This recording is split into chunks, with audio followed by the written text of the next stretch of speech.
I'ma get it, you know I be on the way. Yeah. You know I be on the way. Man on a mission, I'ma get it, you know I be on the way. Yeah, it's all hard, ain't no fear here. You ain't giving this at all, you steer clear. Never beat, I've been down and I reappear. You got some money on the line, you better put it here. Rolling in and doing that work. Check priorities, I'm doing that first. Checks big and I'm sure that hurts, but it's checkmate, we ain't selling short, know the work. Ain't nowhere to hide, you ain't gotta see me come and keep me on your mind, cause I be on the way. Yeah. You know I be on the way. Man on a mission, I'ma get it, you know I be on the way. Yeah, man we coming for them bags that they said I couldn't have, get the team. I got a vision for the things you ain't believe. And here's the motto, hard work, this over everything. It's that comeback. I'm calling plays, hit the pass, then the run back. Yeah, I'm far ahead and gotta run laps. But we ain't letting up, we never done that. Ain't nowhere to hide, you ain't gotta see me come and keep me on your mind, cause I be on the way. Yeah. You know I be on the way. I'ma get it, you know I be on the way. Yeah, I'm on the way. On the way. Yeah, on the way. I'm on the way. I'm on the way.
one. Wait, stand up. It's going to be really difficult to make this crossing here. Has to hit the deck, doesn't go down fully, but there it goes. Oh, they send him in through the front, trying to be the tripwire too. They've all got to push him towards the house.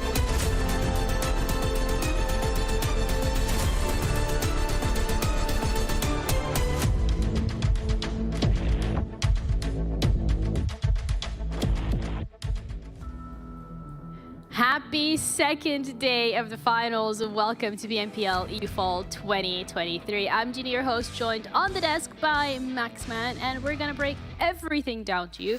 But before we do so, Max, you recovered from a pretty great day yesterday, to be honest. Yeah, it was a great day. On terms of predictions, we were doing pretty good over here, except for you, Ginny, but that's to be expected. I know we had some good times. We had MADBULLS still at the top, and we had some new teams that we're going to talk about that have been rising at the top that makes that race for the top 8 to making championship even more interesting. Well, thank you so much for pointing out my predictions. But you know what? If you guys actually want to know who's leading the race, head over to our socials and make sure to drop a follow. Not only can you stay up to date with what team is doing great, you can support your own team, you can take part in giveaways, and you can stay up to date with everything PMPL EU related. So make sure that you do check that out. And building off of that, sometimes you're going to see something funny, but either way, give us your thoughts and your opinions. Fill out the survey. It's going to be pinned in the chat, so you'll be able to let us know what you like and things we could potentially improve on for next year. Get your say. I think it's really important, especially if you don't want to see Max again. Anyway. I knew that was coming. Listen, you had to go at me within 10 seconds of us being live. I got to jump back, okay? Let's have a look at the schedule. Max, you excited for a total of 6 maps today? Yes, I'm going to have some good times. We're going to have 2 of each map, of course, just like yesterday. 2 Miramars, 2 Sanhoks, and 2 Erangels on top of everything. So, of course, you want to be good on all of those battlegrounds. That's going to be the main focal point here, Junior, heading into the finals. And some teams that actually got some good results. I'm looking right now. At the end of yesterday, we'll look at the leaderboards. Titan actually got 3 top 4s in a row, so that means on all battlegrounds, so that's pretty good for them. So if you can have some final placements on all the maps, you're in a pretty good place right now when it comes to trying to aim for the top 8. Yeah, and there's no 3 Miramars, something that Max was hallucinating. I swear it was there. Okay. No, he was hallucinating. Okay, it's been a long day for Max. So let's head over to the overall points and see exactly what it doesn't only place Titans in terms of them getting that consistent top 4 finish, but the rest of the teams as well that have really shown up. NEXUS and Dagestan specifically being the ones that are standing out to me in terms of how well they've performed yesterday and in terms of them being considered more of a new contender team rather than one of the top 3 or the Fantastic 5. Yeah, actually, I didn't think of calculating where MADBULLS would be if we didn't have the bonus points, because NEXUS Dagestan would be above them by actually a pretty decent amount. So that's a scary prospect to think of, that they've outdone MADBULLS, because MADBULLS really, when you look at yesterday's performance, Ginny, they had that chicken dinner with 15 elims, which that is massive. Of course, if MADBULLS are going to get a win, they're not going to go only halfway. They're going to get a ton of elims on top. Outside of that, 12th, 8th, 16th, and 7th. So right now, not really the consistency kings we usually tend to see, Junior, so that can be a bit spooky if they don't get those big wins on boards today. Spooky. I mean, it is Halloween season, so it's a spooky month. Spooky, yeah, absolutely. SPG, though, I think they're on the complete opposite of spooky. This is a team that has genuinely showed up a lot yesterday as well. Max, being the proud Frenchman you are, you must be proud of them as well. Yeah, I'm really, really stoked with how things have been going so far. I know that Blank mentioned multiple times how hard it must be for Navallo to go from that previous fragging role to now in this new roster to go to the IGLing role, but he's still fragging out, which is good, but I still am waiting for that moment, Ginny, where the new players do rise up next to him. Victor did good moments, but Alex, Ala, Snowix, I'm still waiting for those moments to really start happening. As we go lower, if we stopped right now, that means that KONINA Power Titan will not go into the championship, which to me, Titan in particular, Ginny, is so surprising. Absolutely. But we saw a bit of consistency towards the end of yesterday, getting 3 top 4s in a row, 2 of those being podium finishes. So I am expecting a bit of a comeback from Titan. They're not going to go down so easily. Yeah, absolutely. VIRTUS.PRO, though, as well, 83 points instead of 88. They always still have a chance as well. But it always will remain the question of how do you show up on the day and how will you be performing. Titan potentially yesterday could have been that warm-up for them where they're like, okay, we got to get it going on. But I think day 2 as well, because it's technically almost a halfway mark. If we're done with the first 3 maps, it is technically the halfway mark. So I think alarm bells are going to sound ringing for some teams at some point later today. But not just the overall points are important. What's really important and what teams are really looking forward to are those points for PMGC. Getting on that international stage, having a chance to compete. And so far, when we're looking at the top 3, it is still the MADBULLS, Major Pride, and Gladiators. But something to keep in mind is that these gaps are continuously closing in. Yeah, what is that, a 61-point gap currently between MADBULLS, Major Pride? Luckily enough for MADBULLS, Major Pride, Gladiators did not show up yesterday. So that is really good for them, that the point gap has not really reduced in any significant way. So that's really good for MADBULLS. But it is a point gap. We got 6 matches per day that could dwindle relatively quickly if MADBULLS, outside of that one win of yesterday, are not quite able to perform. And I'm not going to lie, I would love to see it, Ginny, be a bit closer. I would love to see Major Pride, Gladiators come back today. And it's down to tomorrow to decide which team goes into PMGC, because I've been seeing the teams in Turkey in the finals yesterday. It's not going to be easy to qualify. Even though you've got 5 slots, it looks easy.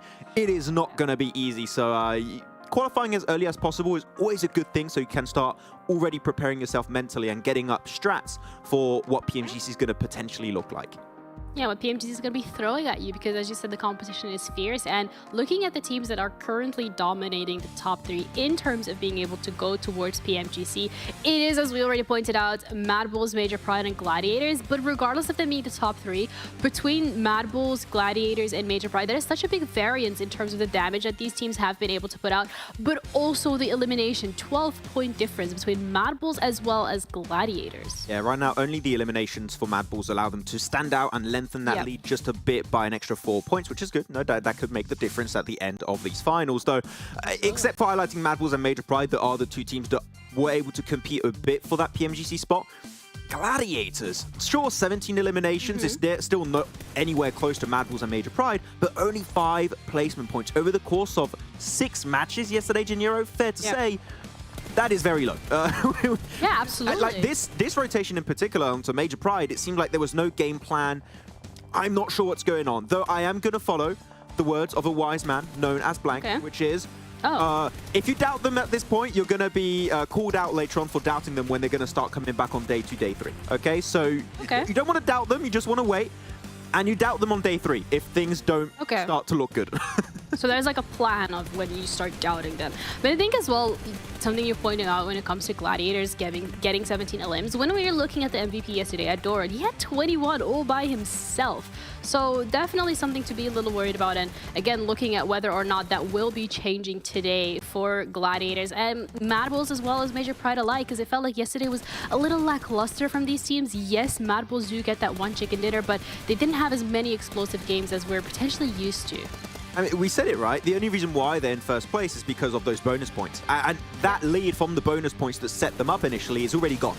It's only a 3-point difference between them and second, a little bit more between them and third place. So they could be outside of first place, even possibly outside of top 3 if we don't see them come to what we usually saw in the league stage. Though, I mean, we're talking a lot about Major Pride, talking a lot about Gladiators, talking a lot about MADBULLS. I think it's fair to say, Ginny, that they are not happy with their performance of yesterday. Absolutely. They're going to come back swinging today, fragging out and being super aggressive, because currently the teams that have been doing that, like your NEXUS, like your Dagestan, have been hyper successful. And it seems like those 3 teams are just a bit scared because there's so much that relies on these finals, a spot for PMGC and the championship. So maybe pressure also got a bit to them. So we'll have to see how things evolve today. Yeah, you're touching upon NEXUS, and that's definitely a team that has done incredibly well yesterday. We've already kind of highlighted the fact that when we're looking at Dora and 21 elims by himself, but they have had such a big NEXUS. Okay, whoever did that. +1. That is absolutely incredible. Spam it in the chat, because, I mean, what else is there to say besides the fact that they have genuinely popped off yesterday? And the improvement from day 1 of phase 3 to day 1 of the finals has been incredible. Yeah, thank you, production, for that one. we got Black's face on top supporting the boys of NEXUS. Yo! One thing about NEXUS that we highlighted in phase 3 is that they're very aggressive. That was definitely one big change to their gameplay. But going from 18 minutes average survival time in phase 3 to now 23 minutes and 38 seconds. That is such a mental increase. And of course, that comes with the fact, Ginny, that when you do survive long in the game, you have more opportunities to frag out. And this is something that NEXUS were doing so efficiently. And it was not easy. I think that these are some of the toughest games we've seen NEXUS play, is circles were not going their way. They were not gifted circles and could just frag out, pop off, get extra placement points and get extra eliminations. They were sweeping the edge time and time and time again. Doran got a bloody 1v4, goddammit, okay? Yeah, that was they incredible, are on fire. Absolutely. And for example, this game in particular, they were on the western side of MUERTE, and the circle kept going to the eastern side, and they were able to maneuver themselves out of those really, really bad spots, and then to pick their fights exclusively in positions where they thought they could come out on top. Sure, they did not survive as a 4-man team, but they survive longer in the game, get extra placement points and eliminations, which over the course of 6 matches, that really adds up to the point where now they are not only in second place, they're competing with the best team, I would say, in the lobby, which is MADBULLS. Yeah, but also Dagestan was another team yesterday that has really, really showed up. They are here to play. They started off incredibly successful with that first chicken dinner in terms of not only the placement points, but also getting 25 eliminations. So they've been doing really, really well, and their damage that they're having been outputting is also great. So it's really good to see that these teams are not just... It's not just the MADBULLS, the Gladiators, and the Major Prides, but other teams now have like, okay, this is the finals. This is literally our last shot to be able to make it to an international event. So let's just get aggressive. Let's play in everybody's faces, and it's been working out. Yeah, just being aggressive right now has been so good for Dagestan. Shifu has been always a player that we've looked at as having so much potential in this region. Keep actually, I believe right now, currently he is the top fragger for the team with 10 eliminations to his tally, so he's been really popping off. But the entire team, it seems, has been putting a lot of effort in these matches, and this is the thing I think that would help Dagestan be a team that levels up significantly, is going into Championship and getting that experience. Are they going to do well in Championship? I'm not sure, but it would be good to see them get there to play against those Turkish teams and bring that experience back home for 2024. And look at that! I have rarely, Ginny, seen a team improved so significantly and maintain that kind of knowledge and experience they've been able to gather over the course of a month and a half of PUBG Mobile Esports, and to transition that success into the finals. Of course, it's just day one, it could fall off, but from what I've seen, it didn't seem like a forced gameplay style. It seemed very natural to them, and I think we can expect a continuation of that, because more elimination, more placement points for Dagestan. Hell yeah, give me more of that, please. I love it. Yeah, give me more of the aggression. Give me more of these individual players that have been doing so incredibly well. As you said it yourself, top fraggers, just you're seeing at some of these players, and they're coming out with such great potential. So it's great to see them consistently improve, and I hope that yesterday wasn't just a one-time showing. I hope that whatever was learned yesterday, whatever was grasped, is translated again into today. I like how we cut away from that Sanhok game, because that's when they got 1v4 clutched by Dakimi. Let's just forget that ever happened. Don't talk about that. Yeah, that never happened. What are you talking about? I don't think we had a Sanhok yesterday. If I do want to bring a negative point though for Dagestan, and I do wonder if we're going to see iterations and changes on that, it's sure they can get themselves some big chicken dinners, but I think sometimes in specific scenarios they are a bit too eager, a bit too aggressive, and sometimes, like on that Miramar game they won, they sent Zadira solo that died for, I think, no reason at all. And one of those games actually versus Dakimi, they send it one by one because they just all wanted to be aggressive. Sometimes they just need to cool off, rethink the situation. Is this fight smart? Does it make sense for us to take this fight? If yes, go for it, but as a team. And if not, just rethink what your next approach is going to be. So just sometimes they're a little bit too speedy, and that can hurt them on the overall scheme of this event, Could that potentially be down to the experience that the team from Dagestan has?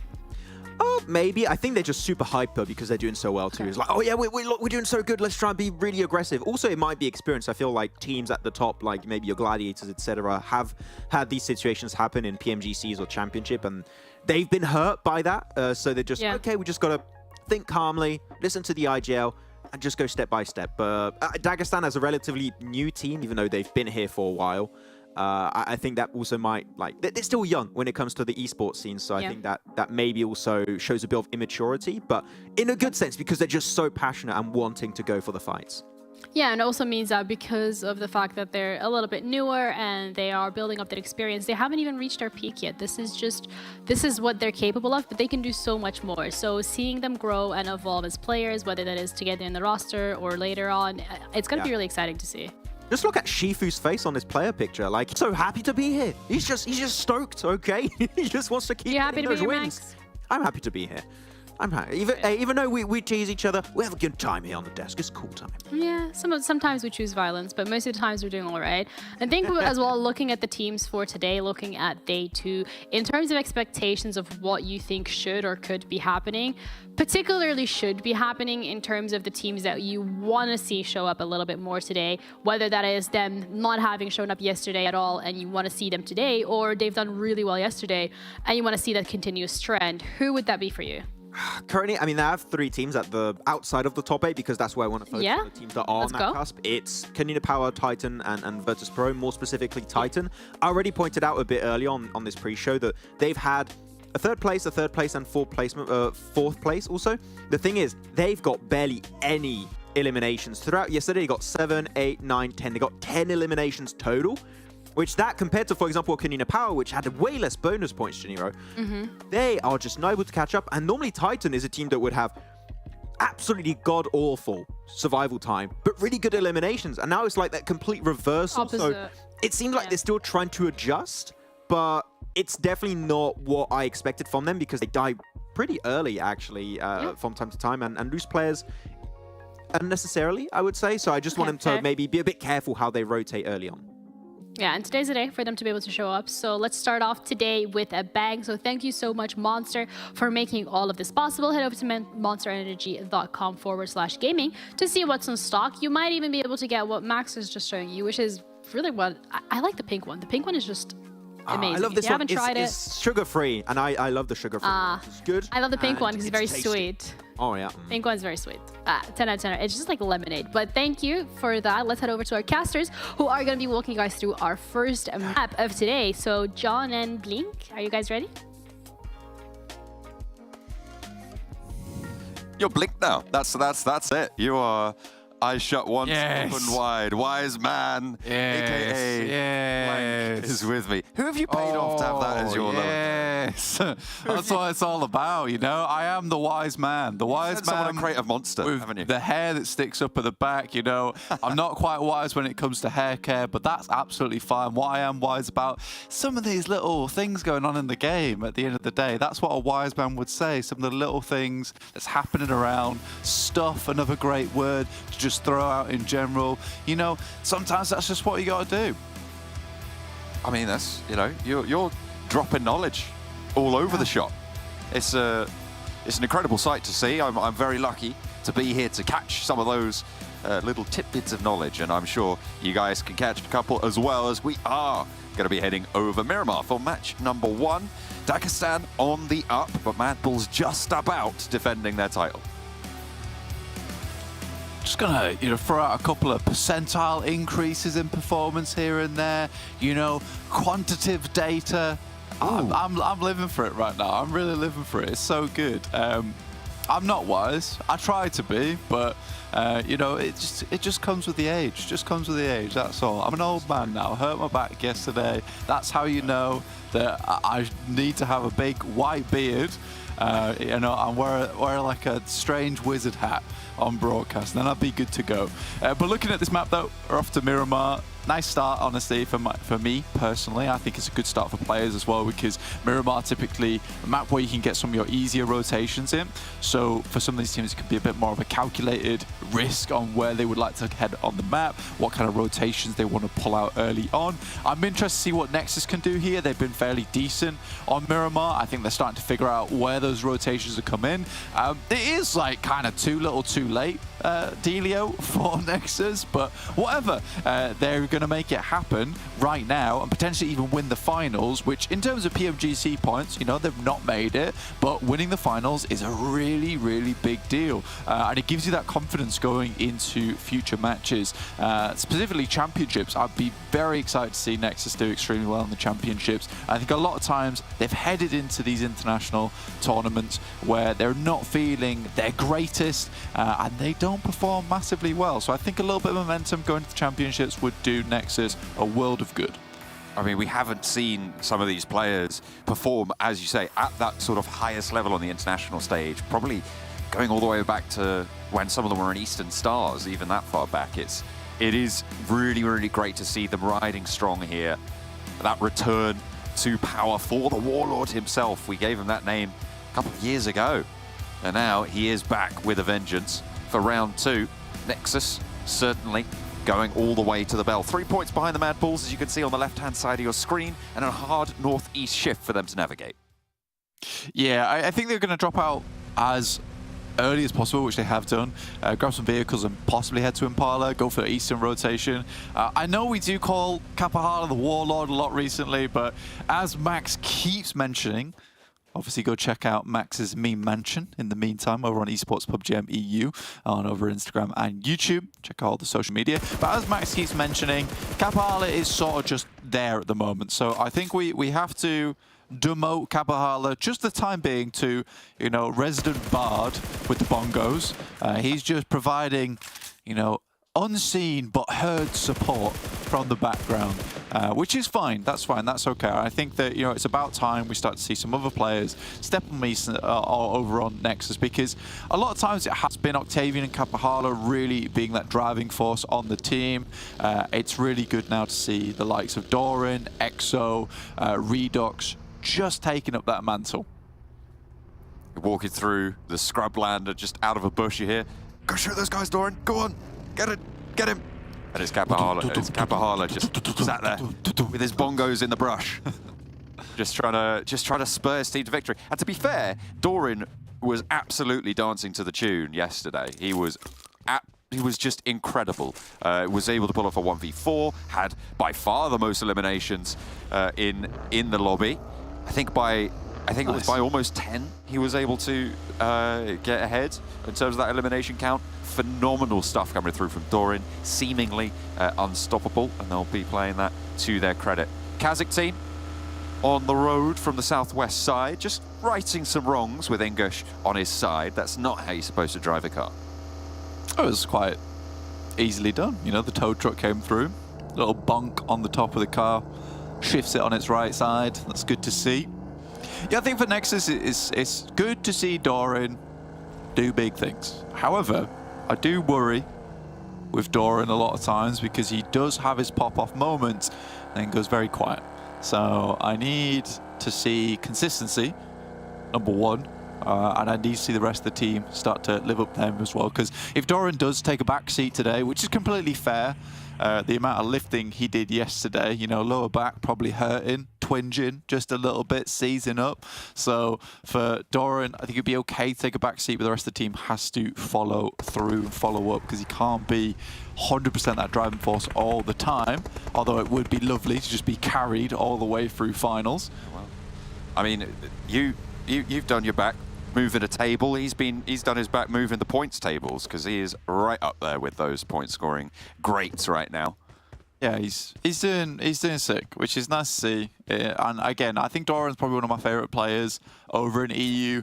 The amount of performance that he's been able to put out, and the amount of improvements he's made over the time as well. Because I think back in the day, it was a case where he would be far off from the rest of the team. He would try and take these crazy engagements. He's a very good aimer, and he was great when it came to those team fights or even just 1v1 duels. But he would throw. He would throw a lot. And I think that that's something he's definitely worked on, trying to rein that in a lot and be more impactful where it counts alongside the team. So, you know, there's still good things in the future for this guy, and I always appreciate like a very obviously talented young star coming into the scene who's then also putting in the work to, you know, work alongside his team, because we see a lot of players that come in. God, I can't remember his name back in the day. From Laka Nostra MVP. Help, John? Oh, Alicio. Alicio, there we go. That's perfect, brilliant. You're on the money there. We've seen players like Alicio from Laka Nostra MVP way back when. That was extremely good player, right? Can't deny it. MVP caliber. However, his ability to play with the team just was lacking. And that kind of came to the downfall of Laka Nostra MVP. On the other hand, you've got Doran, who looks like he's actively worked, even as a young player, to mature, to work better for the team overall. Yes, he's been carrying yesterday, but sometimes you just have to make it happen, right? You just have to do some deadlifting, and that's okay. So for Nexus, I'm really excited for prospects for the rest of this finals, and I've harped on about them a lot now. We were just on board with Dagestan for a second, and again, 2 chicken dinners off the back of yesterday. Wonderfully good job from them. I think Dagestan's currently very happy with their prospects here as well in finals. They have proved that they're good, and specifically proved that they're very good on Miramar. So this is a great map for them to get the ball rolling. They're right on the south side, though, with the blue zone pushing them from Los Leones, near KONINA Power, who we did just hop over to as well. So they're going to have to get a move on fairly soon. TixI just going down out in the open for the Gladiators. It's not great for them to lose that player there. DeMuerte were able to swing through and take that position. You've got to wonder what TixI was doing there, still so split from the rest of the team. Yeah, kind of a typical rotational path for TixI in terms of just looting. The thing that bothers me more about that, because it's not where he was positioned, it's why he was positioned there, specifically after yesterday too, because we did see DeMuerte making the same rotational path specifically to cut off players from Gladiators who are still looting in this area. You get 2 Miramars to look at it. You see 2 Miramars happen with this type of circle where DeMuerte makes this rotate. It feels wrong that we would see Gladiators make the same mistake 3 times in a row. So homework, guys, homework. It's very important. Got to be doing it on the night. There could be maybe a reason for it. DeMuerte's rotate was much faster than yesterday. I don't know personally. I've not got the stopwatch out. I'm not timing DeMuerte's rotation. I wish I did. But yeah, for Gladiators, you look at the circle from this up towards Torre Armada. This could have been a fantastic game for them. Now down to 3. It's going to get a lot harder. And we did say yesterday, you know, they do need to start getting those points on board. I said we need to wait for them, but we can only wait for so long. So hopefully they can get at least like a top 8 here, even with the 3 players on board, because they get a great position in the circle early. They have managed to get into the compound just off the road, just by that hillside that sits to their west. It might be nice to try and control that west hill, but a lot of teams, I'm imagining they're expecting, going to be trying to push around the west side of water treatment. The south side, a lot more treacherous, a lot more packed right now, and there's a lot of undulating terrain between the 2 hills that kind of make up the main features of this next circle, Blank. Where SBG sit, where VIRTUS.PRO sit as well, all of this is low and undulating terrain. Yeah, I mean, for Gladiators in particular, this is a nice compound that they've got. They're going to hang around here. It's one of those positions where you can just chill. You can stay in this position for quite some time. Teams will likely have to rotate down towards you at some point. So for them, it's just a waiting game at this point. It's just a waiting game. For some teams down towards the south side, though, MADBULLS still making their rotate on the eastern roads, heading up towards El Azahar, where Capahala, as well as the rest of the squad from Nexus, is currently holding. VULGAR boys similarly in Tierra Bronca. So pretty typical that we'll see Nexus, VULGAR boys, perhaps VIRTUS.PRO, but they're making a very quick push towards the center, all group up. So this might make things much easier now for Nexus. I like this adjustment from VIRTUS.PRO to try and head dead center as quickly as possible. They don't want to get caught up in that crossfire between VULGAR, Nexus, and themselves on the eastern side. So this is a nice adjustment. They have managed to get a little bit of cover as well. I mean, this is the undulation I was talking about. It's good to be able to hold this stuff down. It's a lot of danger of players moving close enough to you to be in that nade range. So you do need to really keep your wits about you. Make sure your splits are on point. Because when you're dealing with the Gladiators just sitting in buildings, it is such a frankly, easier time for those Gladiators over on that north side. So try and execute as best as possible. The northwest side, Blank, looks pretty hairy right now, and we're overboard with it. Robs out in the blue as it will fall on in. Furia close by for DeMuerte. That's Titan, that's DeMuerte, that's No Mercy Warriors to the south of it as well. So really forcing this fight to go ahead. DeMuerte in charge right now. Furia takes a couple of bullets though, and will have to back off. Just wants to get away, get to this next circle as it shifts away from them. Yeah, with Titans having 2 players down on the north side, no real chance of getting them back up again. So for MUERTE, this is sort of like a 4v2 right now.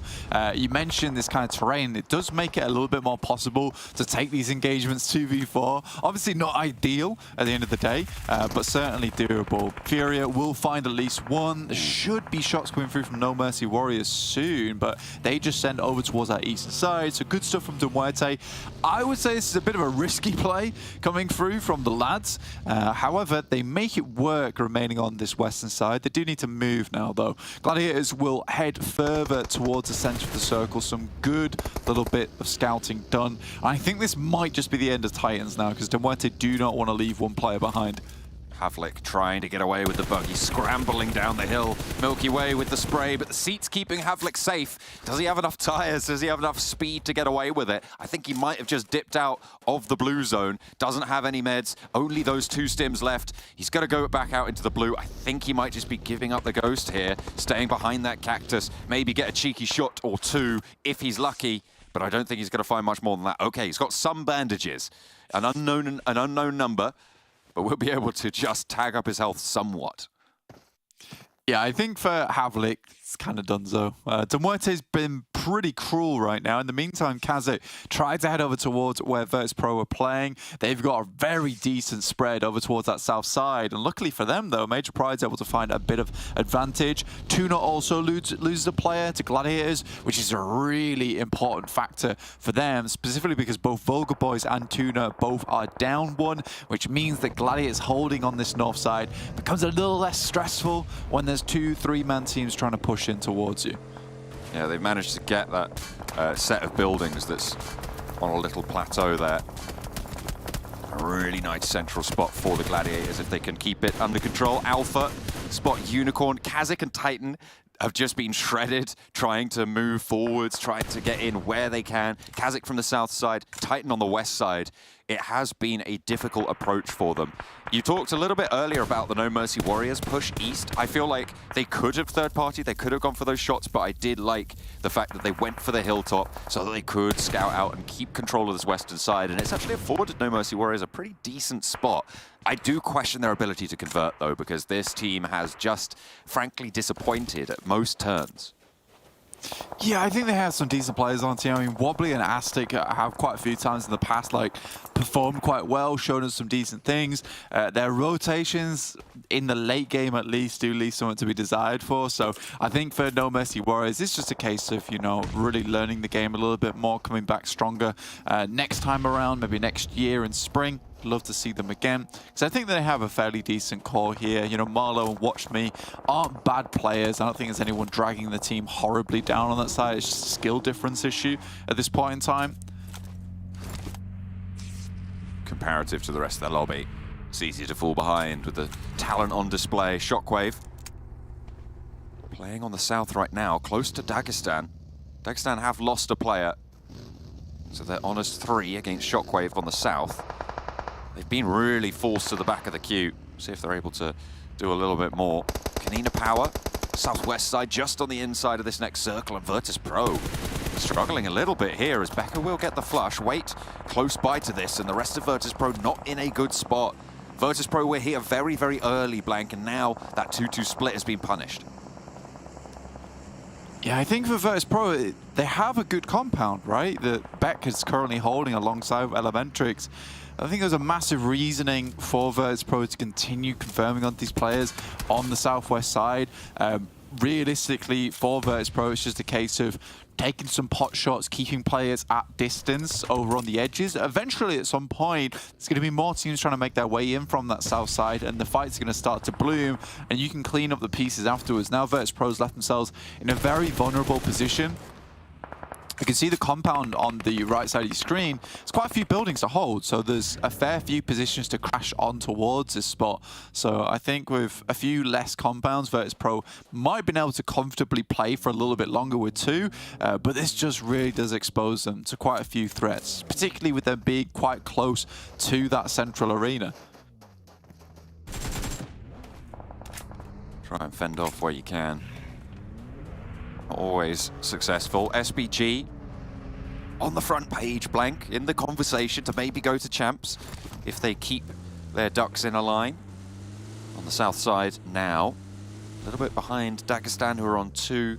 Trimmed down a little bit there. VIRTUS.PRO and KASIK, all teams that are sat in front of SPG right now, who are low on their players. So potential for a little bit of a softer push for SPG on their south side if the teams to the west and to the east don't pay too much attention. Yeah, for SPG, there's definitely potential. I think they've been pretty quiet, right?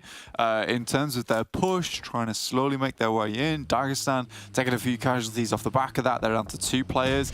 Allah stands up a little bit too much. Got to remember, there is that massive city over towards the eastern side right now. The Major Pride, Alpha, Nexus, and Shockwave are all congregating towards. So, I mean, anyone playing on these edges needs to be worried about it. It's nice that they drop a little smoke here, allows them to get a little bit further to maybe hit some of these nades. Surely you see side of the ridge. Limbo wants the challenge. Victor doesn't take any. Dagestan just going to continue their survival on the south side, but KONINA Power have turned their attention this way. 3 players for KONINA Power, a little bit more formidable. A stop for SPG, and will spot Narvalo as well. They'll get that knock and they'll get that flush. SPG on 3. SPG sort of have to be a little bit aggressive here, because with this next circle starting to close in soon, John, you know, there's not a lot of space to be taken. No Mercy Warriors even over towards that northwest side means there's at least 2 more teams that SPG need to contend with. So this is not an easy push now for SPG. They've kind of penned themselves in. And I think this is something you could have realized maybe 2 zones ago, where you know you realistically can't send towards that eastern side anymore, John, because there are so many teams playing inside that city. So this is a great push coming through from SPG. They know they need to clear out these teams, and they have to do it really swiftly. Palucci of Hayes trying to use the vehicles as cover, and it's good for 2. That is disaster for SPG. They lose 2 players and they're flushed immediately by Palucci. Really bring them down to size. Narvalo now with a chance to equalize, but his teammates down as well. It is just him in action right now, and he's low, and he's down, and he's out. It's Dagestan to pick up the final shot.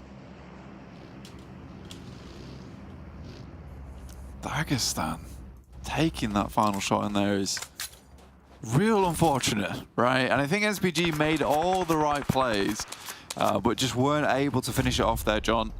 That is slightly depressing. I think that could have gone so much better for them. No Mercy Warriors now heading up towards KONINA Power. Palucci and Hayes holding. Probably the worst 2 players to still be left alive there for SPG as well. Palucci and Hayes have had some significantly good games as of recently. Nades being cooked by Aztec over towards Palucci, and they will go down. That's Major Pride to take the shots over to, actually, Nexus on the southeast side. Sorry, I thought that was in this scrap. No, it was just No Mercy Warriors taking down the remnants of KONINA Power. And they have, again, got this west side a little bit more under their control. Limbo last for Dagestan. Wanting to stand up, wanting to slow down this full 4 squad. Tall order, but if he can pull it off, we've seen these 1v4s. Maybe it's time for another one. He has zone now. I think no one's really sure where this is going. I actually kind of like the DeMuerte pick that you've gone for. I think it's a bit more of an aggressive pick, right? Sort of wanted to go for them myself, but I just thought it's a little bit difficult. I kind of need to back the Gladiators. But yeah, for DeMuerte, definitely a good pick from you, because they have some good games over on Miramar. It's not an easy hold for themselves, but they're looking to keep teams within Cruz de Valle, you know, hold them out from that position. MADBULLS also on the top side. I think there was a Nexus pick actually coming through as well. I'm not sure who from. I think that was Ginny. Ginny dropped the Nexus pick. Ooh, very nice. Supporting the boys. And then a Major Pride pick coming through from Maxman, which is probably the clear bet, the good decision, I would say. Yeah. I think I definitely agree with that. I mean, sitting on the corner of Cruz de Valle with a high ground position as well over a lot of other teams that surround this area, they're going to have some pretty good sight lines.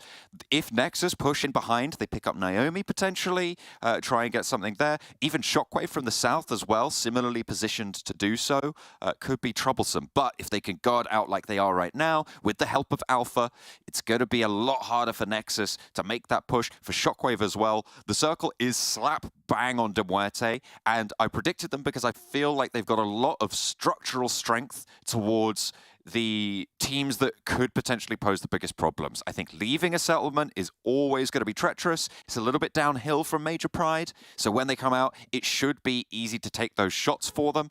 Hopefully they'll be able to make that work. And towards MADBULLS, you've got that crossfire with Gladiators. Similar story to the Southwest, as No Mercy Warriors are getting picked apart. Yeah, for Major Pride right now, what this mainly gives you is the fact that a lot of teams that have to crunch their way in, they'll have to fight against one another first. And the safety that Cruz Divide is currently giving Major Pride with their high ground advantage as well, it just gives time for other teams to slowly break upon the rocks, right? They'll take casualties, they'll take knocks. It'll be pretty miraculous if MUERTE is able to get through the next 2 circles without taking a single knock on their side. But yeah, I think Max's prediction sort of relies on the guys from Major Pride performing well today, which I think is reasonable considering they should have got their act together after yesterday's performance. They had a pretty good Sanhok, and they're by no means putting up terrible points, but they can do so much better. There is that deep potential that they have, that they've shown us before. It's been hiding for a little while now. Hopefully they can pull this one back, but Nexus are moving into their midst, the remaining duo. So it might prove to be a spanner in the works. SHOCKWAVE also pushing up further north inside Cruz de Valle. VIRTUS.PRO, they've been slowly taking down No Mercy Warriors with the help of Alpha as well. And it's just Wobbly now remaining. He's on low HP already. Just lighting up, pre-firing Elementrix on the corner. They're taking their time. They're playing it careful. They're not pushing when they don't need to. VIRTUS.PRO want to go further in this. I mean, this realistically should have been an easy enough push for No Mercy Warriors. Remember, it's been 2 players from VIRTUS.PRO for the longest time. Great team wipe there coming through from MADBULLS. Great nade as well. I think Gladiators are getting themselves set up to potentially try and fight down towards this compound as VIRTUS.PRO and No Mercy Warriors leave. But MADBULLS have pretty clear sightlines over their ways. Good shot backwards, though. Keeps them at bay for the time being. Keep that smoke blooming, and it allows Matic a little bit more maneuverability around these hillsides. They're looking to sweep at the moment still. As you say, take that fight down to the south. It's Major Pride spot Zerich. There is still that high ground on top of those buildings in that small little ridge. I said high ground before. I mean, it is fairly minimal high ground, but it is still that extra little elevation that you get to look out over these fields that surround you from the top of these buildings is so important. And there's the shots coming through. MUERTE are going to find that angle as well and hold into their central. Yeah, any additional advantage you have on a map like this, though, is absolutely monumental, right? It's tremendous in terms of being able to find more points for yourself. When the circle's shifting over towards that center side, I mean, MUERTE has been very lucky with these shifts, you know, staying within it every single time without anyone really seeing you. But again, it's a great rotation to start there. They keep themselves out of dodge. They set themselves up in a nice little defilade. I think it's just good play from them, regardless of what the circle would have done. I'm pretty sure they might have had a plan for it. Now, down towards the southeast side, things start to get a bit hairier, right? There's so many teams moving through now. You got SHOCKWAVE, NEXUS, Alpha Team, all looking to finish the fight alongside with Major Pride. Oh, that's right in through the window, and TenChick doesn't move in time. He should have seen that one coming.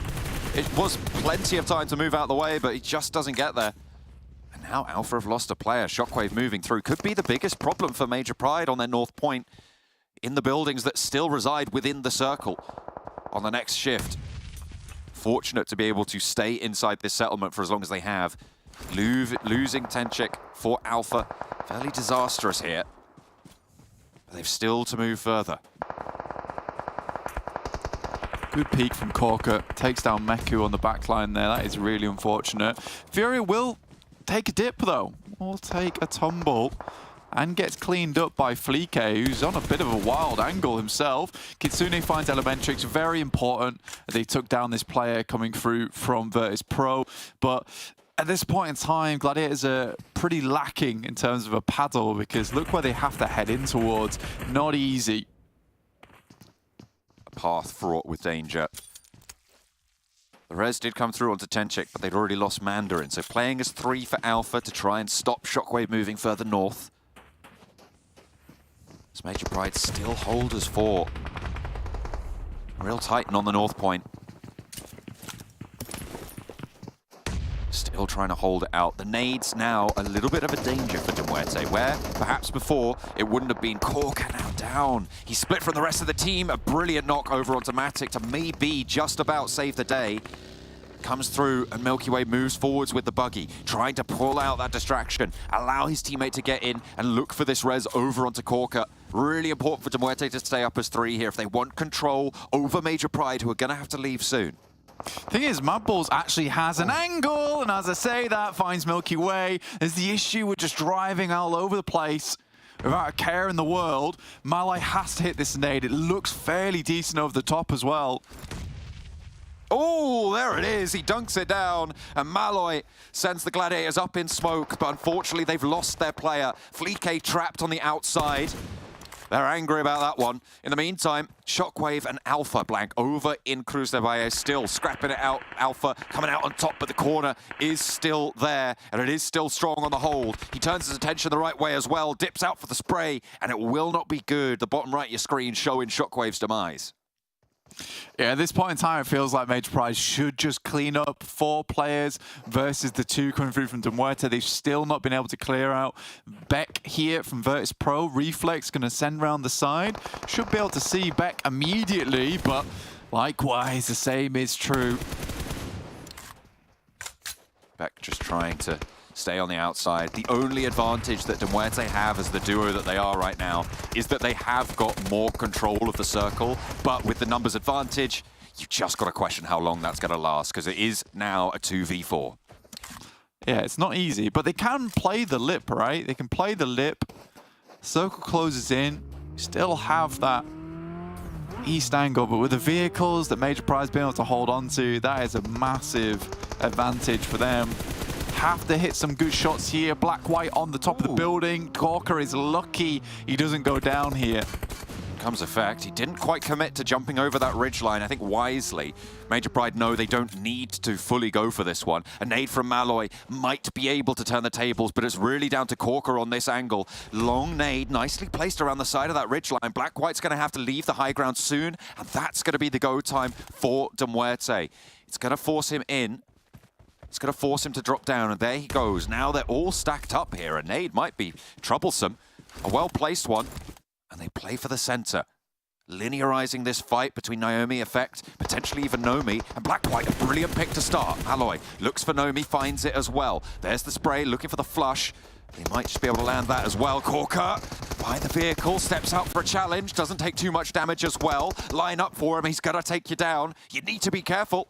Naomi forwards and Malloy with a nade. Black-White still on the back line, on the high ground, and Naomi falls next. 2 versus 2 blank. And DeMuerte playing this masterfully. Effect in the sidelines, and it's now just Black-White at the back. He wasn't there, and the flash goes full. Corker goes down, and Malloy in a 1 versus 1. Nade cooked again, and Black-White is up for the eating, up for the taking. He chomps down and is stepping forward through the nade, and DeMuerte are able to sail on through. How did they weather the storm? Major Pride fall to them, and 1 by 1 they step forwards. DeMuerte able to own it in the middle.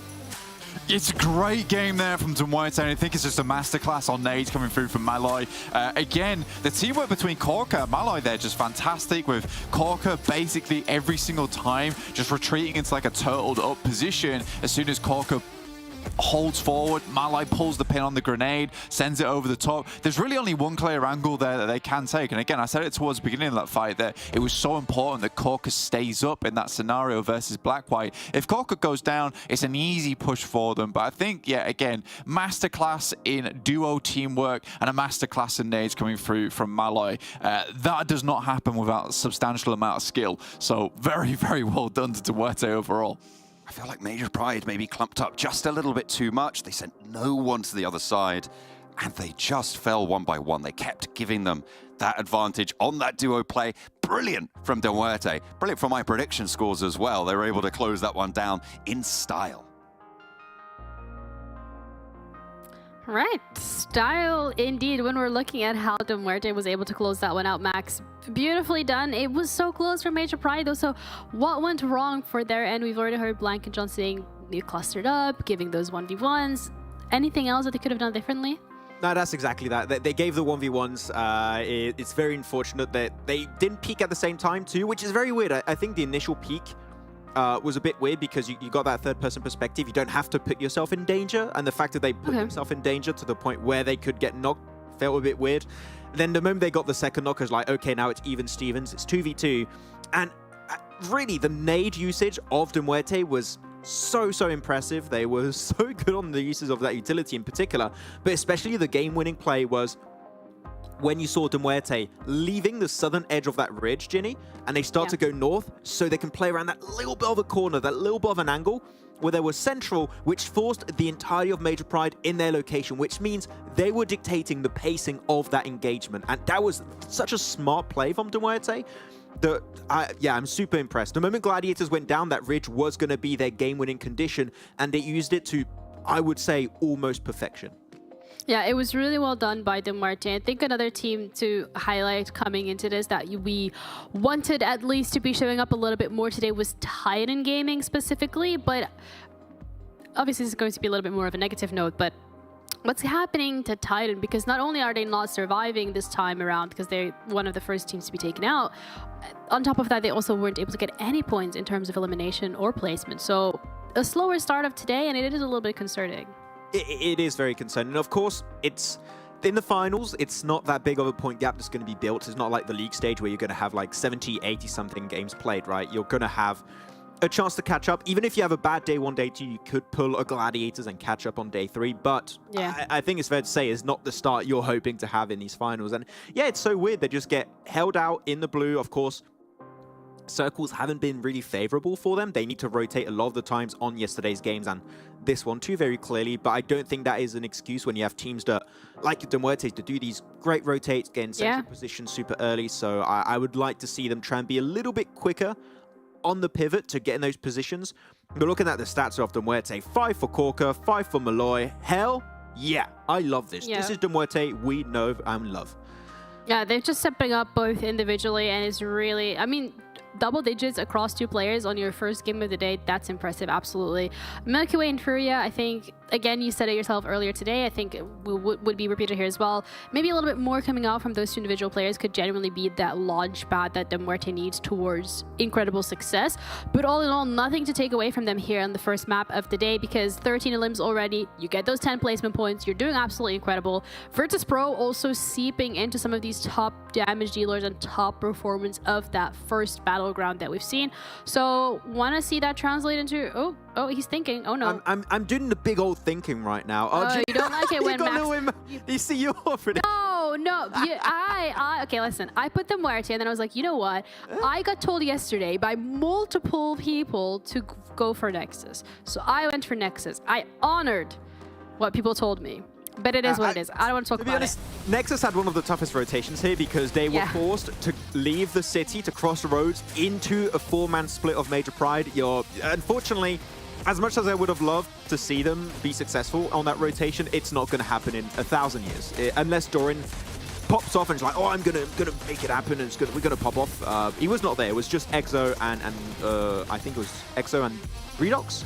So that was going to be a tough transition. But otherwise, very interesting game in, I would say, a part of the map we don't see used too much. It's all about that terrain knowledge. And that's why MUERTE made it so far. You can see that on the full send in the background, they understood, okay, this is a god-awful circle in the west. We're all going to fight. There's going to be maybe 1 or 2 teams surviving. And even if we do survive, we're going to be down to a solo or a duo. Let's just send it to a position we know we could play for the long term. It might be nadeable, but for teams to nade us, they need to get in nade range. And that's not easy to do when you have such an open amount of terrain, like you could see right there, around that kind of rich position. So they just moved it, and then let teams like your MADBULLS, like your Gladiators get close, and then you're just going to nade it with everything you have. And then, as we said, play the angle on this ridge, and just let Major Pride come your way. I cannot express how smart a move it is to go in the center of the circle and just let Major Pride come your way. And of course, holding on to utility.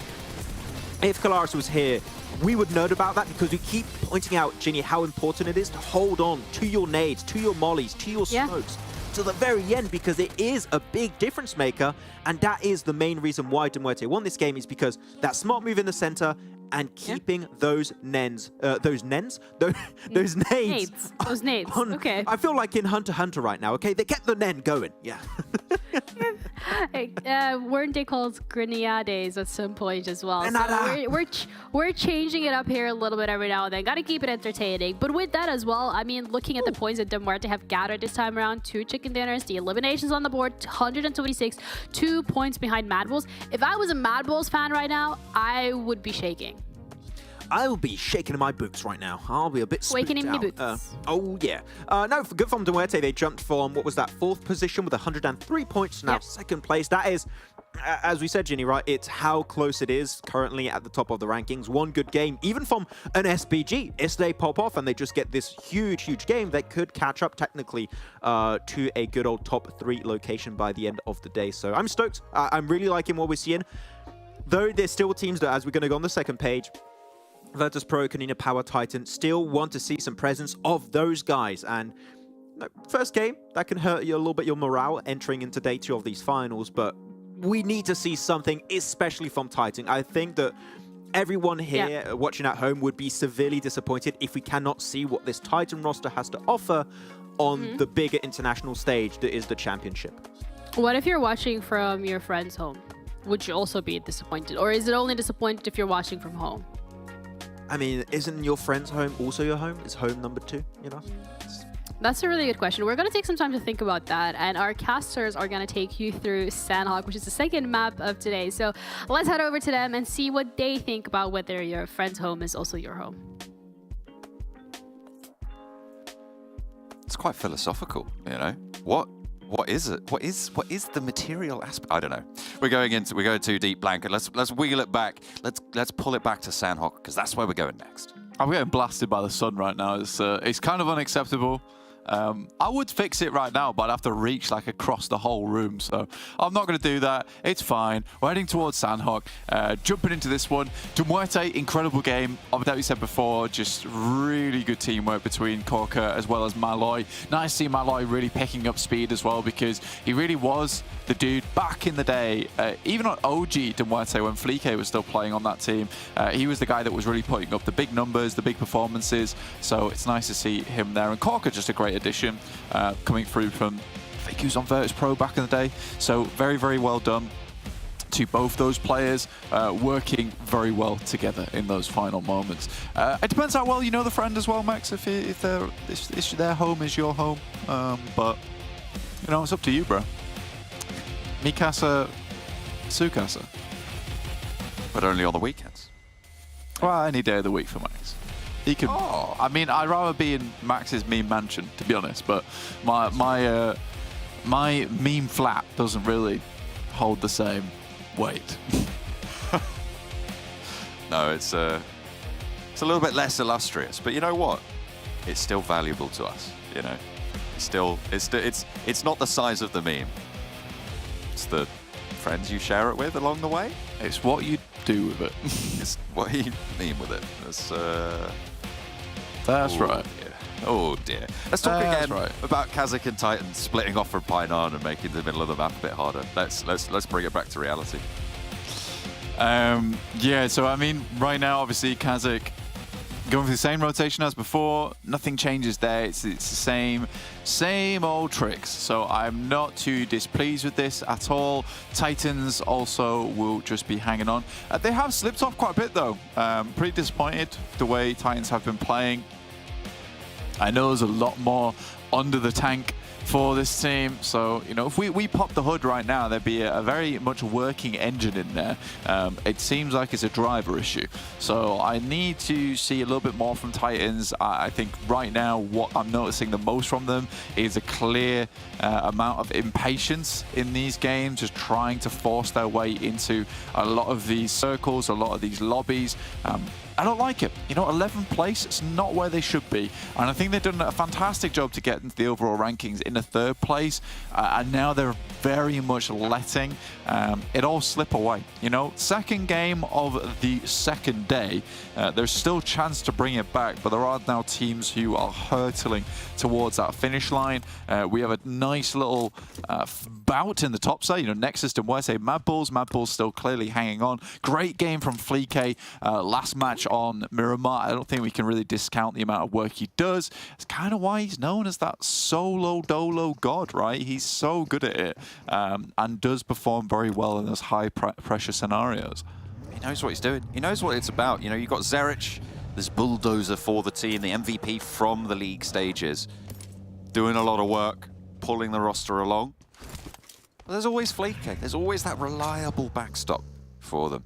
And I mean, they have had an impact so far. It just hasn't been quite as prevalent as maybe you would have liked as a MADBULL, if you're a MADBULLS fan. Yeah, I mean, for MADBULLS, it's definitely a case of they have 4 players. It's most likely going to be a strong game. We saw that on Sanhok yesterday.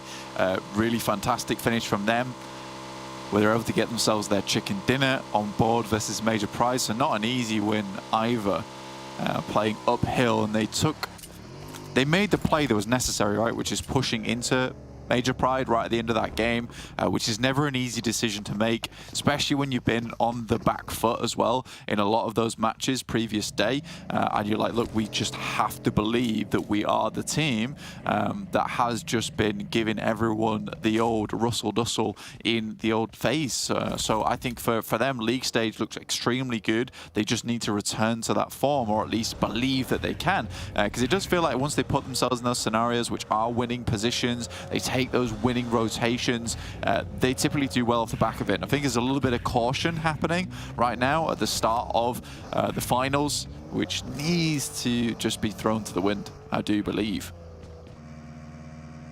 I look away and KASIK have sent really far and fast south. They played that split on Trifecta and immediately, almost it seems, have sent all the way down to the gap between Painan and Sami on the south coast, close to TUNA. And they are going to win the first bout of the scrap. Ingush taken low by Purple, but not really too much to do there. Getting back up to 0 for TUNA seems a little bit too tall of an order, but Purple's going to give it a go. And they have got a lot of control over this ridge, and Zero's on the clean side of it.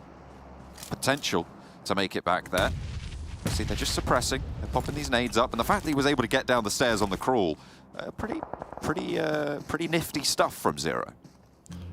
Yeah, quick little jump out, you know, get into position. I think for Zero, actually might just be able to make it back to this rock. I think KASIK were hoping to dangle him sort of like bait. English is going to take a wide wrap, and whilst that distraction comes through, what a play from Skills. That's very well coordinated. And now TUNA suffers the price. I mean, I was like, English is taking a really obvious wrap there over towards that side of the map. And I was proven wrong of why that was going on. It was all with Skills is playing on the Pride rock. Try and get the angle off the back of it. Really nicely done. Ooh, drops down. A couple of shots being pumped out his way. Wants to get a little bit more healing done before he gets on the bike. But KASIK, they moved so quickly. That's what I was talking about before. From that split loop around Trifecta and up over the Northwest Island. They've moved very fast, and for that, they've got themselves into a really decent central area of that Southwest Island, with the circle split between the mainland and that Southwest. It feels like it should end Southwest, but there is definitely still potential for even a quarry finish, that area around boot camp. So maybe a little bit sticky, but they've got themselves a spot. Yeah, I think for KASIK, it's a good realization from yesterday, and I think it's not an adjustment you could have made on the fly yesterday either.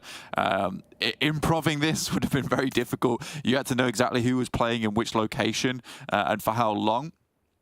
But yesterday, they were getting very much caught up on Trifecta, doing some decent work, right? But the amount of times that teams do push through this location, you'd have at best, you know, Shockwave as well as Gladiators into Major Pride, who all want to fight for Trifecta, as you're seeing right now on your screen. You get locked in that engagement, you're in the middle of it all, you're not going to have a good time. So I think KASIK has to realistically send for a team that I think that they're feeling it's more reasonable to battle against, right? I think taking the fight with TUNA seems a lot easier than trying to fight off against Gladiators and or Major Pride. Major Pride suffering a little bit against the Gladiators here. There's a knock sent back over to the Gladiators, but Meku did get back up. Kitsune cooking that nade onto Naomi right on the corner, but it's a little bit long. And Naomi can't quite answer, actually takes damage from his own nade, feeling the need to back off here, I think wisely so. Major Pride managing to get across, sure, but VIRTUS.PRO are now waiting in the wings on the hills to take those shots, lining it up. And Black-White really going to struggle here. Effect isolated on the other side, the circle's away, and then we'll all have to move south. This is really tricky stuff for Major Pride, coming off the back of that unfortunate engagement at the end of Miramar. Getting into this sort of a scrap where they're just getting cut down time and time again. Really bad news for them, certainly on the morale front. Yeah, I think after the last game, it hurts you. It hurts you big time in terms of your confidence coming to this one. 2 players left alive now, and I think for Trifecta, there's certainly a good rotation to be made here for Gladiators off the back of this. MADBULLS also moving through ruins, kind of just congregating around this area at the moment as Matic tries to swim across towards the final player coming through from Major Pride in Effect. But Naomi taking shots towards Kitsune. Unfortunate. Will get flushed out by Effect. That is not ideal. Far from it. Gladiators were hoping for a clean fight here. It feels like it's been a while since we've seen all 4 Gladiators survive into even stage 5 or 6. And this time will be no different. Kitsune going down. Held out by 2 of Major Pride. Everybody going to need to move south. That early rotate from KASIK will pay out in terms of this circle shift. Still not fully decided on the Southwest Island, but again, that's where the majority of the land lies. So you've got to expect that that's going to be pretty solid for them. MUERTE as well, pretty close to the center of this one. Camp Charlie, that sort of area under their control for now. Yeah, a lot of teams going for the similar rotate again. And I don't like this rotate. It's one of the more tricky ones to make work for a lot of teams down towards that southeast edge. You know, Alpha to MUERTE. But no Mercy Warriors in this position too. I think with the amount of times we've seen this circle pop and a lot of teams just get completely pulled to pieces over towards Cave, Doc, Bantai. It's really awkward. And I appreciate what MUERTE is currently doing. The Furia up front and personal. He loves to do this anyway. He's very good being the front man for the team. But then you have Malloy, Milky Way, and Corker a little bit further back than they would usually play. So they're trying to give room. They're trying to give space. Fury is essentially just being first contact and probably will pull back off the back of it. Tixie pushing in for the final flush, and Effect goes down. A couple of cheeky shots, auto shots, he does the job. Major Pride eliminated. Gladiators on 3, and having to push south now. VULGAR boys, looking like they want to go for a quick dip past the Dagestan outpost on the rocks. Both of these teams going to probably look to be landing in the same sort of area. If Malloy isn't looking out this way, it could genuinely be just 2 squads rocking up on his off angle. I think we talked about Titans at the start of the game and how they're a little bit disappointing. This is sort of the perfect circle for them.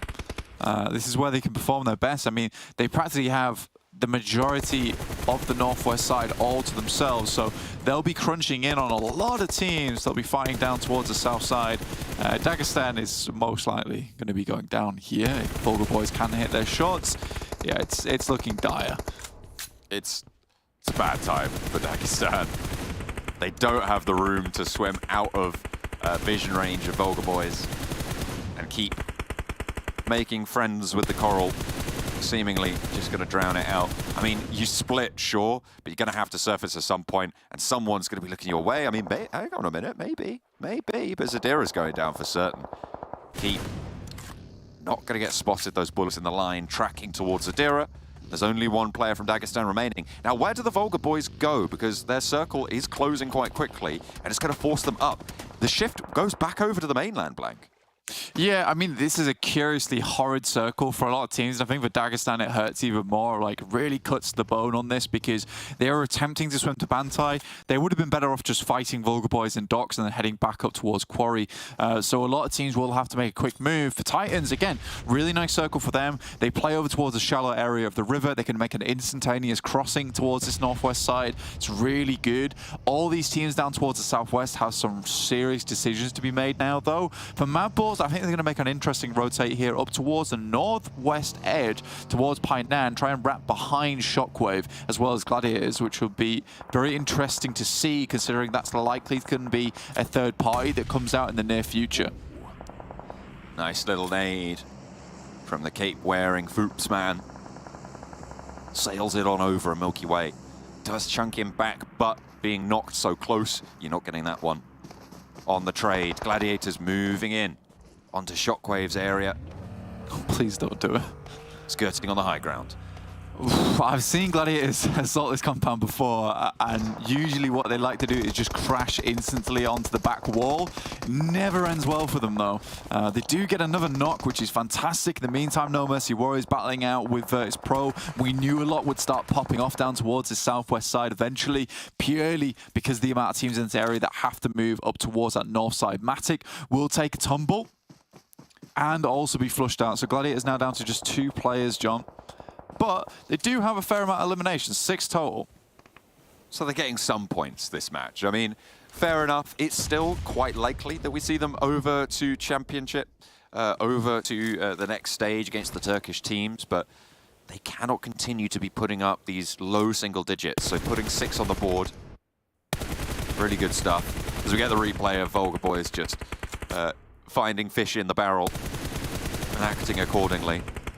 Taking down most of Dagestan. There is still 1 player going. I think Keep has managed to continue to swim. And in fact, is he in a boat? I think he's got a boat. He's going to try and push him behind Vulgar Boys again. Yeah, just try it again. You know, give it another go, give it another whirl. Next circle over towards the central compound around KONINA Power and the rocky outposts in that area. So not the nicest of circles, I would say, for a lot of teams. Not a huge amount of areas to be playing around this position. You know, Cave still involved. Awkward spot to play on, but a nice bit of high ground to work with Vulgar Boys down towards the coastal area on the south. But again, yeah, river still involved. The crossing on the bridge will be a massive focal point. It's going to be a pretty disgusting finish. Gladiators will go out 6 eliminations, 14th place, unideal, and Titans look to finish off the final members from Shockwave. I think I'm going to have to go for a Nexus predict here, purely because they've made a smart rotate. They've made a smart rotate over towards the eastern side. I like this. And it's the first time in a while since it's happened. And KONINA Power in their position, sure, it's good, but it's only Palucci. So there is very much that option for Nexus to move forwards. Vulgar Boys are doing quite well on that south side. I think they did just spot, yeah, they did just spot Keeps and take him down. So Dagestan now fully out. Titan have MADBULLS sweeping up and trying to get involved. Everybody wants a piece of this north side. And oh boy, it will go down. Cheeky little shot from SBG further in on the south. Trying to guard out this fight, and MADBULLS are going to eat a couple more bullets from SPG than maybe Titan will. Old boy does get flushed, but Titan survive. Yeah, Titan living, which is good. It's unfortunate they lose a player off the back of that, though. Again, could have been a lot cleaner. Regardless, they make it happen. They have to move further into the circle now, stage 4. Will hurt just a little bit. Be able to get behind Shockwave as well as SPG. Dealing with MADBULLS never easy though, so respect to them. Alpha's got themselves a disgusting compound down on that south side. Really, really decent in terms of positioning to hold out. All these teams are coming across the bridge, so they're going to be a big player in the coming moments of these games. This crossing, I would be surprised if, to be honest, anybody emerged from this. Trying to get across the bridge.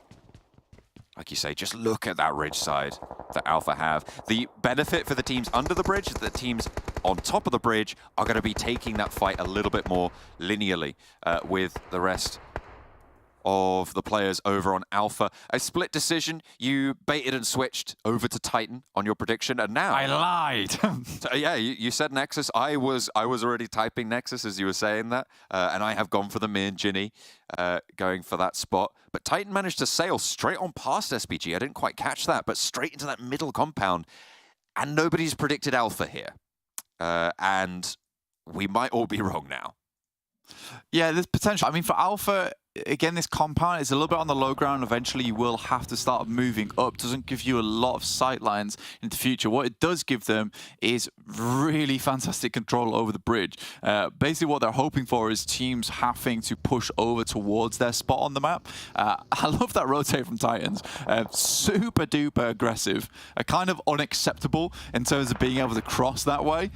Nexus had to change my mind on that because I don't think it's been a while since we've ever seen a Nexus win on Sanhok. It would be fantastic if they're able to do it, but the stats lie.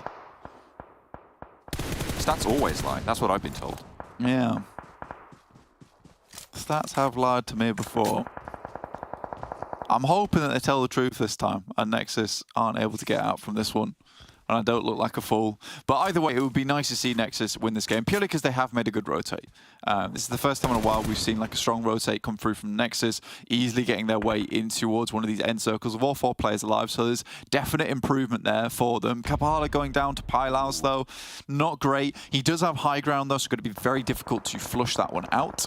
And it is only Dakimi close enough, really, to put a lot of pressure on this spot. You can see Nexus already going for these reses here. Scars dropping the nades, close range to SBG.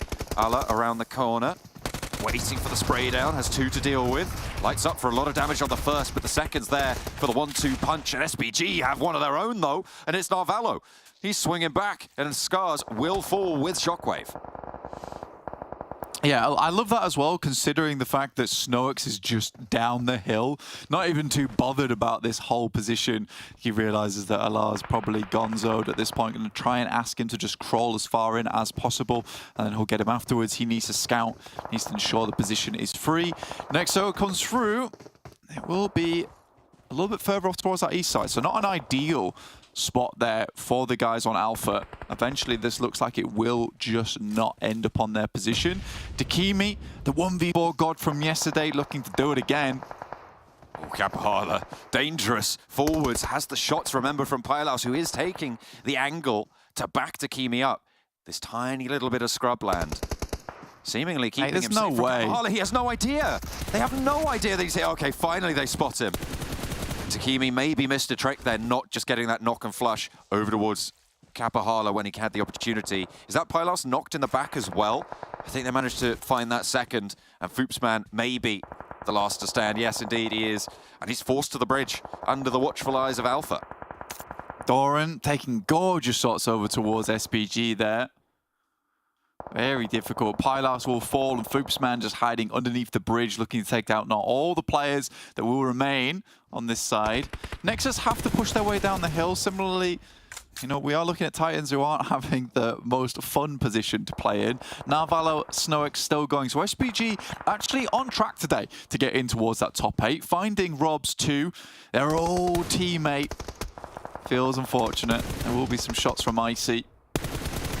You might leave the team, but you can't escape them. Not this time around. Icy taken low for Titan. Rob's down. Havlik on the inside, but Narvalo has to drop this heel and go for a little bit of a mad dash. Havlik's ready for it. Now, it's just Snox remaining. As Narvalo gets flushed, SPG trying to push on in. A slowdown on the push for Titan. Nexus trying to keep that high ground going. Alpha have spotted them out. You can see a lot of damage being taken there, but not quite the knock just yet. Tenchik and Sashipa and Reflect as well, all just trying to stop Nexus moving forward. They know this is the main danger point for them. The only other team really with that amount of power there to take them down. Yeah, this is sort of where Alpha thrives, but again, it's another exo rotate, man.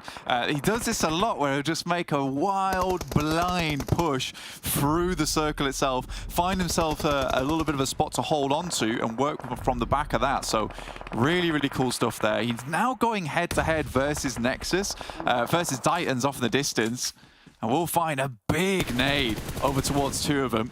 Ooh, Alpha trying to push into his position as well. Danger point, the flash point in the middle for EXO. Nexus trying to stay healthy. Alpha breaking out here. 3 teams are remaining. As Redox tries to stay alive through the smoke train, will be able to do so as the Sheepa is on that reload. But there it is, finally gets that shot on the cross. Kapahala hits the deck behind, and Redox not so lucky. Gets flushed away, Nexus with 3, but they're closer to the circle than Titan. Can they push forwards? Because Alpha on 4 have the rocks. Actually hilarious because I'm pretty sure Alpha can directly see the lads from Titan at this point in time. Havlik goes down, now it's just a 1v1 duel between these two squads. Tenshik moving forwards, claiming territory here, crucial amongst these trees. Nades all important. Do Alpha have any left? One nade here. Again, just needs to be tossed over the top side. Circle is an absolute blessing for the lads. Good nade over the backside. We'll take down Kapahala, but Alpha don't need to peek off the back of this. This is really big. And now Exo and Doran are out for a bit more as the Sheepa doesn't quite find one. Peeks again. It's gorgeous shots from both these players. Unbelievable stuff. They didn't need to peek off the back of that one. How on earth did Nexus make that happen? That is absolutely incredible. They were dead to rights there, Blank, but at the last second, they line up for a spray down. EXO mashes them into a pulp, and Nexus take it back. We've had 2 from the corner plays in these final circles back-to-back now, Blank, and what a way to close it down. Nexus, with that good rotate, you said you'd be happy to see them win. They've proved to you to be a happy bunny. Yeah, it was a good.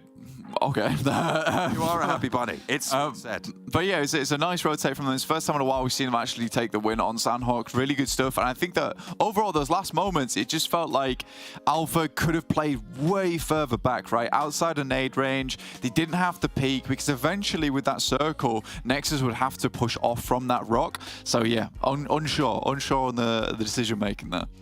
Well, we're going to have to take a little bit of a breather there, Blank, because that was phenomenal from EXO and Doran of Nexus. Frang it out of their minds to be able to take down Alpha in the final circle. A chicken dinner. We'll take a break. We'll be right back.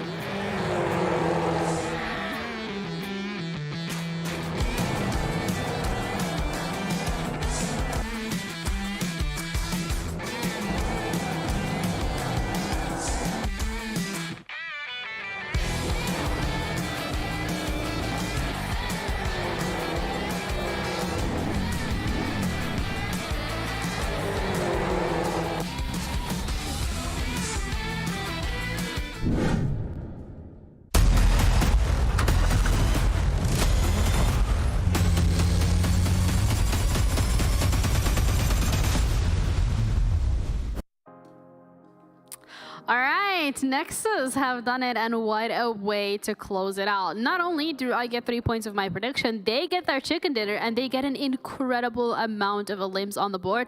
The aggression very well paid off, but I know we were both sitting here, jaw on the floor, when we saw that game being closed out. I'm glad to say, don't get rid of those players. EXO and Doran not just so good at the game. I did not think they were going to be able to make it downhill. Yep. By the way, that smoke road, amazingly well executed. Almost no gaps between those smokes. They made that transition just so much easier for them to reach that rock side. A really good setup initially by EXO to get to the rock, and then able to cross the road. And EXO, Doran, what an amazing bunch of sprays. They were under pressure from the nades. They knew they had to cross. And Ginny not only picked them, but they won. So is the curse broken? The curse is broken. I hope so. It looks like it, yeah.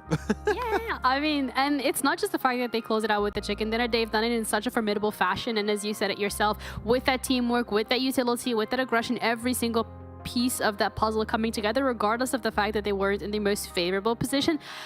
Titan as well, a team that yourself and Blank predicted simply because of the fact that they have been doing really well on this specific game, and they get 7 eliminations, they get 5 placement points, so I'm looking forward to see if this is the beginning of a little bit more. I picked them really early. They were going to be my team to predict really early on because it was a 50-50 circle split on phase 1, focused on Painan, which means they had easy transition points across the northern side or the southern side of that river. So I was like, if they don't get at least a top 3 finish, Titan have fallen Question off. mark? So I'm good to see they Yeah. got themselves a top 3 with actually decent eliminations. I am stoked, but damn Nexus, hell yeah! I'm so stoked to see them do well because I don't know about you, Ginny, but I've been really disappointed with Nexus ever since after the championship of spring, and this is a lot closer to that championship hype we witnessed just a few months ago. And EXO, we had Dorian yesterday. Is EXO going to be MVP today? It's looking like it, but I'm loving it. The Nexus resurgence is ongoing. Yeah, and they've really found that confidence. They found that spark. They found that way of approaching the game that actually works again. So I'm really excited to see how this is going to be playing out over the next couple of days because we can't stop talking about them and they can't stop winning. And that's such a great position to be in, whatever team you are. But looking at this game, the way it started off, I think Dagestan had a little bit of a very difficult position to be in that they just couldn't get out of. And unfortunately, they were one of the first teams to be eliminated. Yeah, in the water, so much raining. Please someone help them. They need no help. I'm under the water. Under the water. It's unfortunate. This rotation would work pretty often. The thing is, all it needs is one player of VULGAR to see that head bobbing in and out of the water. And he's like, oh, this is probably a full team over there. How about we just spray everything we have in that location? And as you can see right now, it didn't quite work out for Dagestan. Though, talking about rotation that did not work out, I want to bring it back to Nexus because it's the Nexus finals, clearly, okay? It's the Nexus weekend. Their rotation onto the eastern side, I've mentioned this many, many times when it comes to Sanhok. The eastern coast is very often left abandoned relatively early. Teams tend to exit from it really quickly, and that is such a nice rotation path for them because Nexus, as we know, they dropped in Cowl, right, Ginny? So they can just wide wrap blade into the east, into the blue. Teams already moved in, and because Quarry/Cave is such a, I'm not going to lie, it's a crappy area to play, not many teams are going to be there. So you've got a very easy entry point into the eastern side. You can play the high grounds of Cave, eliminate, as you see right now, all of VULGAR boys, and then you can play the high ground. The transition down was really tough. You can see this great smoke road. But the macro rotations from the early until the very late stage, and also the mechanical skill of EXO and Dorian in those finishing moments, it just all tied up perfectly for them to not just get a winner-winner chicken dinner, but to also get 10 eliminations on board. Thank you for listening to my TED Talk about Nexus. Yeah. Thank you for having such a great TED Talk about Nexus. I will not forget to like and subscribe so I can hear it again. But I think as well, the fact that Alpha Team, Gladiators, Titan, as well as VULGAR boys managed to get their way up in some of these top 5 placements, that's really great for them. I think Titan particularly is the one that I'm looking forward to next game. I think I want to see how that's going to be playing out. I'm really proud of VULGAR boys for seeing an opportunity against Dagestan and being able to capitalize off of it and continuously snowballing that into the rest of the game. But there's still a couple of games to be played today. We're only 2 out of 6 down. We still have 4 more to go. And with that, the overall again has been changed. And we're going to keep a close eye on it because at the end of the day, the overall is very important. And Nexus shoot themselves all the way to first place at 137. Hell yeah, I'm loving it right now, what we've seen from Nexus. This is giga cool. But yeah, I wonder if they can hold on to the top. I'm still expecting more from MADBULLS, though, a team that has been a bit silent, but they're still been able to score these points, is Alpha Team. They've got themselves a really strong compound. They've done that multiple times throughout these finals. Yesterday and now today, they got themselves that strong compound next to the riverbank, so they were able to get some extra placement points and eliminations on board. So I think a lot of these teams are pretty much, at least I'm feeling confident that a lot of these teams are going to remain in the top 8, are looking already really comfortable, which is not the case for Major Pride and Gladiators. They're in a position where they could slip out of the top 8, which I did not expect entering these finals. So there's a lot of unexpected things happening, which makes these finals even more interesting. Yeah, the finals are, I feel like, really making us hold on to the edge of our seats because we don't exactly know how things are going to be playing out and what the fashion would be. But looking as well at the teams that have historically performed the best on map, like Erangel, we got our MADBULLS, we got our Gladiators, we got our Dagestan, our VIRTUS.PRO, and our KONINA Powers. And these are the teams that we want to see show up today because one thing across the board of all of these teams is we're looking towards our MADBULLS, our Gladiators, our VIRTUS.PRO, and our KONINA Power to be stepping it up today because of yesterday being a little bit more lackluster. Whereas for Dagestan, we want them to step up today because they have had such an incredible day yesterday as well. So my eyes are glued on every single one of these ones right now. I'm doing my early prediction of a MADBULLS chicken dinner right now. I think that they're mad, they're angry, they're not getting those points, so they're going to bring it back here. I'm going to predict them even if they're dead, okay? I will do it. Okay, just put it in a prediction sheet right about now, and we're going to see that. You guys as well at home, make sure that you remember to fill out the survey. We would really appreciate it in terms of improving and just making potential changes for next year. It's going to be pinned in a chat, so that will give it easy accessibility. But we're now going to be heading over to our casters who are going to be walking us through the next map of today. We've got Sanhok coming up next with Blank and John. Thank you very much. We are indeed going over to Erangel, and I did check. Max has, in fact, put MADBULLS in the prediction sheet, Blank. So he's locked that in very early. He is. There's a win on the rise. It's definitely coming, 100%. He's definitely sure of it. Fair play to him. I mean, Erangel, they typically do well on this map. I don't mind the pick right now. I mean, we're back to basics, right? We're no longer predicting on the 5th circle. It is what it is. It is what it is, man. But yeah, I think MADBULLS would love to get a win here, retake that top spot. And again, you know, a 25-point win, that's big in terms of climbing up. I do like this finals moment. It really is feeling like anyone can take it at any moment, just clawing back that first pole position, which is lovely to see. Alpha off the back of that last game, though, what a slip up from them. Could have been so much easier. It's just realistically a case of Zashipa getting a bit hungry for those peaks when it wasn't necessary. Just a little bit too bold in the face. I mean, when Dorian's on the battlefield, you've got to be a little bit more disciplined than that, Alpha. And EXO as well. I think he was the one to actually get that big spray down at the start. Just abominable in its nature for Alpha. We'll see if they're able to pick up their spirits and move forwards, because they still managed to get a pretty hefty 2nd place on that match. So a nice little chunk of points to add to their totals. Plane path from the southwest all the way over towards the gap between Severny and Stalber. Should be fairly kind to pretty much everybody. I don't think anywhere's going to be super out of the mix. Looks like we won't have another Novo visit from Nexus. Not this time around, as they have not dropped out over that military. I can't quite see them on that south coast, so I don't think they managed to go there. Not quite yet. I mean, looking at the map though right now, Major Pride, definitely a team that's going to be heading central, over towards that south side of Rozhok, having a good time over there. Gladiators dropping Primor, so a bit of a change of direction for them, and I think they realise they need a bit of change of pace as well. Some of these games just haven't been going in their favour, you know, losing teams, mates, enduring fights that feel almost won already, just a little bit lackluster here and there. And again, where they're currently positioned is 7th place, 107 points. They're 30 points behind 1st place, so they would need to hurry up, because there is a fair few teams that are underneath 137, but still quite close.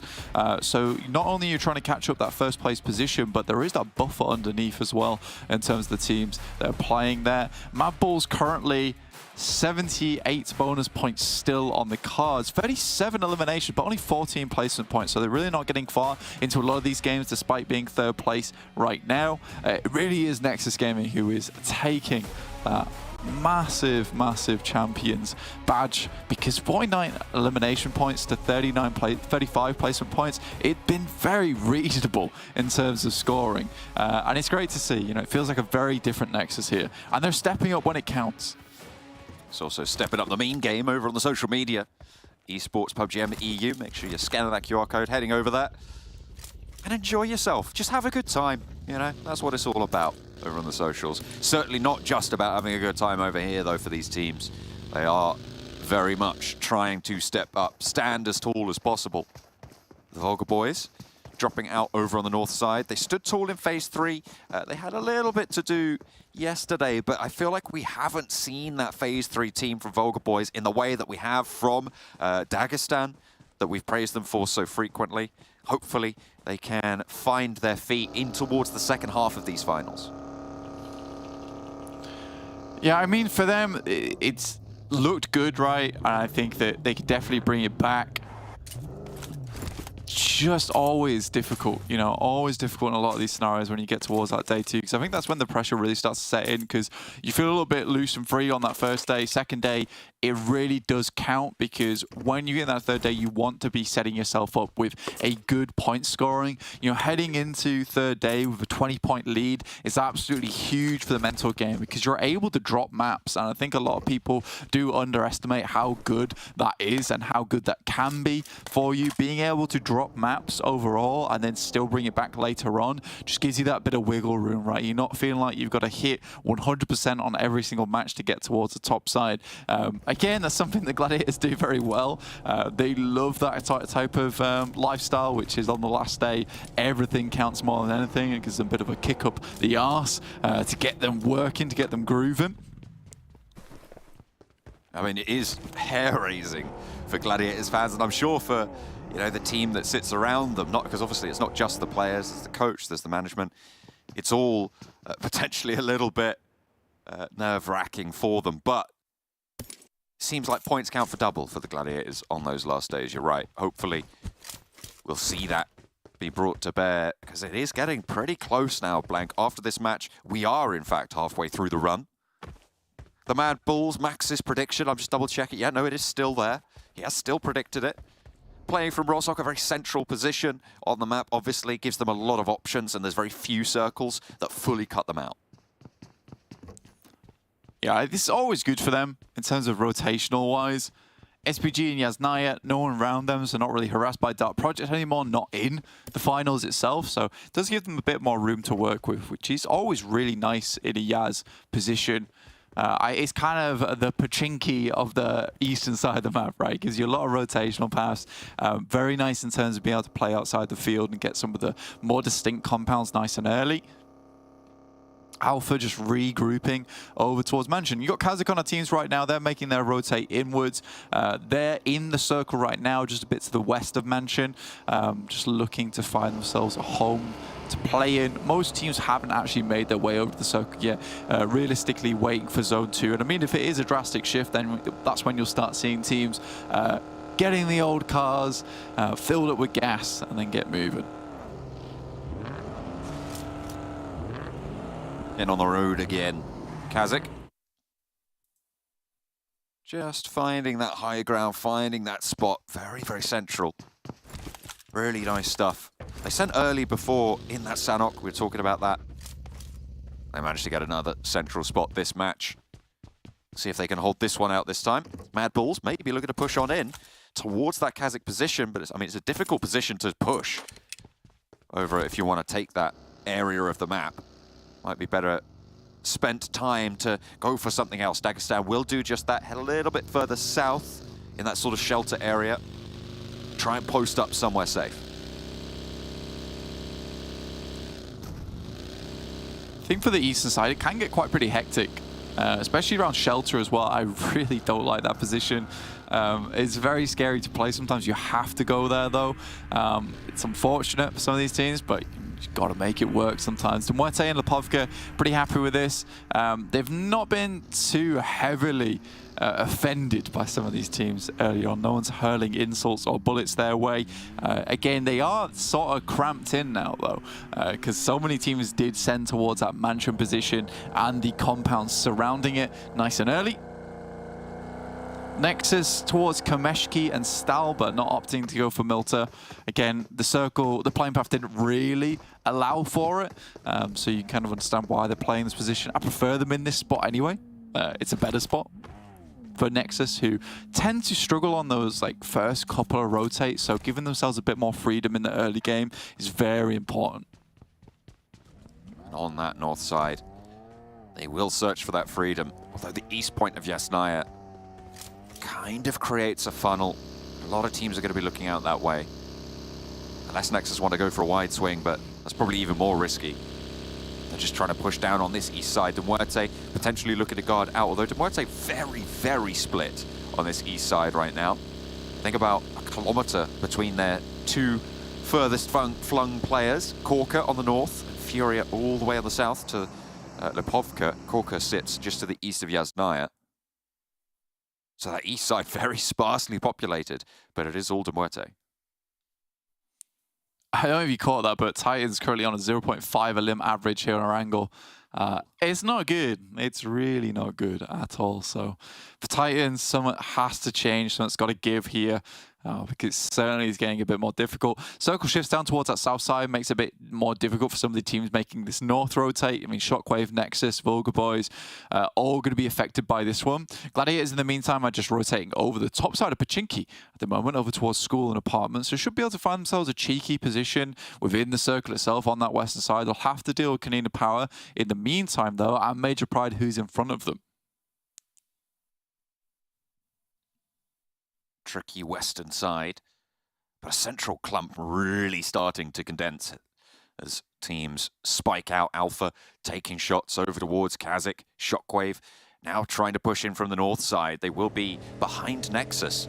Potential to catch a player or two here. Exo and Dorin, you know they have the chops to take 2 versus 4 fights, but you don't want to be stuck too far. Shockwave, oh, he sees him, he knows he's there. Exo needs to hop through, needs to get the vehicle moving. Doran just pulls it into safe cover, and they need to get moving now. They know they've got to get gone. Uh-oh. Oh, they send the buggy into nitro boost, but you need to press that whilst you're driving. You can't just do the front flip off the front of the vehicle on the compound. That's quite a way. That's quite a move, actually. They've installed springs on the back of the vehicle. Spring Eel Jack playing on the NEXUS roster, apparently. Bounding away across tall buildings, but this time it's just off the side. They corrected themselves. They've found their level, and they will be able to regroup there. So potential dangerous situation for NEXUS averted. Good stuff from Gladiators. I mean, Matic does fantastically well to find that earlier, and I think they should have known the KONINA Power is coming in. Somehow they've been able to get ahead of them too, so that's a very nice little pick-off for Gladiators. Just thinning the herd over on this western side makes their life so much easier in the future. Again, just don't want to see them get too overzealous off the back of this, because we have seen a fair few times the Gladiators will find one elimination, try to look for a little bit more, take a knock, and then slowly things start to go wrong from there.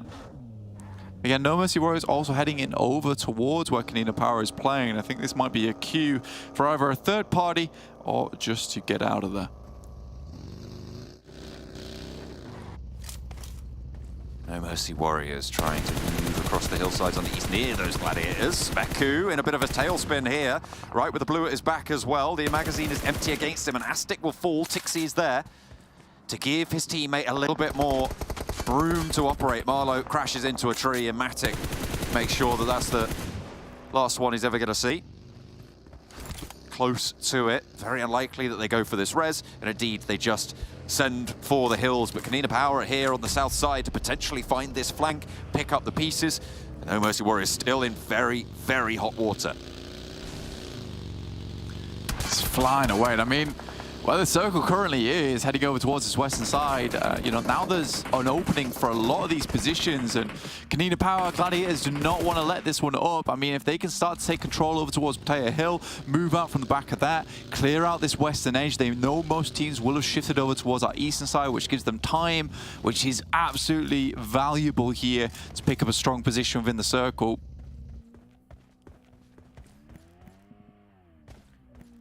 KONINA Power now turning their attention to Gladiators.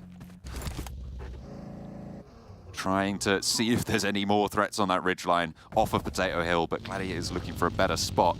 The shift comes through. MADBULLS are looking pretty good for Max's prediction, to be honest. They're in a decent spot.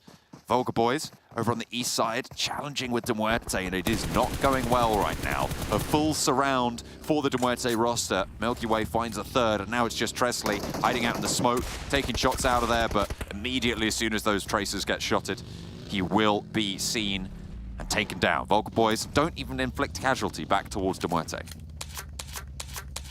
Yeah, MUERTE absolutely destroy the VULGAR boys. Again, they've got further to go, but the more teams they clear from that edge, the easier it is. You know, we'll talk about the very similar thing that's happening over on the western side, but very much a lot of teams all just clumped in towards this eastern area. Around shelter, around dip, you know, it's very difficult to work this edge of the map, and most teams will have to start taking some fights towards that next circle. You know, you're sort of hoping either way, you know, either a south or a north shift really on the back of this one for any of these teams. It's difficult. Very, very difficult. There is no right answer for a lot of them. Just try and keep your head down. Keep control of your space. See if you can survive a little bit longer into the night.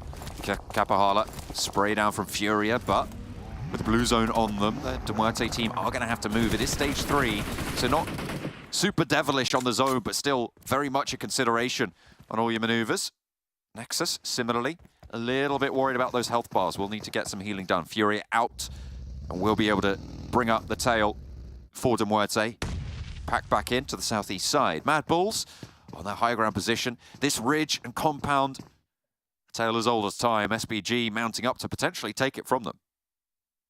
Yeah, again, for MADBULLS, it's a really nice spot. I think you do have to be a little bit wary of teams coming in from that northern side. They'll know it should realistically just be SPG. For MADBULLS, this works out fantastically well. A lot of teams will be crunching in towards this northern edge too, over towards this compound, so SPG likely going to have to fight against a fair few other teams, leaving MADBULLS fairly chilled out, essentially. OP Dip still involved. Mini Dip been held by Alpha Team up towards the middle of the map. Just wonder how long they'll survive in this position. MUERTE descending on NEXUS. Once more, they will scrap back and forth. Doran trying to just get away from this, but will not be able to do so. Not so lucky there. Milky Way threads the needle on the shot. Nice spray down and flush there. Just the one player for NEXUS remaining now. Sorry, there's two actually still alive, but Kapahala very much split from EXO. The nade down the stairs, bouncing up. Finds a little bit of damage and forces Kapahala off, but he's into the shelter now. Yeah, and not likely to leave for quite some time. I think for MUERTE, they are just systematically taking teams apart. I mean, they can hang around here for quite some time. They realize it's not likely they're going to hugely beneficial position with the circle anytime soon. So what they can do is just keep Kapahala underneath inside shelter until they have to eventually move to the circle. Pretty cruel play. This is the spray down coming through from both the sides of the squads. Kapahala just flying himself into shelter itself. But yeah, very nicely done. EXO's going to make the wild rotate where he blinds all the other teams as he heads towards the circle. Going to play alongside Alpha and Mini Dip. I think that's pretty dangerous, honestly, but will find himself a shack to work off the back of. Trying to bounce that one out. The nade will finish NEXUS. MUERTE now with VIRTUS.PRO close by. Milky Way looking to hold, but Beck has the off angle as well. This is really tough stuff and very low HP. The rest of MUERTE need to use this time wisely. VIRTUS.PRO not pushing around gives them a chance to potentially salvage this if they make the right moves, if they find those steps. Beck and Ruda now on the off angle. Milky Way goes down to a nade from Elementrix. Have MUERTE done enough with the time that was given to them? It's a good nade from Elementrix, actually, and Fury just has to hit a really nice spray down. Does find one, and I think he has to push off the back of that. Doesn't have much choice, takes a huge amount of damage. Maybe just a case of leaving Milky Way behind here, not really worth it. Ruda, Beck holding off that mound that they took control of on the split, on the 2-2 for VIRTUS.PRO. MUERTE still want the challenge. They haven't flushed out Milky Way just yet. Malloy gets a lovely little spray down, but in comes the off angle and in comes the Gladiators as well. Kitsune rolls straight on up and into the thick of it. Tixi right there as well. The Gladiators trying to pull out a meal of this fight and will be able to get a plenty helping of points on that south side. A really good start, but they've got to move further. Kitsune leads that charge again. Matic ready for the backup. Meku and Tixi into the vehicles fast. Kitsune down first, Malloy in the smoke. Matic trying to get the answer as he is low. Meku rolls him down in the end. Kitsune safe for now. Will he be able to get rezzed? Yeah, these angles coming through from Dagestan, absolutely devastating though for any team down towards this side. Ruda and Beck both inside the shelter itself. We're waiting for stage 5 to just pop as we see it over towards that top right-hand side of the screen. Gladiators will pick up their lads, the boys. And right now, MADBULLS still have a fairly strong position within the circle. It's kind of difficult to call. Mini Dip held by Alpha Team could be very strong. It just depends how quickly teams can get into nade range and how well they'll hold out this spot off the back of that last game where they made some pretty bad mistakes. We've seen their closing capabilities. Maybe they've learnt their lesson. Maybe they'll be able to turn this one around, but not sure I'd like to put my eggs in the basket just yet. Major Pride on the west edge, getting guarded out. TUNA. Obito moving forwards, has the backup as well on that wall side. Purple first, but it is a lovely little trade coming through from Obito to keep them there. We'll need to get this res fairly fast. On the outside, just has the buggy protection. And they don't want that blue to tag them. It's going to be fatal if it comes through. VIRTUS.PRO all move out at just the right moment. That's so cruel. They find Kitsune and Gladiators have to send on without him. Very good timing coming through from both Beck as well as Ruda. Gladiators sent over towards Titans in OP dip. TUNA's actually holding it towards our western side. It's not a bad spot, actually. And Gladiators are flying right over towards them. Tixi leading the charge here as Meku tries to get another cheeky roll down. Zero just holding him off, turns him around with that shotgun. Meku having to hit the deck here, nearly taking Zero down as another player moves forwards. Tixi careens on in, but Meku's still there, finds Purple. Zero's close and on the tree, and you need to be worried. Seems like Meku does know that there's a player there. Certainly will now. That nade looks pretty good. Will it find the damage onto Zero? The rest of the team are going to move straight on in. Gladiators love to try and find these bumper bashes, but not quite able to tag on Zero. And the rest of TUNA are in for the rally. Obito is in now. And Noshi on that off angle will look to control it. The first knock goes over and the Gladiators might just be falling here. Tixi. That nade is long, so he still has time to work with.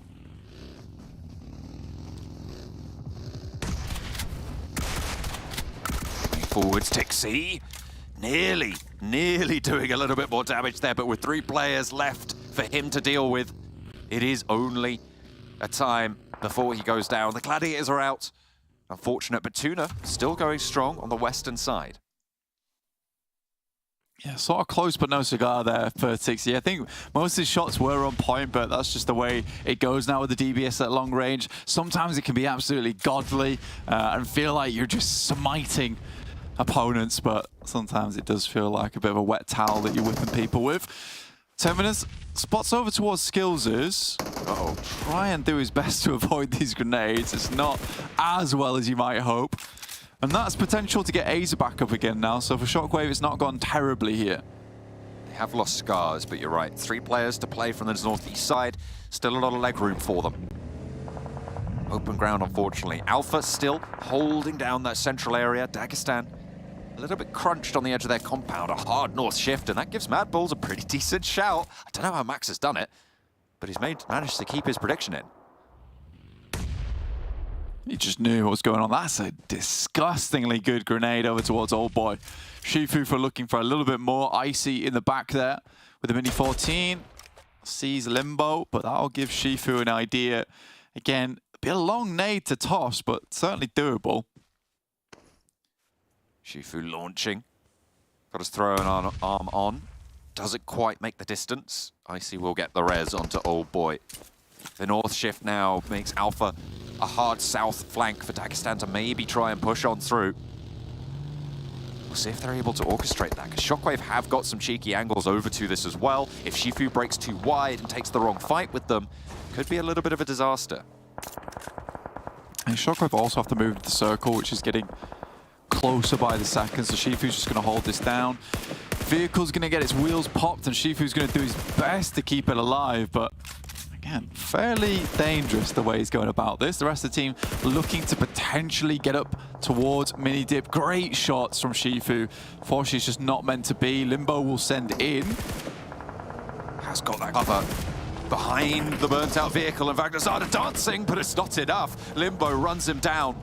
Now the rest of Shockwave looking to stand up. They've got a 1-for-1 trade right now on the engagement, but with the numbers disadvantage, that is not in their favor. Dagestan can keep moving forwards here. If they want to swell the hillside, now's their opportunity. Tenchik trying to break out wide, trying to look for that third party, but is turned away. Zadira repositioning for a baseline of fire for Dagestan. Terminus getting lit up. Keep is able to own this area, and Aza is the last to fall. Dagestan lose Shifu, but they take out Shockwave. That's a pretty hilarious way to finish. The amount of times they got in vehicles, I mean, that's just confidence at its finest coming through from Dagestan. They knew what they wanted to do. They wanted to keep Shockwave on the back foot there, keep them reeling, stumbling, and they certainly did that alongside with the vehicles. MADBULLS have moved south just a little bit. They got a couple of knocks over towards TUNA earlier on.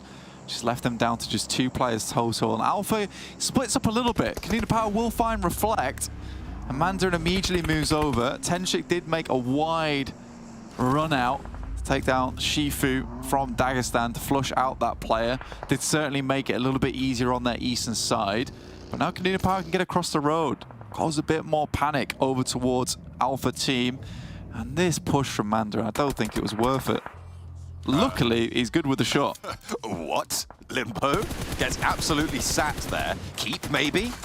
Next on the spray, but Mandarin, he's going to drop another smoke there. I don't know how many tires that buggy has left. I think 2 of them certainly are out. Not sure about a third. But might actually be able to get out of this. With Limbo needing to get res. Zadiro looking for the pressure. Sees Mandarin just about able to peek over this ridgeline, but sees Tenchik as well. There is more danger than perhaps they thought. Zerich is being flushed in the meantime for the MADBULLS. Dagestan being crunched in now. Can KONINA Power control the glut of Alpha on that south side? Oh, this is a classic Tenchik play. I really, really hope that he regroups the team at some point. Because this is how Alpha loses games. Tenchik gets a little bit too far forward. Then he gets flushed and knocked. Alpha will have to leave mini dip.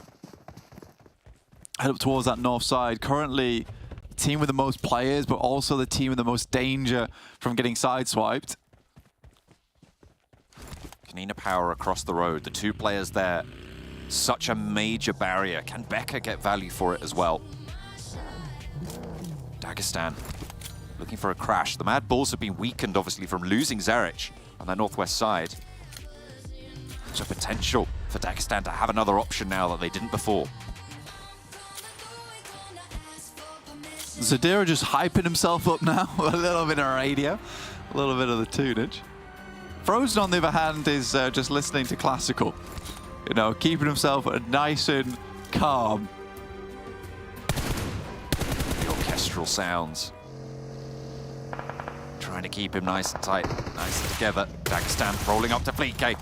He's holding it down in a solo spot. Has got that Wookiee coat on as well. Tries to spray for another, finds a second knock, and just at the end, Fleeke just destroys Dagestan. What is he? How?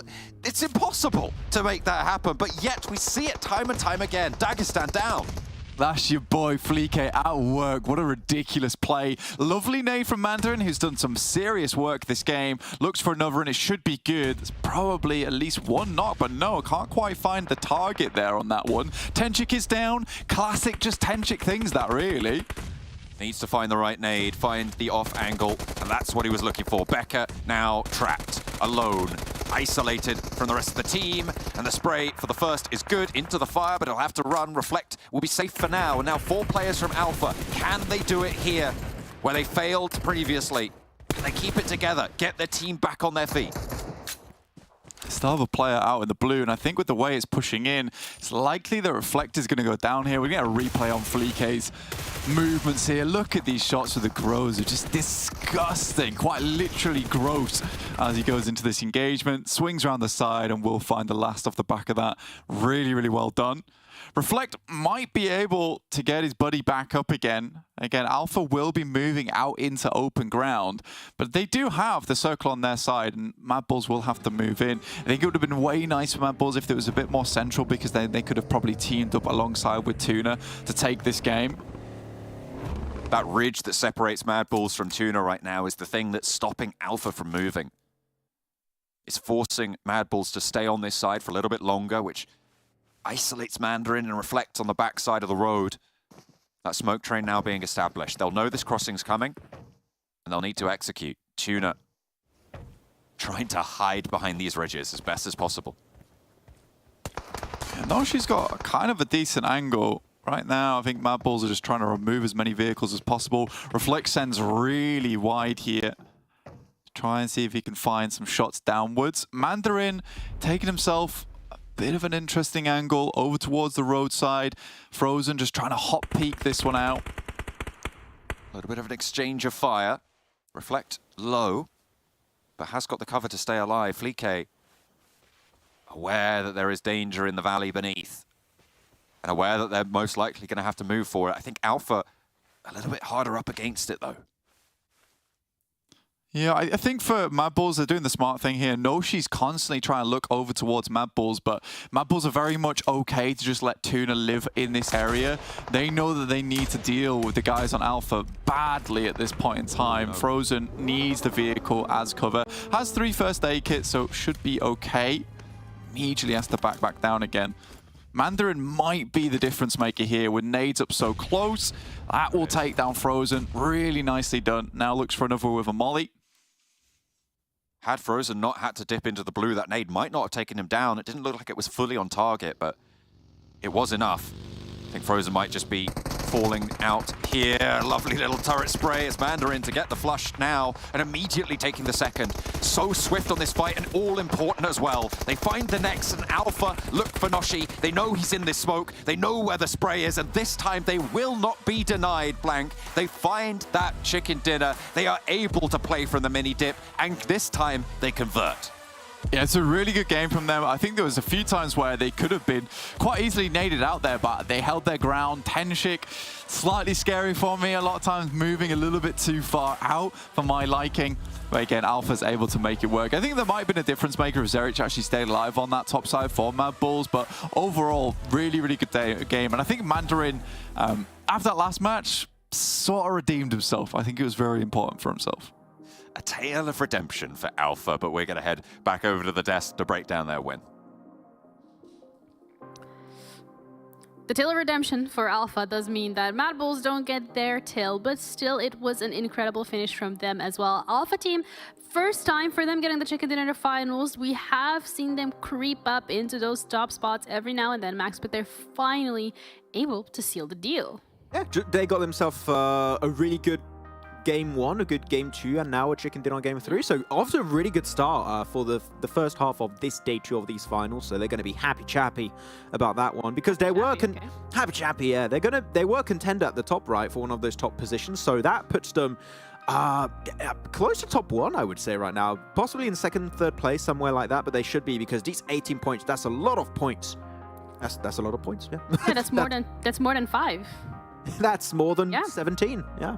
That is also more than 70, but then we're looking at the teams below them. TUNA Esports again making a little bit of a comeback in terms of the points they're able to secure, in terms of their placement, but again brings the question of can they actually get themselves a chicken dinner.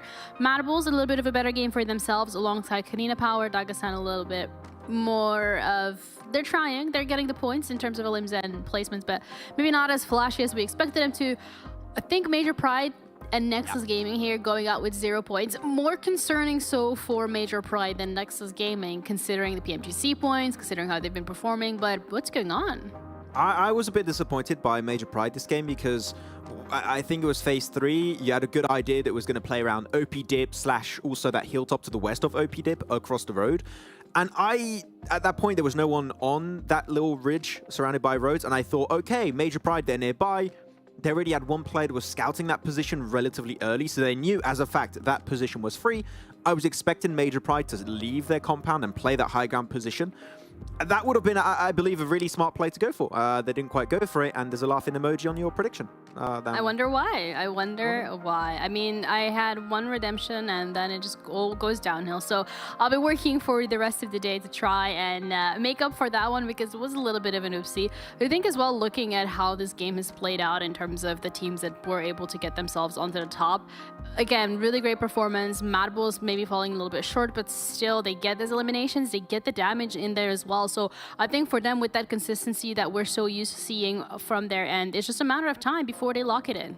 And it's good actually because we could talk about your MADBULLS and your Dagestan. We've highlighted them many times. KONINA Power, we saw at the start of this game, they had about 28 minutes average survival time throughout yesterday because they got a 3rd place and like another really strong game for KONINA Power. They got himself a chicken dinner and a 3rd place. So they're really proficient when it comes to rotating on that one for being a team that likes to drop Sanhok Island. Not the easiest, smoothest rotations, and yet they just keep getting in circles. So it seems like it's a map they just very used to. They got a game plan that they execute, follow it down to a T, and the execution of that plan tends to work out more time than it doesn't. Though, throughout the rest of this game, though, we had some interesting late rotations like NEXUS crashing into Shelter versus MUERTE. MUERTE not going to allow that to happen. And then you had VIRTUS.PRO And you'll see in a few seconds, there was Gladiators that went for a third party, playing a bit of whack-a-mole, trying to get those teams back into Shelter itself, which was very unusual. I don't expect a team to third party a fight in Shelter because it's so unpredictable. You don't know where the players are. You've got so many positions that are hard to clear. And, oh, I didn't realize he was shooting through that small window in the rooftop. Yeah. Okay, that's original to say the least. You gotta be original, right? Because, you know, if you're just conforming to the crowd and dropping the same place as everyone else, you're gonna find yourself in a little bit of a tough position. I think Gladiators as well at the beginning of this game found themselves in a tough position and weren't able to get themselves out of it. And as the game carries on and as the teams start dropping, this was great. This was great. Oh my god, I love this. M4 with the Groza, and they came up to him with DBSs and they were like, we just got hit him. This tree, it's too powerful. Oh my god, that was such an incredible clutch for Flicky. You're making Flicky my social media job very easy with those clips. Thank you very much. That is going to be a clip for sure on the socials. But yeah, good finish there.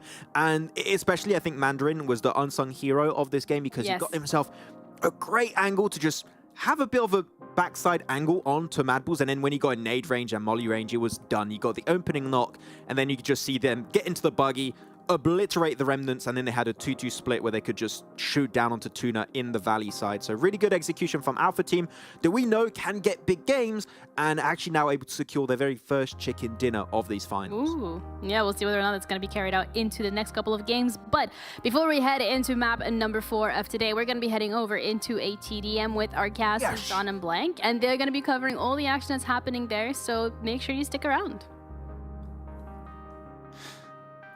That's right, we've got a little bit of a score to settle over in the TDM bracket. We still have yet to declare our winners. We had the 3rd and 4th place decider yesterday, but the finals are around the corner. KASIK team and Dagestan both going to have to take each other on in match number 20.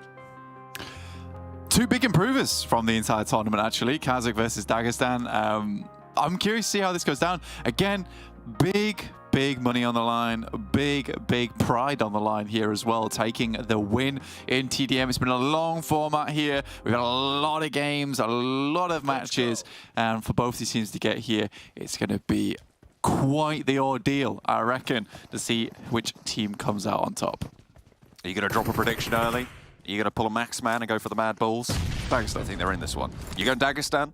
You know what? I'm inclined to agree with you. I think they've got it in the bag. It's a 2 for 2.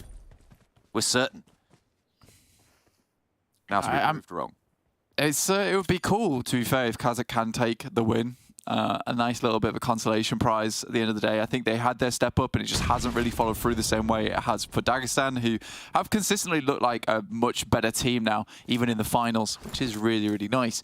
Zadira, though, still just looking for something. I think both teams understand just how important this match is to them. We're already a minute in and not a single elimination found. Yeah, they are being decidedly chill. That's not what TDM's about, you see. That's just not, that's not the vibe, all right? I'm needing much more action than this. Find an opening. Let's go. Just wandering around.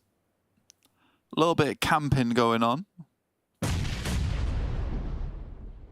Bit of damage, not too much. Did you have anything nice for breakfast, Blank, whilst we're waiting for these two teams to look at each other? Some rice cakes. Oh. A nice little healthy start to the day. I like that. They had chocolate on them, so not really. I'll take that back. Denied. Not a healthy breakfast anymore, unfortunately. It's all right, I only had a coffee, so you're ahead of me. By 1. Champions breakfast. Coffee. Nothing else. Cast on an empty stomach. It's better that way. Oh, really? I like to eat. I like to be full. No. I can't be casting on a full stomach. I can have a bit of food, but no, it's a little bit hungry. Makes me keener. There you go. A little insight. Well, 2 minutes 30, so a quarter way through. No limbs yet. What happens if it's 0-0? I don't know. Both lose. Both get relegated. We all go home. The tournament's over. We have to do it all again. Oh, no. Oh. Try something. Oh, they're going. There's a point. Blank, they scored 2. There's 2 points. They're looking for more as well. My goodness. There's 4 points have been scored. Finally, some action over on the high crowd in the middle. And it's 4-1. KASIK open an early lead. Dagestan on 2. This is what should have happened 3 minutes ago. They realise that time's running out for themselves. Flashbang around the side. Get a little bit more in fun. I think we're back to basics again. Oh. That's a cheeky angle, actually. That's a very cheeky angle. Well, he's been doing his research, you know. He's been on the YouTubes. Secret spots on ruins. Has Seven got a tutorial on that never see yet? this. Probably. Got a tutorial on? Yeah, maybe I'll have to get a couple of those videos for the next TDM tournament. This is not the way to play this, though. I don't like this. For a final, come on. You got better than this in the tank. 4-2. 6 points scored in 4 minutes. We're just chilling. I reckon this is not going to go to the full 40. Almost certain of that.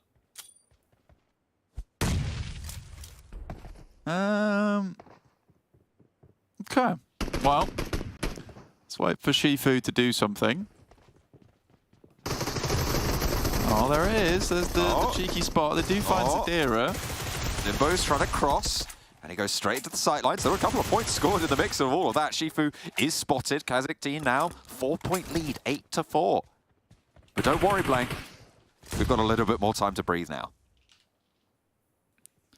Probably back to basics. I know KASIK's doing really good. I'm happy for him. You know, ALM's been able to fend off the guys from Dagestan who initiated their first push. Oh, there we go. Blinded. Oh. 8-5. An extra point. Halfway through. They are just biding their time. So wise, Blank. So calm, you know? So dull. Yeah, so it's like a blunt blade. It'll get the job done, but I might take a while, and it might just end up being the vegetable that gives up. Just cuts itself. Whoa. That leak. Julietting. It felt sorry for me. On the chopping board. There we go. Oh, some more points. Run away. 3-2. Oh, Dagestan, they're moving forwards, Blank. I don't think we've seen this so far in this match. And for that, they've managed to get a point. Phenomenal stuff. What a turn of events now. 11-8. It was 4 points, and it will be again, as basically nothing changes. Trofka goes down. Still the 4-point lead. Limbo trying to get a little bit more off the back of it. I mean, if you can get one elimination, that'd be great. But again, that's traded back. Now we're 15 up, 3 minutes remaining. Dagestan's just going for some crazy moves now. And it looks like KASIK might just be able to win this one. Well, if the pace of the match continues as is, it's 3.5 minutes. Just about enough time to get one extra point. These two titans of TDM clash around the corner. Finally, a little bit more action does seem to be heating up now, Blank. 6 points is the lead, shrunk by 1 on that last engagement by Dagestan. As the spray down, just finds English, but he's still in those iframes. And English gets the spray, gets the best of Limbo. Puts 21 on the board, and Shifu's next, 22 now. And a lot faster as we enter the final 3 minutes. Oh, English actually doing huge amounts of work here. Trofka with his signature SKS.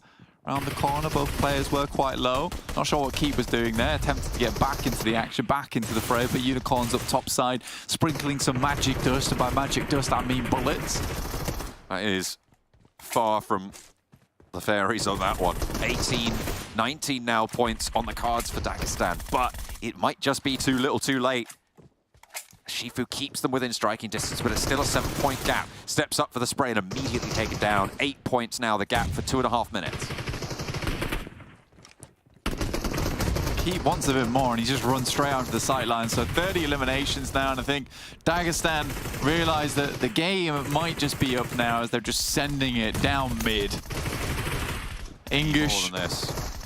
Oh, he's blasting off right now. Needs some more shells in the chamber. Jericho's town is up for seconds. English absolutely chews him up, spits him out. 12 points now on the lead. Are they going to make it to 40 here? I mean, it's potential with 2 minutes left, and the pace that we've seen now as it comes back through, there is a chance as they turn the corner, slides out wide, Skills's spraying blindly into the flashbang, and there it is, 39 points, 1 minute 40. This is doable. Yeah, it's all formality as part of it. As soon as they hit 35, it's kind of GG, right? No matter how many times you go for the refrags, no matter how many times you go for these full squad wipes, there's always going to be 1 or 2 eliminations going back across the way of KASIK. So, just waiting for it to end. I'm pretty much, I think we can say right now, GG to KASIK, taking the big win on the biggest tournament around. TDMs go to KASIK and Trofka with the signature SKS. Really bringing that one back into fashion.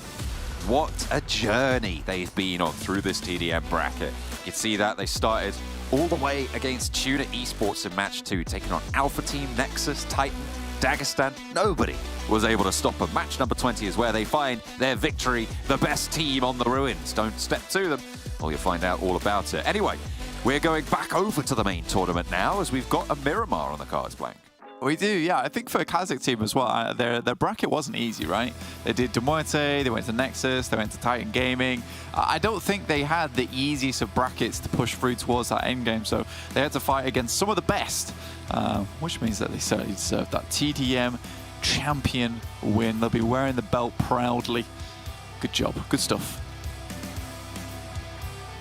They need to bring it really more to the forefront, though, in these finals. 75 points right now, 13th place.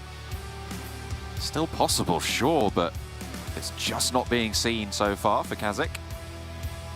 Maybe this Miramar will be the difference maker. Match number 4, we have crossed the middle point of these finals, Blank. We are now into the second half of this stage of the tournament. And it is all closing down from here. Hopefully that won't be felt too harshly by some of the teams looking to chase down that 8th place spot. All important for getting forwards in the tournament structure. Absolutely. Looking at these games though, we will have 3 more on the day. Day 2. Miramar, Sanhok, as well as an Erangel. Take a quick check-in with the stats. I reckon it's a stats page. Looker. We check that one out. What are we looking for? What are we taking into consideration on those stats? Just so many things right now. Mainly that MADBULLS is back in first place, 142 points, and MUERTE behind them, second, and Nexus have dropped. But they're tied with Alpha Team. Surprisingly, Alpha in 4th place. I mean, Alpha coming off that 2nd place finish into the chicken dinner. They have managed to put up a lot of points in that previous match. They started the day in 7th place. And as we said, it was very much an open season to get towards the top of those tables with some good performances. Alpha absolutely have done so. Southeast Circle, over towards a potential Nexus drop spot. MADBULLS, very, very split with Frozen, not getting the memo that they're adjusting further down south instead of Puerto Paraiso. This is a circle we've not seen in quite some time.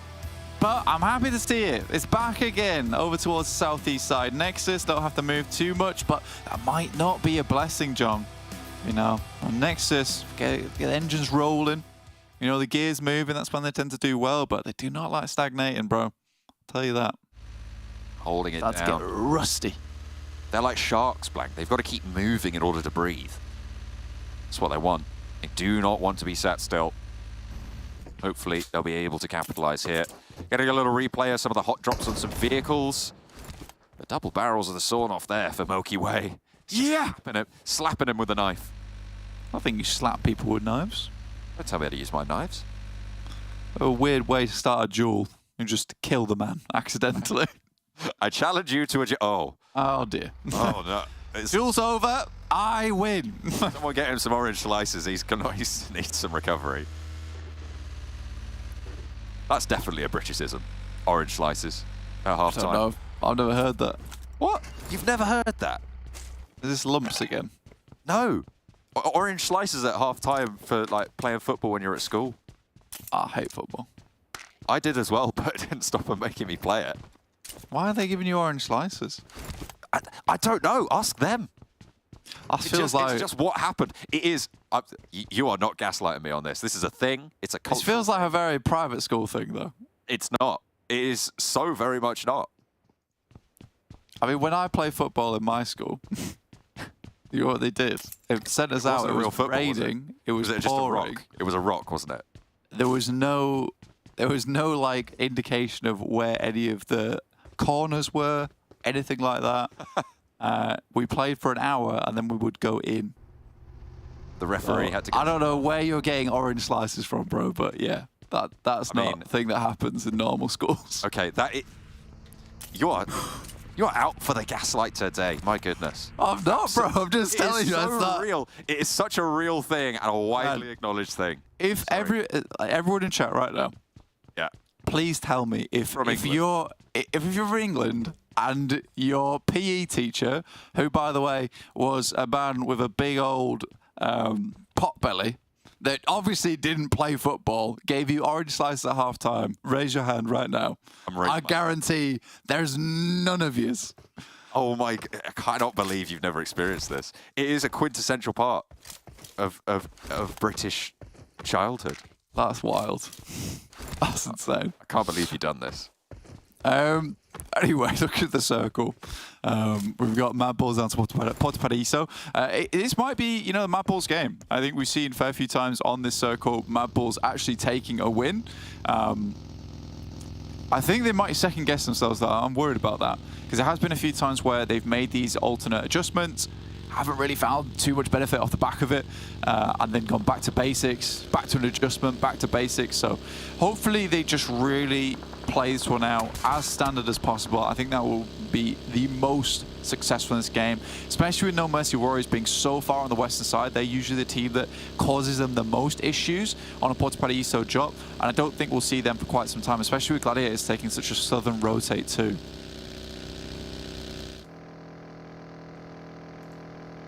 Chance for the MADBULLS to keep it on going. Major Pride. Again, it just feels lackluster from Major Pride so far. They have not had the impact that maybe they would have wanted. They are still in that top 8 spot. But just finding, I mean, we saw it really in that last fight that they had with MUERTE in the middle of the last Miramar as well. They just didn't seem to have the coordination that we would come to expect from these players. They've already lost Black-White as well here. So I don't imagine that tune's going to change anytime soon.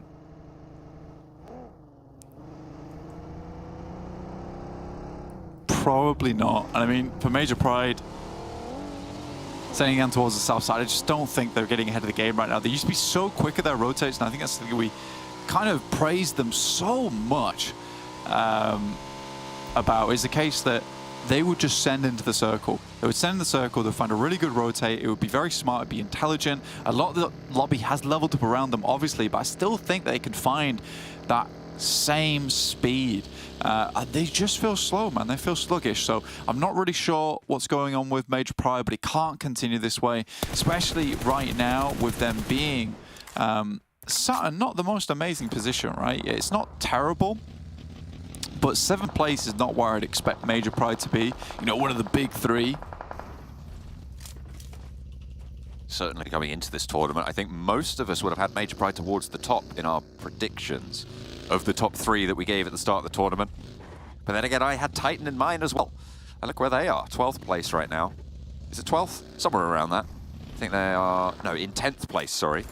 So pretty close to that border, but still very much underperforming expectations. Even though Titan, I would say, are not part of that big 3. They were a team that we were looking at as a real firecracker, and were able to place third in those overalls from the league stages. So really disappointing turn of events so far. And one of the other teams were looking to step up amongst that big three. But right now, other teams are taking over the limelight. No, I mean, the Gladiators find themselves a good spot, though, and they make this rotate very frequently. They do make this rotate and lose one player frequently, so it's kind of a miracle.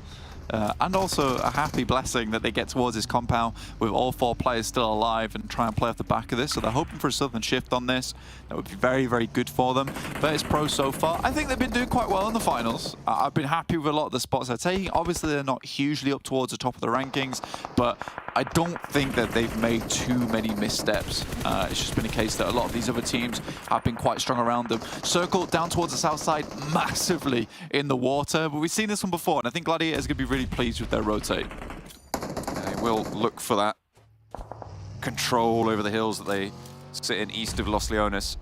MADBULLS hard shift as well, playing a little bit closer to the coast, so potential for them to try and see this one through. To the south side of Impala, I think we've had a finish almost exactly in this area before, where the Gladiators were playing in the shack just by the road that sits in that sort of area. The MADBULLS were trying to make it work on the eastern side, but they didn't quite fill in properly. So hopefully they've adjusted on that. In the meantime, SHOCKWAVE on the north, taking a fight back and forth with VIRTUS.PRO. It's 1-1 right now on the Nox. A nade over the top from Terminus. It looks like it could be right on the money, but it's a little bit left. A long shot coming through from Elementrix on the off angle. Look all the way across on the other side of the hill. Might just be able to cover off this res for weight. Terminus goes down. Beck finds himself a nice little angle around the side there. VIRTUS.PRO obviously losing one player. This is very far up to the northern edge, so honestly, both these teams will be struggling regardless of what happened next. VIRTUS.PRO, fairly lucky they're able to get out with this one unscathed in terms of players being lost, but that does mean they can get into the circle. But it's just so much area that's already been occupied. Anyone that's kind of outside the circle now, somewhat ruined in terms of performance. You have to really fight tooth and nail to get in. Just go a little bit harder. Got to keep going faster. That's always the way in PMPL. And as we said a couple of times, quite a few times actually, that Europe is really starting to develop, to mature in its play. So you do need to keep standing up and keep developing yourselves. But this north side, very tricky to develop in its own right. VULGAR boys, front of the queue, TUNA behind it. The remnants of SHOCKWAVE and VIRTUS.PRO all looking to push in. The area actually to the east of the La Bandita crater is really quite open at the moment, but the question is, if you cross it, where do you go? Because there's so many teams already in the way. Yeah, I mean, like you say, it's just so difficult in the circle. It really is a case of just battling. You know, you're boxing against teams within the circle to try and force your way in, muscle your way in, and that requires skill. It requires you to be confident in your pushes. Titan's been fairly fortunate in the case that, you know, KONINA Power as well as Alpha Team have both just like been brushed aside and have allowed them to rock up towards this compound that is pretty much untaken. So for Titans, this is, I would say, dumb luck more than anything that no one else has tried to take this. But we go further down towards the southeast. Again, MADBULLS perform fairly well in this circle. Look at the glut of teams over towards that northwest edge as well. It's just a criminal circle in general. Keeps Puerto Paraíso entirely in there as well. It'd be cool to see a Puerto Paraíso finish. I don't think I've ever covered a fully coastal finish here, but might be on the cards now. Titan losing Robs. It's unfortunate. Their dumb luck runs out. Titan down to 3. A little bit closer to the circle than some of the others, but they are still on the edge of it. And on the northern flank as well. A lot of pressure going to fall down on them. Alpha, SBG, all looking to move in. Gladiators are to their south as well. And the KONINA Power Squad going to have to find a way through. So very much in a hot spot for Titan. Alpha skirting the engagement, maybe just taking the Gladiators on full face.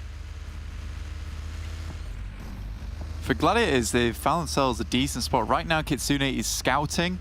So they don't want to get too caught up in engagements right now, and I think neither does Alpha. I think both these teams realize that they will just have to move in eventually, so it's not worth getting it into a scrap right now where they'll be easily third-partied. A lot of teams are attempting to make their way over towards that northern side. You can see VIRTUS.PRO, they were so far towards that northern edge that they're just going down towards the blue now. Ruda likely to be left behind. Takimi from VULGAR Boys similarly taking shots from NEXUS, who know they need to get in. Surprised me that NEXUS is not further down towards the south here already. Considering their start in Impala, like I said, though, they get rusty on these matches where they don't have to do too much moving. Exo finds Tresley, and that should be an easy pickup for the VULGAR Boys down to Takimi, who is further along the coast now. Taking a swim, cooling off under the desert sun. Certainly necessary. Solo player being burnt away. SBG taking care of Shockwave. They will move further south. A lot of teams crowded now into the hills to the south of Impala. Looks like KASIK are holding the set of warehouses that just sit south of Impala. MADBULLS moving a little bit further south of that. I think KASIK might struggle to leave their area on that north edge. Titan trying to flow around the west side of it. But Alpha were ahead of them on that game. SBG behind them might cause problems, but Titan still seemingly doing all right. Only the 1 point for it, though. I see.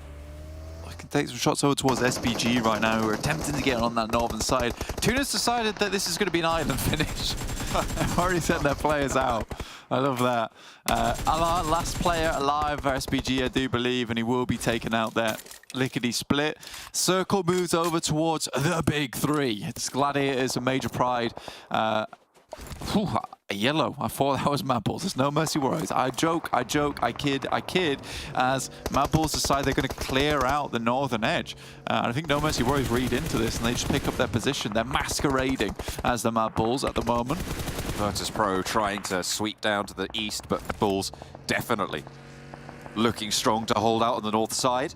They play this area a lot. They'll be familiar with the terrain. Gladiators sitting in a saddle at the moment on the north side of it, trying to peek out towards the north. They've heard a lot of shots, and they're trying to play off that plateau, just overlooking towards Alpha, Titan, and MADBULLS.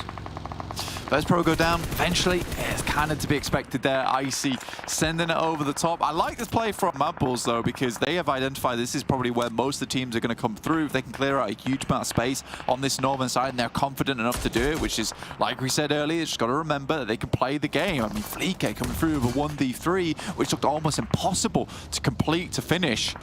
And Gladiators have the same idea. They move up towards the north too. And man, Gladiators clashing with MADBULLS would be a sight to see here. Looks like it might come through. Dagestan are starting to move in, and they might have sightlines over to Gladiators if they push over, but it looks like they're heading further south, so Gladiators can continue their stanchion over on that north side. Holding a lot of teams out. KASIK trying to leave. This is what I was worried about, Blank. These positions in the warehouses, they keep you safe, but are surrounded by these steep ramps that you need to push up. Alpha are going to find some shots there. Either that will go down to the roadside, and MADBULLS were already ahead of that. MADBULLS looking over towards Mandarin. John just pigging his cereal bowl in the meantime. It's a coffee mug, but absolutely. I mean, it's ringing the bell for KASIK on their route out. They want to try and go for the next round, see if they can survive. Here. Get out. Signal of agreement. It's a sign of friendship. Throws them down. Tixie right now does find one over towards MADBULLS. Actually a really huge play. We were somewhat interrupted by shenanigans with the coffee cup, and that's fine, I enjoyed it. But it is quite important that they were able to get that knock over towards MADBULLS, who are usually fantastic at holding down on this eastern edge. So for Gladiators right now, it looks really good. It looks very, very good for them. They have a nice bit of terrain. Low ground to their southwest. Dagestan, I think, is probably the X factor in that engagement on the north to stop Gladiators from just getting away with this one. If they can win this fight out with Alpha, who seem to be ready for this fight as well, they might have a chance of just going for this sweep or a side swipe onto this position that Gladiators have been taking up for so long. MADBULLS slowly working their way down. I think Gladiators would love to get themselves a pick off over towards Alpha. Some good shots onto Mandarin, but not quite a flush or a finish. Now they have identified the angle where that's coming from, which is all important for Alpha team as they gather some more info towards this western side. These slopes near the coast on Miramar, so treacherous all the time. And that valley that sort of sits, that's carved out just northwest of Puerto Paraíso, still very much a feature here. There's some buildings in there that might provide you some refuge, but it's still really, really tough with teams that are very likely to be playing overlooking onto that area. Major Pride, very happy about this as well. They can chill out for another circle, plan their next moves carefully, because the Gladiators will not make them make it easy for them to make those maneuvers. Won't make it easier at all. Alpha towards the northern edge, looking down towards Dagestan, who have been historically very good here over on Miramar itself.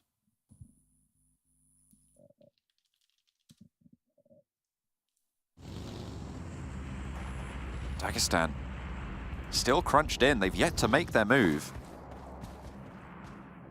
Their options somewhat limited. They might just have to go for the buildings in the middle, but Alpha really doing a lot to control their maneuver. They'll have to maybe break a little bit further south. Could take on KONINA Power if they can get the information that they are a little bit diminished playing us too. I've broken the mold. I've gone for the Gladiators. I like that spread that they've got. Yeah, again, they're going to have to come down this hillside at some point, but there's not a lot of teams around them because they already did a load of work, right? Taking down so many teams, causing punishment on that side. For Dagestan, I actually kind of like this spot on their side. They have quite a bit of control. I think Alpha team's sort of the big danger for them at the moment over towards their northern edge, which is why they're keeping Shifu and Keep behind. Trying to spot if they can find one of their rotates. Attempt to eliminate one of the players at least. If MADBULLS and Alpha push in at the same time, this could be very dangerous for the Gladiators. Tulika and Zerich hesitant to go all the way up, and rightly so. Alpha are moving to the set of buildings that sits just to the south of this little scrap. Maku, with some cover of his own, just stays safe from Reflect. But his position known now. MADBULLS might hear this. They might hear those shots start to ring out and think it's their time to shine. It's their time to either break south, try and get to some cover there, take on Major Pride, or straight up push in behind the Gladiators. I mean, pushing behind Gladiators would be pretty rough, but doable for MADBULLS. It would just be a pretty tall task. Right now, Dagestan looking over towards KONINA Power's spot. We're going to pick up some damage on that side. I think they already found the knock, but that was returned in kind over towards Zadira. So they're just biding their time. They don't really need to fully go on this right now, so they have information, right? So they're waiting for stage 6. Stage 6 is going to be the important one for them. Where if this does head over towards that southwest, they're going to make an immediate push over towards KONINA Power. They know that they're weakened. They know that they can take them. But it all depends on the circle. All-important shift. Goes very central. Very, very central. I mean, this is where you would still make that push though, right? So for Dagestan, maybe still looking for potentially a pickoff on that north side towards Alpha, but don't want to let another team get in towards KONINA Power's spot right now. And I think as for, they could quite comfortably take down the 2 remaining players in that spot. Just a bit worried. They are very slow to move on this western side of Dagestan. MADBULLS, they did move further south to that cover that sits underneath the Gladiators' position. Kitsune will have heard that, they'll know. Takimi, he's been swimming for a while. He might just get fished up by Tuna. Either that or he's nading himself. Not too sure on that one. Maybe he thought that Takimi was playing underneath him on the swim around the headland, but no, he broke around the other way. And Purple's going to have to figure something else out. He has got a teammate further on. He's not in there, bro. You have checked. Spraying. Takimi across the hill. No? Okay. He's going to get taken down on the beach there. Purple does get knocked either way, but Noshi can continue his run. With the blue zone, though, ticking super hard. It's going to be pretty tricky to make his way through. Takes another. Just out of sight line of Flique, and luckily so, because that is a broad open side. Alpha make their move. Dagestan have made their shift down on the west side in the meantime. Yeah, I think they just tried to get as many shots over towards Alpha as possible before making this shift. I think that they realized that Alpha is probably one of their main candidates, probably being that other team that's going to challenge them towards the end game. They're still looking to just try and find a pick-off over towards one of the KONINA power players, moving on the back of that. Tenshik, though, oh no, he's doing Tenshik things. Alongside with Mandarin, they're looking down there, and just as the push happens from KONINA Power, oh, that is a nice little maneuver from Tenshik. I think that's the only time where a bit of overconfidence comes back to help out Alpha. They'll call the rest of the squad down here. Very lucky that they make that rotate as well at that time. I think it couldn't have been timed more perfectly. That is not off information. That is just checking. And has made it work. KONINA Power still playing as two on the inside. Dagestan, again, slowing down. They are really taking their time with this game. And with Alpha split, the threat to Gladiators on the north side a little bit diminished. Becker certainly spotted there. That nade perfectly under his feet. Zadira, methodical in the approach. We've seen some pretty devilish occurrences. Oh, speaking of, an Inferno for Zadira to handle. How is he not burning there? How on earth? He's got the one spot. The one spot. Just sitting there, super chill in the fire of Hayes. Last to stand and will go down. Keep has been taken down. This is Gladiators. They've taken shots over towards the forward position. Tenshik has also fallen for Alpha. That is not good news for Alpha. Dagestan, though, have got the building. Keep is resible. And the shift keeps the hills for Gladiators pretty close by. Major Pride can still just chill in their buildings for now. I mean, it's kind of classic Tenshik at the end of the day, which is causing problems for the team by making pushes that are sort of unnecessary. They realize that Gladiator is probably their biggest threat. Dagestan realized Alpha's their biggest threat, and I think that Alpha just didn't understand that, look, although later on, yeah, we'll probably run into Dagestan, we don't need to run into them right now because our main issue is Gladiators on that northern side, and Tenshik just forgot that there were angles as he heads up towards the ridge side, which Dagestan were quite obviously avoiding. So yeah, just a bit of frustrating play from Tenshik, which happens way too often. Certainly too often for their liking. Sprays from Gladiators over to the MADBULLS, who have managed to maneuver quite effectively over to these crates. It's not the best of cover, and they'll have to push towards Major Pride, most likely. Given that they're not currently in this next zone, they'll have to move around, and moving up towards Gladiators is almost certainly a death sentence. The crash onto Major Pride might be necessary. Who else will be able to hold them out? We'll have to wait and see. There's no Mercy Warriors, just getting cut apart in the open. To MUERTE, similar story, all trying to leave Puerto Paraíso as finally the teams have to get out of there. And it is not a fun time for them. Tulika goes down. That's a shot from MUERTE, who are one of the teams trying to find their way out. It's Corker to fall. Malloy is next. Flique might have the challenge here, but he still has roadside for Malloy to play around. Some good shots from Shifu, good angles from Dagestan as well to be taken. Alpha slowly being pulled apart here by Gladiators. Tixi will fall. And there's potential for him to get flushed. Immediately Meku responds though, and Alpha not in a position to push. In fact, not in any position at all as they go down completely here. Now the edges of the circle, much more heavily populated. Dagestan, know there's a player there, know he's damaged, and they want these shots, but Matic, with the Mini 14, keep back. Limbo, oh, that's nice, actually. I think they realize if they can pen them in on this side, it's fantastic. For Dagestan, this knock comes through at the worst opportunity for Gladiators, because they're going to have to leave this point now. Lots of smokes will have to be invested early into stage 8 before the last zone kicks off. Shifu takes a big hit, and although Major Pride has sort of been quiet, they're starting to pop off just a little bit now. One player from MADBULLS will go down, and Gladiators shift their attention over towards MADBULLS, looking to clear out this area. We do have the big 3 and an addition from Dagestan, who has been really working their way up the ranks as of recent. really a chance to prove themselves now. 5 eliminations so far for Dagestan. They've been through the wars, though. Might be a little bit lower on utility than perhaps they would like, but we'll have to wait and see. Be marshalling these hillsides. Now the ground that slopes down and away from Gladiators sits in front of them.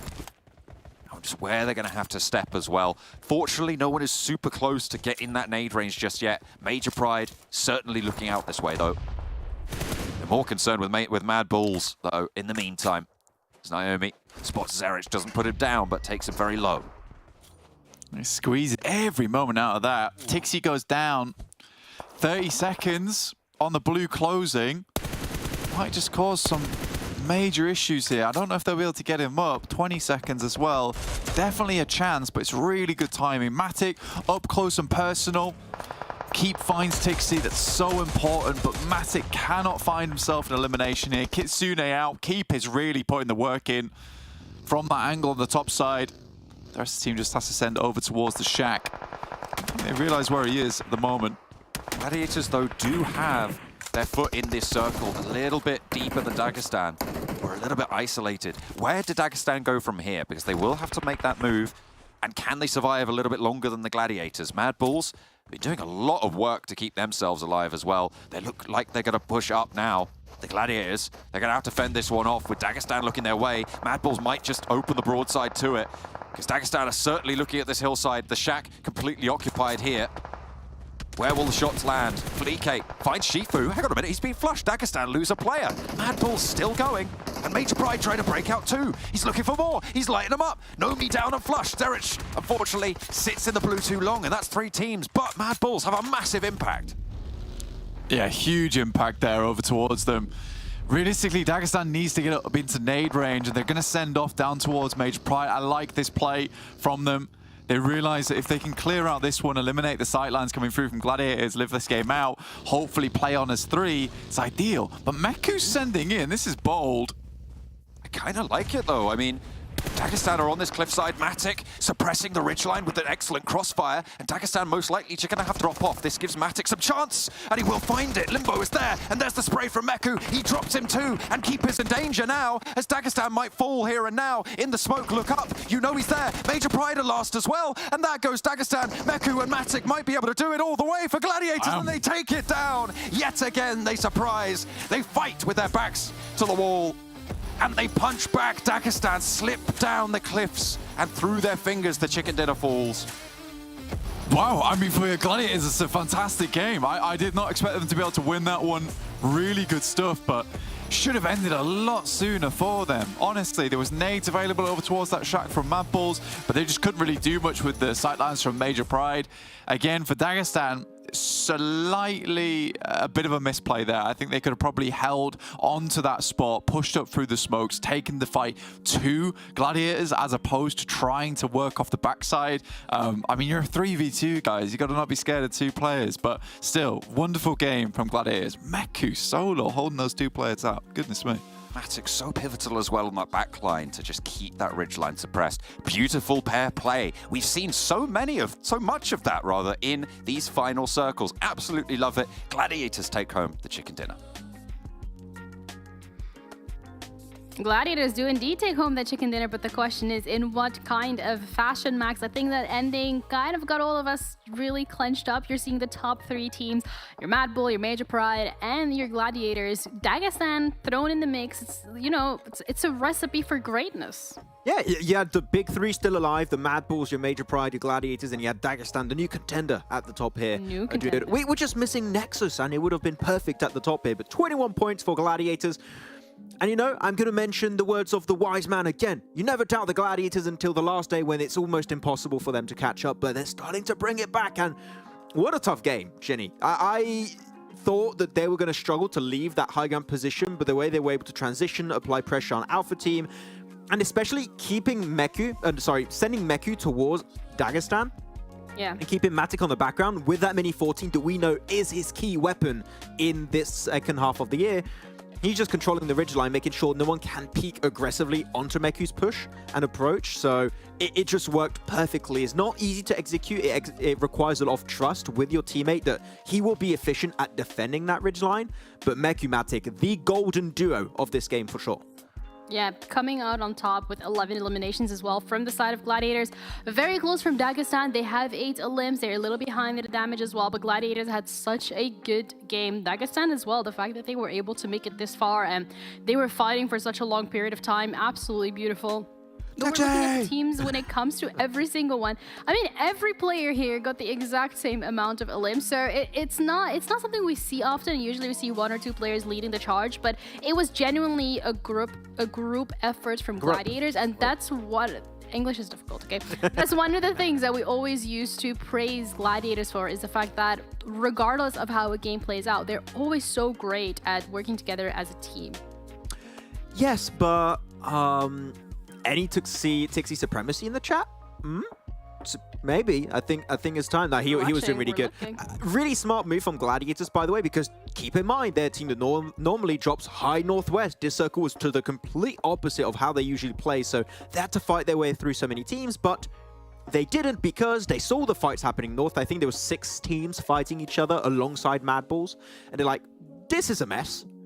Let's not fight that. How about we just leapfrog it, play south, and wait for them to push to us, and we're going to get 3 elims, which is what they did. They got 11 eliminations at the end of this match, which I'm stoked to see. This is a lot more in line with the smart macro calls of Gladiators that we didn't witness yesterday, but it's slowly coming back in form, and I'm hyped to see it because they were getting to the point where they wouldn't be able to really compete for PMGC, so I'm glad to see that they actually got a big point game here on board. Yeah, that's something we touched upon earlier today, where we're saying alarm bells could be starting ringing, but it's for the side of Titan, it's, I feel like, a little bit on the different side, because we're looking at Old Boy coming through with 5 eliminations all by his lonesome self, but still looking at Titans and how they have been approaching the games over the last 2 days, it doesn't feel like they're getting that chicken dinner. It doesn't feel like they're, you know, I feel like something is missing. I feel like the Titan that we've seen during Phase 3, during Phase 2, even during Phase 1 of Fall 2023, where are they? What happened, Max? I don't know. It's a really good question, because it seemed like Phase 3, the team was feeling a little comfortable. We have seen some good rotations. Technically, things should go better, right? Because you don't have the rotating lobbies, and it's not having that hot drop in that Minis Generalis position. You're not having that fight happening in Painan, more specifically. That's the big one versus KASIK team. So I was personally expecting with these changes in the finals for them to do even better, but it's just not happening. And right now, I believe on the leaderboards, we'll see it a bit later, but they should be in 8th position, which means they're just on the cusp, but they are the limit to entry point into the championship, which is a scary spot to be in for them. So yeah, not too sure as we go through some of the highlights. Old Boy did indeed pop off versus SBG. He's the only player that got eliminations for his team, by the way, here, Genie. So yeah, it's the team effort is not there. It's just solos. Icy sometimes Old Boy. It's very odd. We're not seeing that team synergy we witnessed sometimes in the league stage. Yeah, which sometimes you assume that team will have under lock and key and will be able to bring forward, but this time around wasn't so much the case from the side of Titan. But on the flip side of the other coin is really Dagestan, where it feels like they do get that teamwork under lock and key. They found their rhythm, they found their groove, and it's becoming increasingly difficult for teams to actually shut them out of these top 3 finishes. Yeah, until Dagestan unfortunately do not push out of that position. I think there were opportunities where they could have pushed out a little bit earlier. I think especially the fight with Alpha Team for Gladiators, when there was a bit of back and forth, they could have tried to extend their kind of control on that circle. But it is tough because you're very predictable in how you're going to leave that position, because you're low ground, and as you exit that little pocket of safety in those few buildings, you're very easy to know how you're going to rotate. So I understand why they were a bit hesitant to leave, but they had buggies. I think that when that fight breaks out, when Gladiators are starting to take casualties, that is maybe where you go for the full send it play, if you really want to aim for that win. It's still a good game, but I think they could have been a bit more. I think there were maybe a few mistakes on that late game execution. Yeah. And again, being able to see these mistakes, being able to point them out, working on them for tomorrow is going to be huge because, again, it is only day 2 and the overall is not set in stone. MADBULLS managed to get themselves back up into first place. NEXUS dropping all the way down to 4th. But I think this is really highlighting, Max, how close-knit this competition is because you have one great game, you're back on first. You have one slower game, you're down to 4th. And the gap between first place and 4th place, even 5th place, isn't really that big. And I'm going to say right now, it might be a bit of an early call, but if we don't see a major comeback from Gladiators or Major Pride, haha, pun intended. Yeah, major. It's a major W. The race to PMGC is done. It needed to happen way earlier. I think that the nail is going to be put in the coffin after these next 2 matches if we do not see anything of significance from Major Pride, from Gladiators, and especially if MADBULLS are consistent, which I think right now, if MADBULLS want to play it safe, don't go for those big flashy chicken dinners. Just get a few eliminations, just get in those top 5 podium finishes, and you're going to PMGC 100% chance. So right now, unless we have insane next 2 matches, MADBULLS are going to PMGC. Yeah, and reminder, Max is saying that because he doesn't want MADBULLS to get 20 chicken dinners because then he has to do a Mickey Mouse sound. So just keep that in mind. MADBULLS get your 20 chicken dinners, okay? Thank you, Monster, for sponsoring this as we're already way past the halfway mark. We're going to be dropping into the 5th battleground of today with our casters, John and Blank. Makes you think, what could have been if it was Mickey Mouse all this time?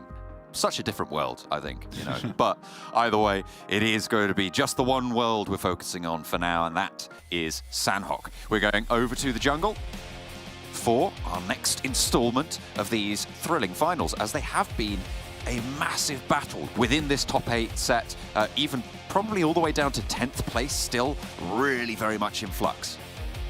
Absolutely still in flux for a lot of these guys, a lot of these teams.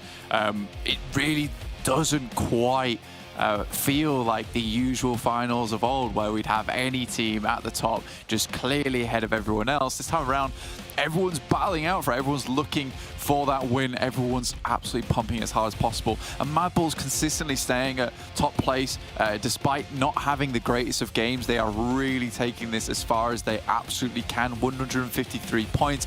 10 points ahead right now of MUERTE, and a surprise pick of Alpha Team now making it to 3rd place, 143 points. It's probably a team that you wouldn't have put in amongst them, although they did place 6th in the general rankings. You look at Phase 3, they came 4th as well, 5th in Phase 2, 6th in Phase 1. It is their time to come 3rd. I mean, they've gone 6-5-4, now it's the 3rd. That's right. They're just going to keep heading it up, getting closer and closer towards top side. And I kind of was a little bit curious about Alpha Team overall because, you know, back in the day, Sly, Europe, they were really good on that team as a breakout squad, looking to hit some big numbers, get themselves into some better positions. And I think overall, Alpha Team has improved a lot during this tournament. It felt weird because I think when they were under Sly Europe, they performed a lot better in spring. And finally, we're starting to see that same kind of firepower. And I think that kind of just comes off the back of a case that in spring, I think it was a slightly easier lobby. I think fall for PMPL EU has been unbelievably hard in terms of the amount of talent we've got in this lobby, in this roster. We get a nice little Northwest circle here, fairly confirmed over towards the Northwest Island as well, I would say. I think there's still a chance to head a little bit over towards the eastern side, but the amount of water that's still in here, likely to center up over towards the Northwest Island. So for Gladiators, another important game here. They are starting to bring things back into the fold. 134 points in 6th place. Very doable to get towards the top of the standings there. They get themselves a win. However, they have fumbled this Northwest circle time and time again. So, you know, you'd hope they'd learned the lesson by now. And certainly this is the time to have done that homework. You could do your homework as well, certainly your meme homework over on the social medias, because Max is churning them out like nobody's business over at Esports PUBGM EU. Certainly some more informational stuff going out as well there, some infographics, making sure you're all up to date, up to speed. If you miss anything, don't worry, it's got you covered, so make sure you check that out. So an interesting bunch of squads at the top at the moment.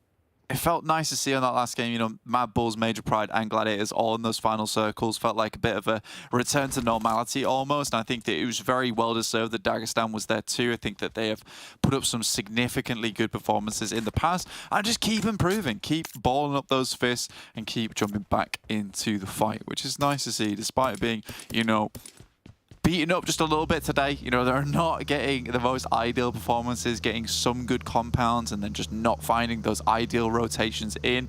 I think despite all that, they have really worked some magic in towards this second day. Because even when you're unlucky, you still need to get some points, and that's what MADBULLS been doing in a big way. Titans fly towards KASIK. They really have a death wish with this team, that's for sure.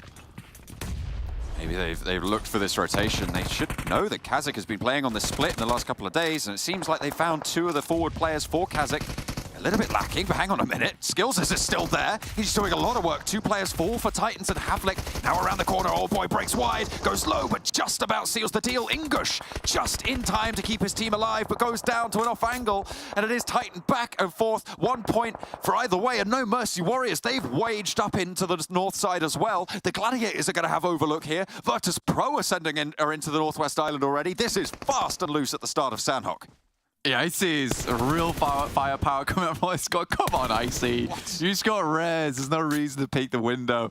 They're searching for some kind of medical supplies there. Two players left alive now for KASIK. I think Unicorns are most likely going to have to send away and leave Skills behind. But for Titans, they hate KASIK so much. It is quite sad to see. And an evil rotate, Even when you don't drop in Pioneer, we still drop on you. It's just because Titan came third in the TDM tournament and because KASIK came first. That's what's happened. They're just really miffed. Unicorn in a 1 versus 4 against No Mercy Warriors. Nade in hand.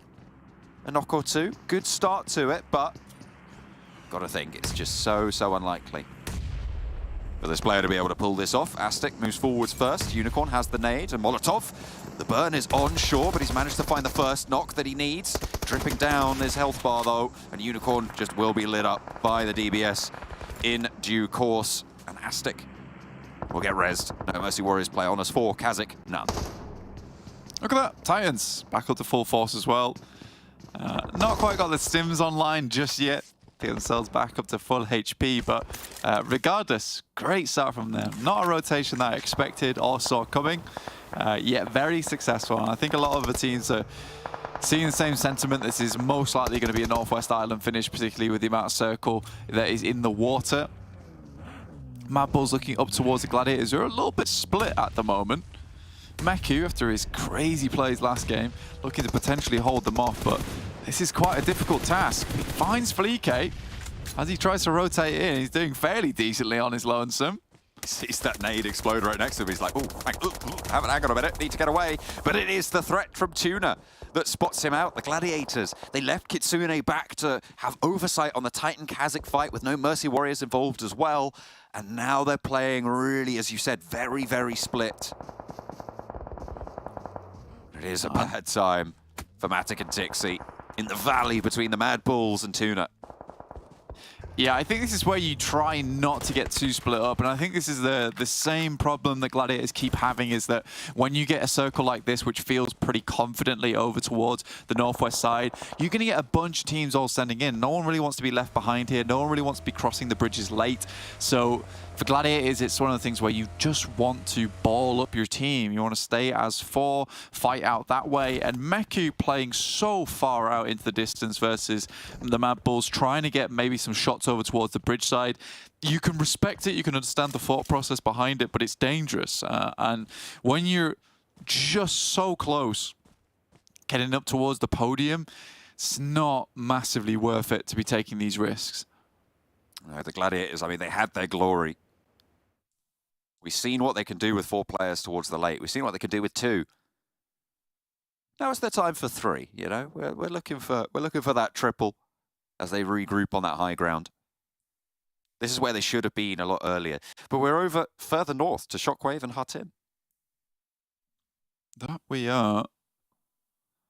And I mean, either way, this is still Northwest Ireland, right? Likely going to drop over towards that compound that sits over towards the eastern side, which currently No Mercy Warriors are going to try and pick up. Really strong compound as well. Teams might even want to head up towards the compound that Dagestan was playing before. They're very far behind, just behind Major Pride here on the hillside. They've taken some shots, so looks like a little fight went down in the meantime. But yeah, it's Titans that are able to take up that spot. But Old Boy will get knocked in the process. Not great news on that push, but it looks like they are in cover enough to find that shot. Gladiators haven't moved to the hill that sits northeast of the top of that mountain. They played there before on a similar sort of circle. Didn't have the best of luck, but they certainly had the time to play around with it. Alpha trying to skirt under those foothills. Titan still there on the border of Hutton. And Old Boy hasn't been rezzed. Leave him alone. I mean, it's difficult to get over towards him. You know that the crossing there towards that building is not easy. Havlic's going to try and make a run for it now.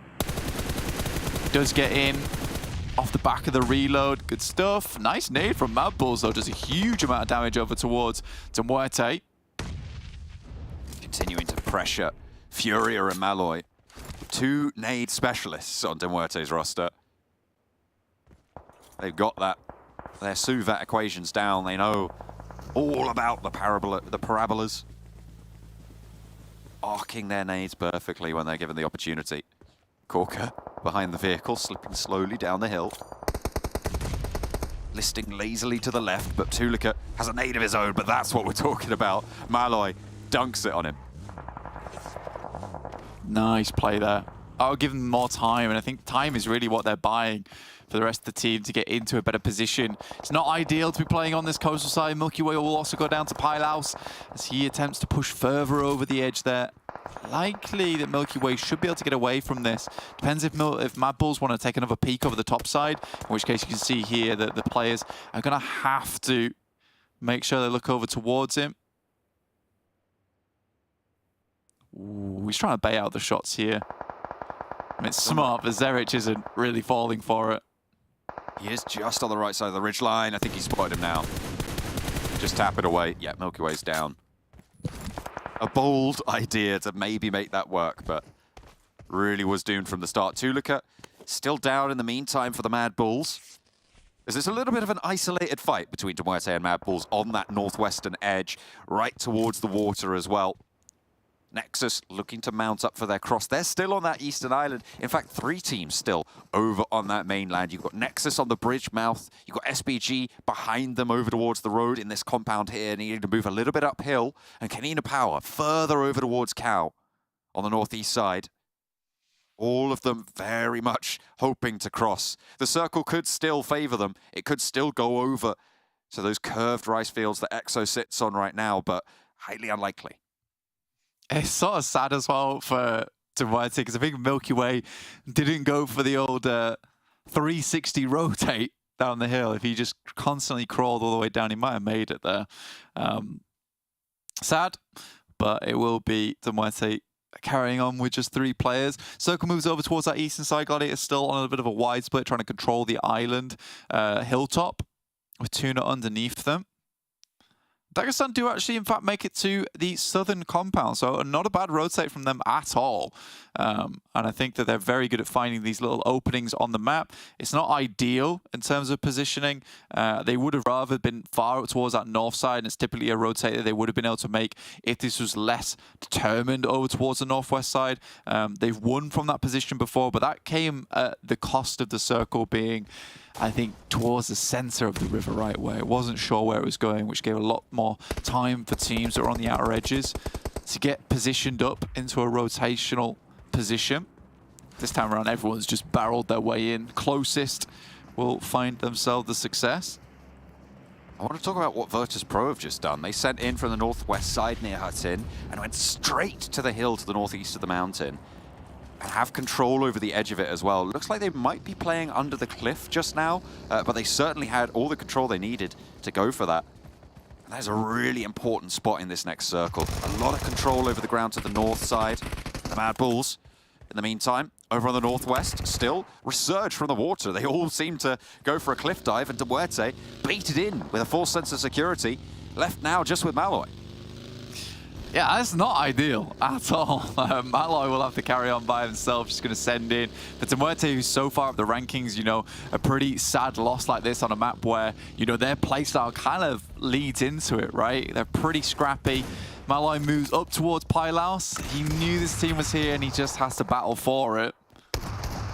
Looks for the shots, and it's the auto shotgun. We'll find Pylaus and sit him down. You said it's a sad loss. It's not a loss just yet. If they can get a couple more points on board, won't be the end of the world. Major Pride will not be so lucky, though, as they will lose their last player, go down 15th place. Yeah, dagger strikes over towards Major Pride. It will be pretty apocalyptic for them. But for Major Pride, again, like another team that really does not want to be going out early in these games. Like I said right at the start of the day, you know, you want to have that buffer coming into tomorrow.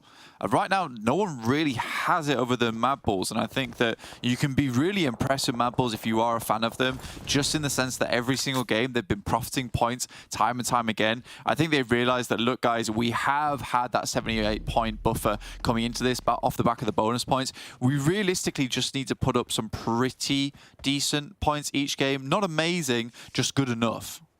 Next circle comes through. Two teams have decided to go into the valley here. MADBULLS tried to send in from that northwestern side, disengaging from MUERTE, but they move up towards Alpha. 3 players who've been there for a long, long time now.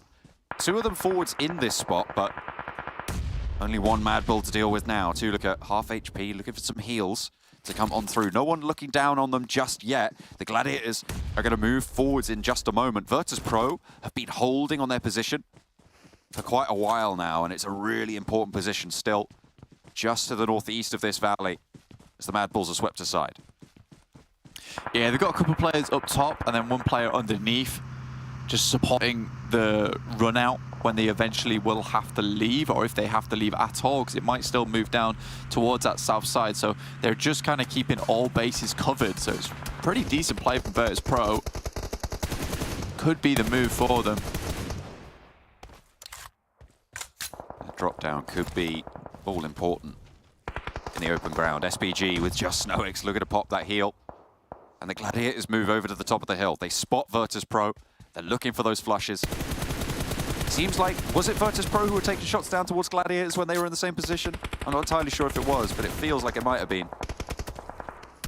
It was someone, certainly. It might have been Titan taking shots from that high ground position. So it is a little bit vulnerable, but there are trees that really cover off the vision for VIRTUS.PRO's position to Gladiators' high ground.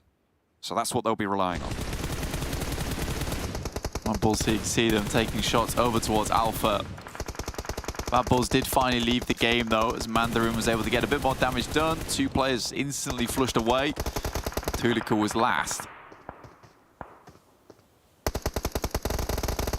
NEXUS getting across this bridge. They have just been moving and moving and moving slowly. This is kind of where they thrive. It seems like they're moving a little bit too slow whenever you watch this sort of style, but they just make it work. Every single time I've seen this from them in these sort of phase 4, 5, 6 circles, they have come through and had a decent game on board. So hopefully NEXUS are going to be able to cross, because they've already got their foot forwards. Dagestan rolling up and into VIRTUS.PRO. Think better of it. I think they lose one and just sail straight on by. They'll take the loss and they'll move back. Yeah, not particularly worth it for them. Circle moves into Hatin, and it's realistically not a lot of teams in this area. I mean, SHOCKWAVE's over here, but they've got 3 players holding out on that eastern edge. NEXUS is still dealing with the No Mercy Warriors, who've moved Aztec up. Kapahala goes down, but easily resable, I would say. On the south side, there is a little bit of danger, so they do need to crawl across that headland. No Mercy Warriors having to leave their compound. Pretty tricky stuff, and EXO vigilant. Marlow not going to be able to get back in. Aztec almost certainly flushed. SNOWX could prove to be a little bit of a wild card on this play. And could be a little bit troublesome for NEXUS. SHOCKWAVE mounting up on the east side of Hatin really, really hard. There is SNOWX. They know exactly where he is now. They might just be able to stick down for the res with 2 players watching out towards SNOWX's peak. We'll We'll see if they go for the shoulder. But with EXO down, they're just going to escort him to cover. Yeah, there's not much reasoning why they should go down to Sanhok here, or at least let him define anything else, especially with the circle starting to push him in at stage 5. It's going to really hurt. We'll have to start pushing on the bandages. Kapahala goes down. That's the Wagner Zada as well, so really unideal for Kapahala, and Sanhok finds themselves a limb off the back of it. They do manage to get EXO back up, but now they're playing as 3. Can they move past Shockwave? Because this is their major breach. They do need to divert, go a little bit further south. Redox gets pulled out, but the rest of them do make it across, but they draw a little bit shorter. Now it's just EXO. They pulled him back up, and now he's their last chance. Through and through, Aza tries to move, and he has to hop in the window, ruining Nexus's chances. Blank, it could be all over here, but he takes a lick from the DPS. He's still dangerous, even with this limited HP. Wagner Zada with the nade. Can he find the shot? Can he get it done? No. EXO falls. A good thing for Nexus there. I mean, they tried their best to get across, and I think they played marvelously well from that bottom side, but Sanhok on that angle, it's so difficult to deal with, especially when all you want to do is move in at that point. So VIRTUS.PRO, Shockwave, Titans with their, I think it's 2 players left remaining. Actually, Titans kind of have one of the best spots in the circle right now. Even with 2, it's still very playable.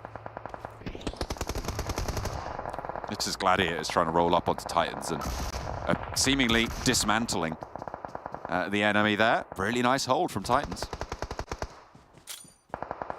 VIRTUS.PRO just dropping some smokes down.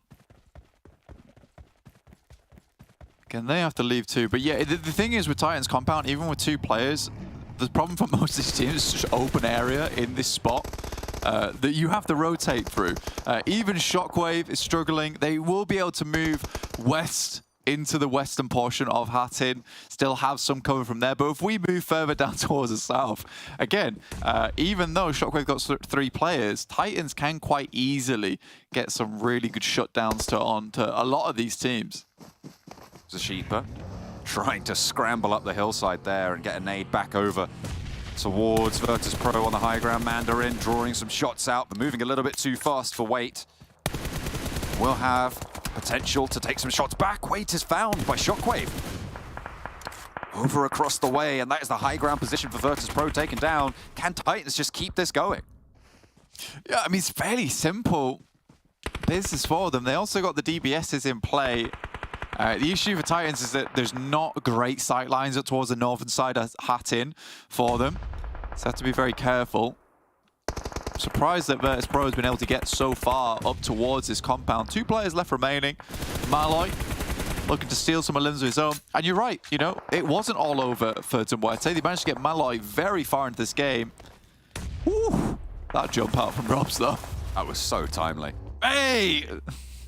I don't like in the vehicle. He jumped in the vehicle out the side. So absolutely amazing dodge over towards the Molotov into a quick switch in the car to get away from the spray. That is skill. It is certainly impressive, but Mandarin bombed out by VIRTUS.PRO. Some quite diminished teams here. We're into the last 5. Shockwave yet to leave Hattin, but Malloy's still on that corner. You give the man an aid, and he'll show you a chicken dinner. Oh, what is the circle? I don't think we see many circles like this. Usually we'll see a circle that kind of focuses on one team, but this one is grim. It will be just Icy left remaining, I believe now. No real chance of getting Robs back up again. Probably a Shockwave win here. Malloy's been spotted. I mean, you might have to eat your words here, because they're getting strafed by Icy. Wagner Zada, in the meantime, as Malloy chews them up with the auto shotty down the alley as well. Aza, the last to stand for Shockwave. They're 1 player now to keep them alive with the blue zone just tickling him. He needs to be perfect on these peaks. Aza breaches wide, and he takes him down. Malloy, run for the circle. It's all you've got. Noshi needs to step out, and he sees the break, and he shuts it down just at the end. VIRTUS.PRO might be able to cross here now. Titan with 1 player left standing. It's Icy. VIRTUS.PRO down on their luck. The blue zone pushing. Yeah, sort of unacceptable Shockwave. You got 1 dude to deal with. Could have dealt with him so much earlier. I think if you're Shockwave in Hattin, you have to clear out the entirety of Hattin before the circle moves away from it. And they had time to do that on the western side. They just opted to see if they could find some cheeky picks outside of Hattin, which is not the play, not the move. Ruda finds Icy. And now just 2 teams left remaining. Noshi might be big. It's 1 nade he's got. See if it's worth anything. Didn't get the change. And a Molotov now at his disposal. Crawling around, maybe a little bit unknown. But if VP have utility, if they can drop a nade or a smoke or 2, isolate areas with Molotovs, they can play off this numbers advantage. They should know where he is. It seems like Ruda certainly in the right direction. Only that stun. He launches it wide, and there's the Molotov from Noshi. Doesn't tag. And they're in the dirt once more. I mean, the Molotov is sent a little bit further towards the edge of the blue. Might have been decent there, causing them to stand up, and he could play off the back of that. But yeah, with the 2 versus 1, you have to be so slick with it here if you're Noshi. Standing up, I think they spotted him. They know he's in the grass somewhere. It will be VIRTUS.PRO. Finally, just about taking down the final TUNA. And VIRTUS.PRO with a chicken dinner. Playing from that northeast hill off the mountain, a really solid spot. They held it down, but their exit was really what was admirable from VIRTUS.PRO. To be able to get out of that position, to be able to transition into these final circles, really well played.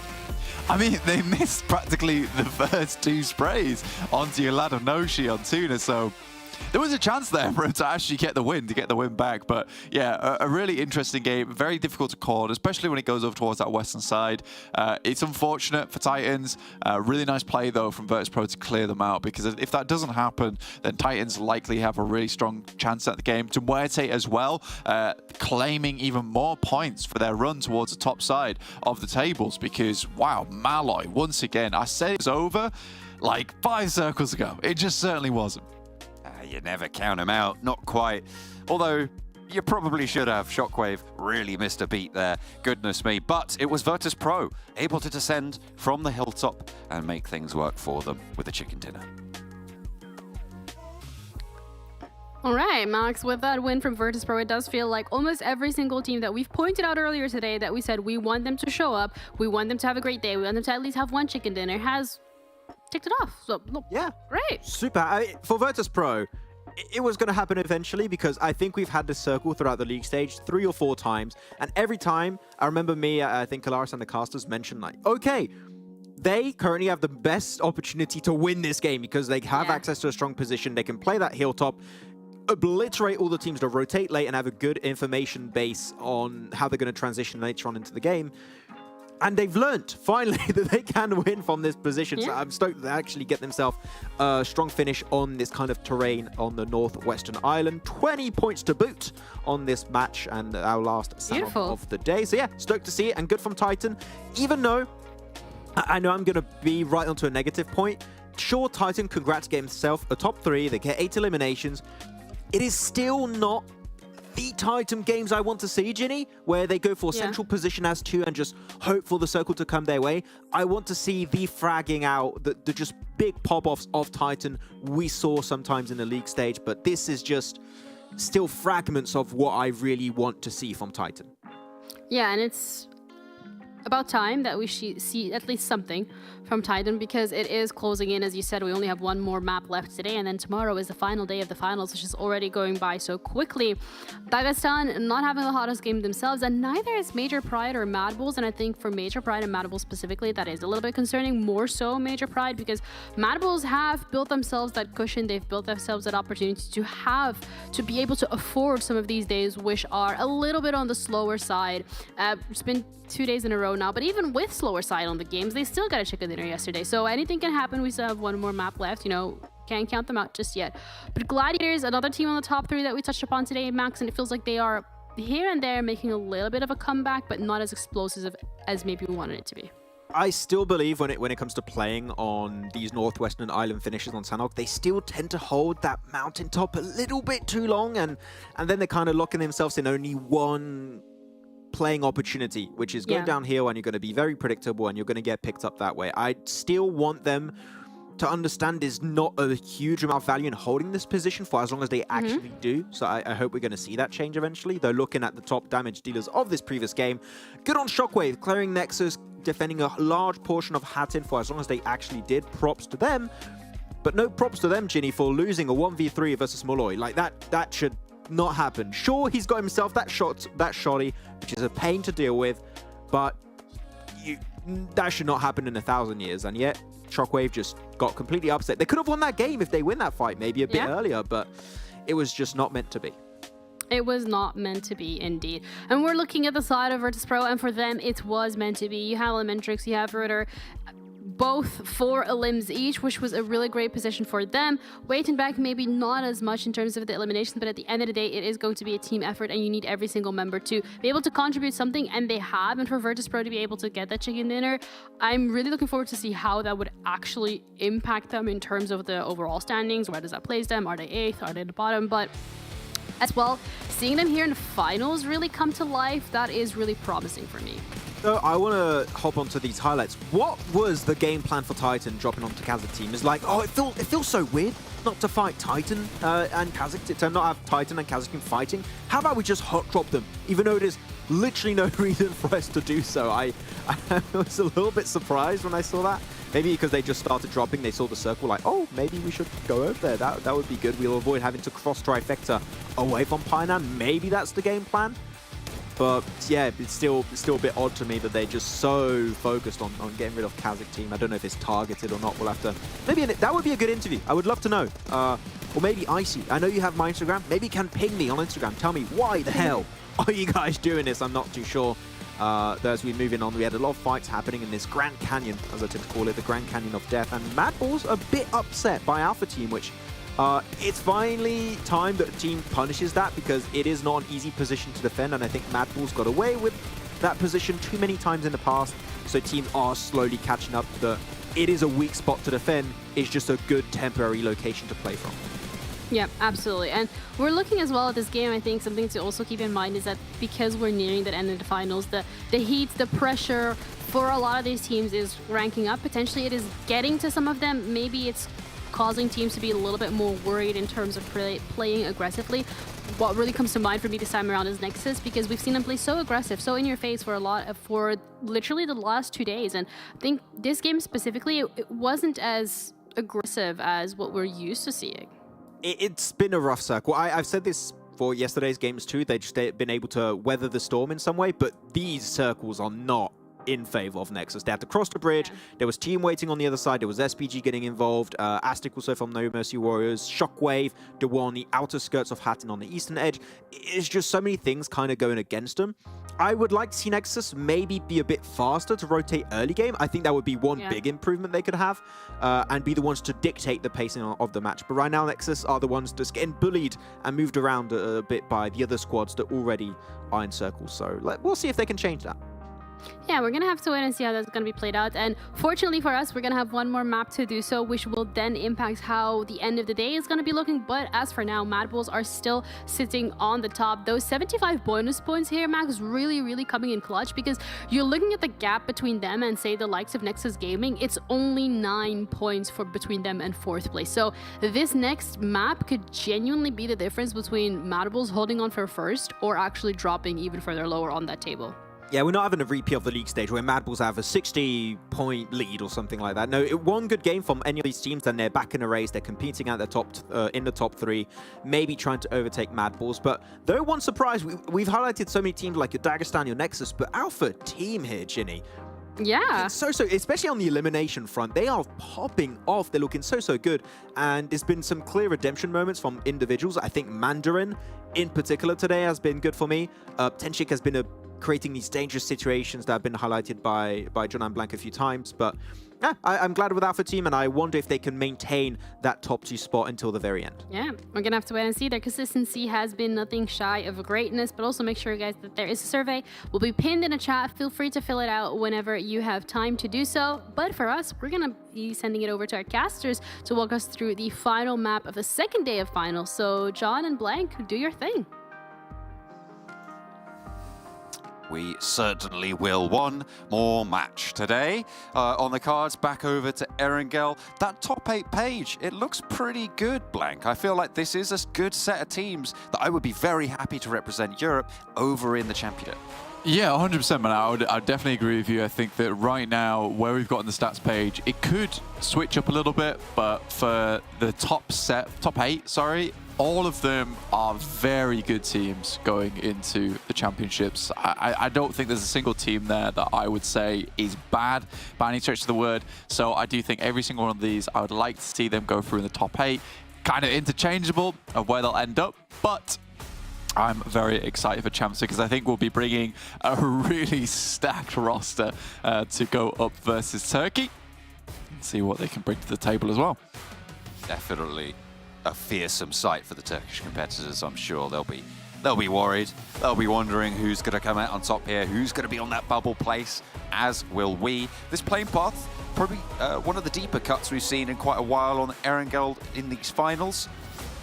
And it is going to be on the south side from just north of MUERTE Power down to Sosnovka, just south of Primorsk. So northwest side of the map, very, very isolated. Potential backup drops, potential hot drops around those vehicles as well. Yeah, for sure. I mean, this is a really cruel start of the game for Erangel, honestly, with this playing path all the way down towards Primorsk. Really doesn't open up a lot of opportunities for any other team. But again, for NEXUS, they get to drop in their old drop spot, which have not really been inhabiting very often. So we'll see what they can get done from this position. SPG up towards Iyaz. I'll be chilling, vibing. Not too much happening in that position. But yeah, a lot of these teams will really struggle from this spot in the map. It's going to be tricky. Gladiators seemingly taking the area around Ferry Pier, but look at all of the teams out near Primorsk. I think that's 4 teams, if I'm not mistaken. You've got Shockwave, Titan, Tuna. There is another team hiding in there as well, but it is really, really clustered down on that southwest side with a hard northeast circle as well. All of those teams are going to have to figure out where they're going, and quickly. I mean, it's just a really horrid circle overall. Horrid playing path, horrid circle.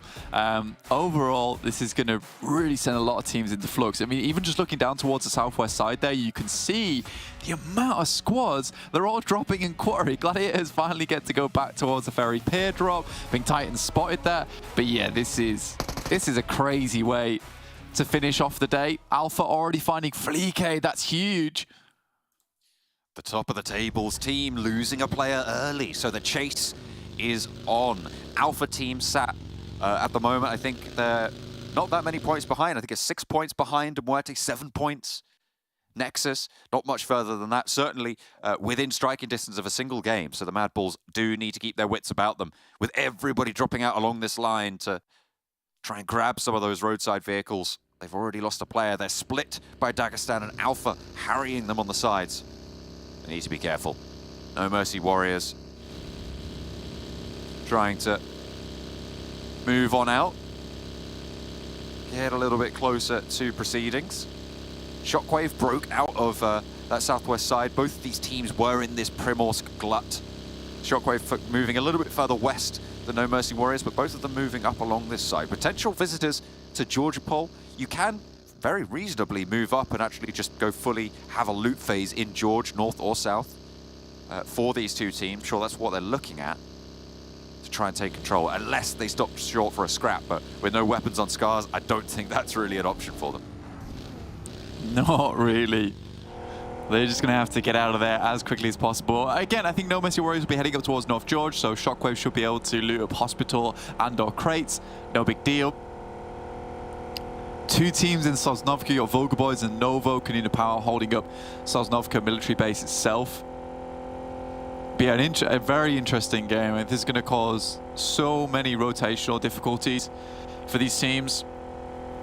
Not like to see a huge amount of teams getting in towards the circle until stage 2. Not because they don't want to be there, but because they've got to loot first. They've got to get some gear on board. So yeah, not easy at all. It's interesting that Wobbly would chase down the guys from Shockwave. Maybe just trying to identify where they're landing, right? I think that's fair play. He's also zoned off a lot of the prime loot spots as well for them. It's going to force Shockwave to potentially even go over to Severny on this drop, because they do absolutely need loot. Scars still with nothing in the bag. Yeah, I mean, for SHOCKWAVE, they could have dropped in crates, Moose to Severny afterwards, but again, Severny being their original drop spot anyway, I don't think they're too put out by this. They're quite happy to head up towards that position. It is interesting, though. I think if I was SHOCKWAVE, I'd much rather just loot crates and then send towards Severny later. But I guess if they can get a nice central position towards the first zone on a drop spot that they know isn't taken because it is theirs, respect. Yeah, they'll take that. They'll take that.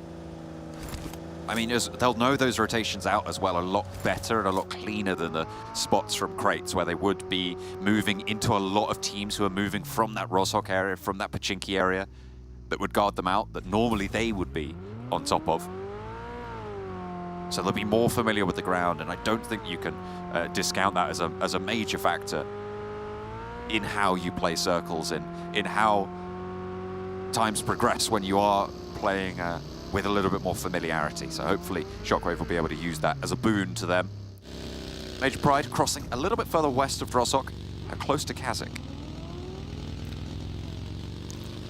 Everyone just starting to try and get a little bit further into the circle. Again, we have a very central meta in EU at the moment, so I think a lot more teams are trying to get towards the circle itself. You can see Black White, he's got a couple of nades, level 1 vest, level 2 helmet, so it's not horrible loot that he's working with. And does manage to get a little bit further in, refills the gas tank as well. Understands this car is going to probably have to take him for the rest of the game. Keeping it topped up, keeping it nice and healthy. Again, just refueling. Making sure that they are plentiful in their supplies. These buggies lined up all in a row for Alpha on this position, on this compound. Could be very, very strong for them. They have a lot of control over the bridge crossing from Yas, from that area of the map as well. So good news for Alpha if they want to keep that chase going towards the MADBULLS. Remember, they are in second place, Blank. They are 6 points behind. So if they can get deep into this game with MADBULLS already losing a player, Alpha certainly a little bit closer. It's really interesting. I mean, this circle does throw everything into the air, right? So looking just even at those standings right now, a lot can change just off the back of this. And it will make tomorrow even more curious, because this ends up just being teams that we kind of expected to have like a pretty good game on a fair map, like Erangel. Suddenly they get put out by this. You know, it definitely makes things a bit scary for tomorrow. Like you're saying, Alpha currently in second place. They found a decent position within the circle, holding out towards the bridge side. It is a bit more risky because there's going to be a lot of teams in this area. But they're only 1 point ahead of MUERTE, I believe, with 150 to 151. With Alpha's single elimination point this game, they have doubled their lead over MUERTE. Huge. Like, it's 152 Massive. to 150 now, so that point swing. I mean, to be fair, could be all important. We spoke a lot about how bonus points, 1 or 2 extra points can really make a difference. Same story here, especially with the tables as in flux as they are. Stage 2 just about to hit here, so for Gladiators, it's actually not a bad thing that they're currently rotating in, because they'll be going at pretty top speeds, right? They're not having to get up and get gone. They're not starting from a compound, so they'll just be able to breeze straight through to wherever the stage actually ends up dropping, which is going to happen right now. And they are happy with that. That's right over towards their side. Please. Huge amount of teams on the east, all just crammed together like sardines in a can, or tuna in a can, because we've got that over there as well.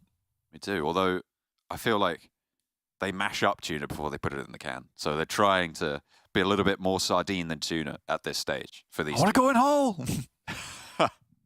I want all of my players. I must be a single unit, a distinct entity amongst all the other distinct entities in the middle of the circle. That's not going to be possible for everyone. There will be some mashed tuna, I'm sure, create the trimmings to the sardines in the middle. Yeah, so many teams just looking for a decent compound now to work with. It's VULGAR, Dagestan, NEXUS, KONINA Power, TUNA, Titans, No Mercy Warriors, all still outside of the circle itself. So 6 out of our 16 teams not quite made it in yet.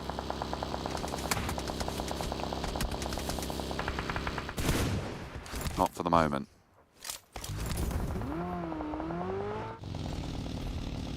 Corker for MUERTE, skirting shooting range with the rest of them. Seemingly okay for now. But it can get very, very tricky. The drop of a hat in this area as soon as teams start to crunch. Not everybody even crossed to the north side of the river just yet. NEXUS on a late rotate. I mean, we've seen it. We now know that's just how they play. On this eastern side, they'll be swinging past Stalber. And getting on board with probably SPG. Might crash into VIRTUS.PRO as well. Alpha are on that side, on that flank. We'll see if they're able to move past that. KONINA Power looking about up near that Rozhok crossing. At the moment, Dagestan a little bit further south near apartments and school, with VULGAR boys crossing to the east of Rozhok now. Gladiators are pretty lucky, and I think that they have to translate this luck into success now with that shift on the circle over towards the west. Again, they've been trying to catch up as much as possible today. They've done fairly decently, 138 points right now. So one good game, one chicken dinner would shoot them towards the top of the standings. So that's what they're looking for with this compound they're currently holding. No Mercy Warriors attempting to get onto this position, try and wrestle it off their hands. 19 points is the gap between the Gladiators and the MADBULLS at the moment. Alpha as well, very much within striking distance. So the Gladiators, they definitely can pull it off, but Tixi needs this heal before Astic jumps in. The DBS is there, and he's already on the upstairs. The rest of No Mercy Warriors moving in fast, and the Gladiators not grouped up enough to go for a full force rebuff here. Tixi could eat the nade, sees the cook on the windowsill, and catches one of his own. He banks it wrong. Oh, that's disaster for Marlow. No Mercy Warriors just lost their foothold, but they do trade off onto Meku. Kitsune wants to move forwards, wants to step out and go for this flush. Matic has been spotted and flushed as well in the meantime. The Gladiators are flagging. How on earth did they manage to turn this around? No Mercy Warriors doing work here against a high ground position for Gladiators. They will not see that success. Yeah, two of their players already down. I think, to be honest with you, Tixi had a really cool position, but Marlow was a little bit too wise to it. Assume there might be a player behind there. We'll just take him down. I think Gladiators, that's it. Might just be done. Kitsune has to do something unreal to try and clean up this engagement, but he's so low, will go down. And Gladiators, from a strong position, go down to one of the lowest ranking squads in the lobby. The lowest. That's gotta feel bad. It's not a good time. They were just too split to deal with that pressure. They even had a fantastic opening with No Mercy Warriors knocking themselves. But it just was not to be. They didn't have that strength. KONINA Power in the meantime have moved in the hills underneath this position. KASIK very central on this area as well, into the hills. They shall play. A really good spot in the middle there. Alpha will have to leave the strong compound that they held for a while. Alpha, we're in a fairly decent position. Now TUNA moves up, watch me. Tries to go for a little bit more, unfortunately will go down. It's just, for Titans, this has got to feel absolutely horrendous, just watching the team that ripped you to pieces get floundered by a team just rocking up on the hillside. Just doesn't make any sense. You just got to wonder if they can pull it back. TUNA looking for this res, purple. Should be able to bring that one back, and TUNA can stay as 4.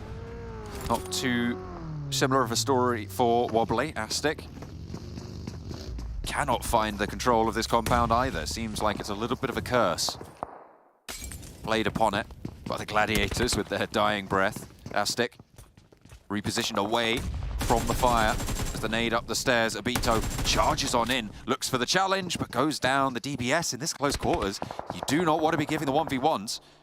Can they find more? The heal actually being allowed to go off here.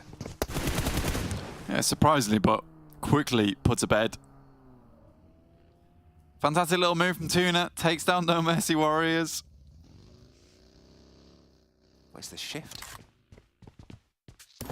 Hard southwest flank. KONINA Power actually in a strong position to deal with this. But it's MADBULLS that I'm most curious about. I mean, they're down to 3 players, but we know for MADBULLS that's never necessarily a problem. Alpha also losing players in the meantime. So a lot of our big names taking casualties. Not great. Not the best of news just yet after what was a great Miramar for our big 3. It's a little bit topsy-turvy. Gladiators, like you say, down and out so far. NEXUS on 2. MUERTE 3. MADBULLS on 3. See if they can pick things back up. Dagestan with a challenge of their own. Tadira down and Tresley close by. Not taking a lick of damage, by the way. Finally eating some, but has to step out for more of a challenge and will fall. Foopsman has the angle to trade. And Tresley is kept safe for now, but Dagestan can move in potentially for the refrag. But most of Dagestan just walking away from this one. VULGAR boys can keep alive as 4. Yeah, staying up here. Takimi.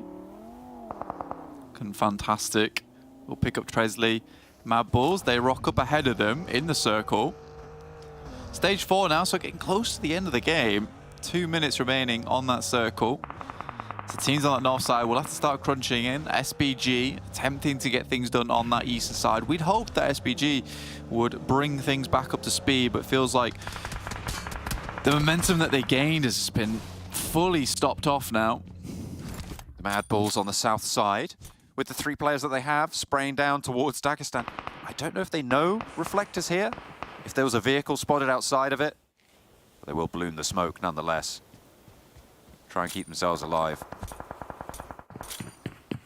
Will they find him? Reflect, the last player for Alpha Team. He absolutely knows his players did, but MADBULLS will have that oversight onto the doorframe. Very tricky stuff. MUERTE on the hills a little bit further north. Starting to move in for power, and KONINA Power themselves have actually taken a little bit of a dip down to the south side. Yeah. Titans taking shots, doing their best. They're on the high ground, around shooting range. They'll have to pass by the old fencing. It's not easy to do. Titan moving their train further south now with Icy as that regroup point. They move up to the RV. Reflect was found. That was Dagestan, so they did clear out the rest of it. Obito on the rich side, just about getting away from Icy, but Titan have just got into the next circle. MUERTE their next challenge. Major Pride in a big scrap with KASIK in the meantime. Hang on a minute. His skills falls last. And Major Pride only lose 1. A really good turn up for them. Will be able to hold out the first push from VIRTUS.PRO as well. And Elementrix cannot make his way through to regroup with weight in the center. Major Pride dropping smokes around their building. They're on the northeast edge. I think teams have got a pretty good bead on them. SPG lose Snowix outside the blue. Next circle will pop. See where that heads over towards. Titans currently desperately making the dash in. 4 players still alive though, and Icy will be holding down the anchor point. Nice shift for MUERTE, for TUNA as well, to potentially try and fight their way out of this one. On the west branch of these 2 compounds that MUERTE hold the other of, TUNA have got the high ground here on the west side. Could be tricky for a lot of these teams to push through. Titan looking to mount up. A Shockwave are just slowing them down so much, applying brakes in a grand fashion. Pylaus taking shots from effect here from Major Pride. That's a good side swipe from them. That's on the northern edge. MADBULLS also, so a really nasty pincer maneuver here coming through from Major Pride, as well as MADBULLS over towards SPG and Pylaus. Naomi moves further down. Looks like Major Pride want to take advantage of this, take control of this edge of the map. Try and keep themselves in the fixture. Major Pride continue to run on over SPG. They will be denied that pleasure anymore, Blank, because SPG are now fully down. Major Pride turn their attention to VULGAR boys instead. Nomi careens himself into Pylaus. Runs them through once again and steps back behind the rock. Has got a first aid, can get himself healed. Takimi into the vehicle, leaves Pylaus for dead. I think it's a great game from Major Pride so far. It looks really strong. I mean, they're even taking shots over towards the lads on MADBULLS. With them dropping Zerich in the meantime. Got 2 Titans picks, me and Janiro. So as you, Maxman go over TUNA, you've gone for MUERTE, a little bit of that central pick. If Icy losing his life here for just a second, it doesn't feel too good. Oh, it's going to slow the Titans down a little bit. They'll have to crest this ridge and straight into the sightlines of Furia, potentially even towards TUNA as well. Furia flexing out north as the MADBULLS fall down in the face of weight. I think Major Pride had a hand in that, but either way, the MADBULLS fall.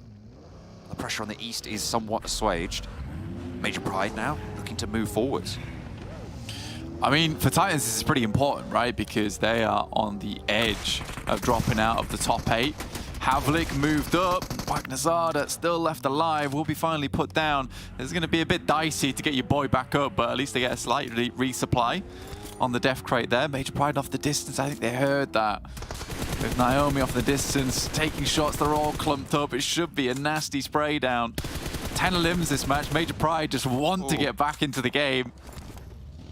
They're doing more to do it as well. Excellent flex out from Naomi to get the Titan under control. Havlik, I think maybe falling back, but Old Boy is right up close to them. Into the vehicle.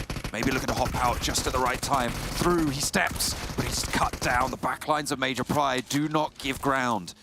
And Old Boy, too close for comfort, pulled out. TUNA making their move in the meantime to cross over with Robs from Titan. Furia in danger, maybe looking to regroup now with the rest of the team.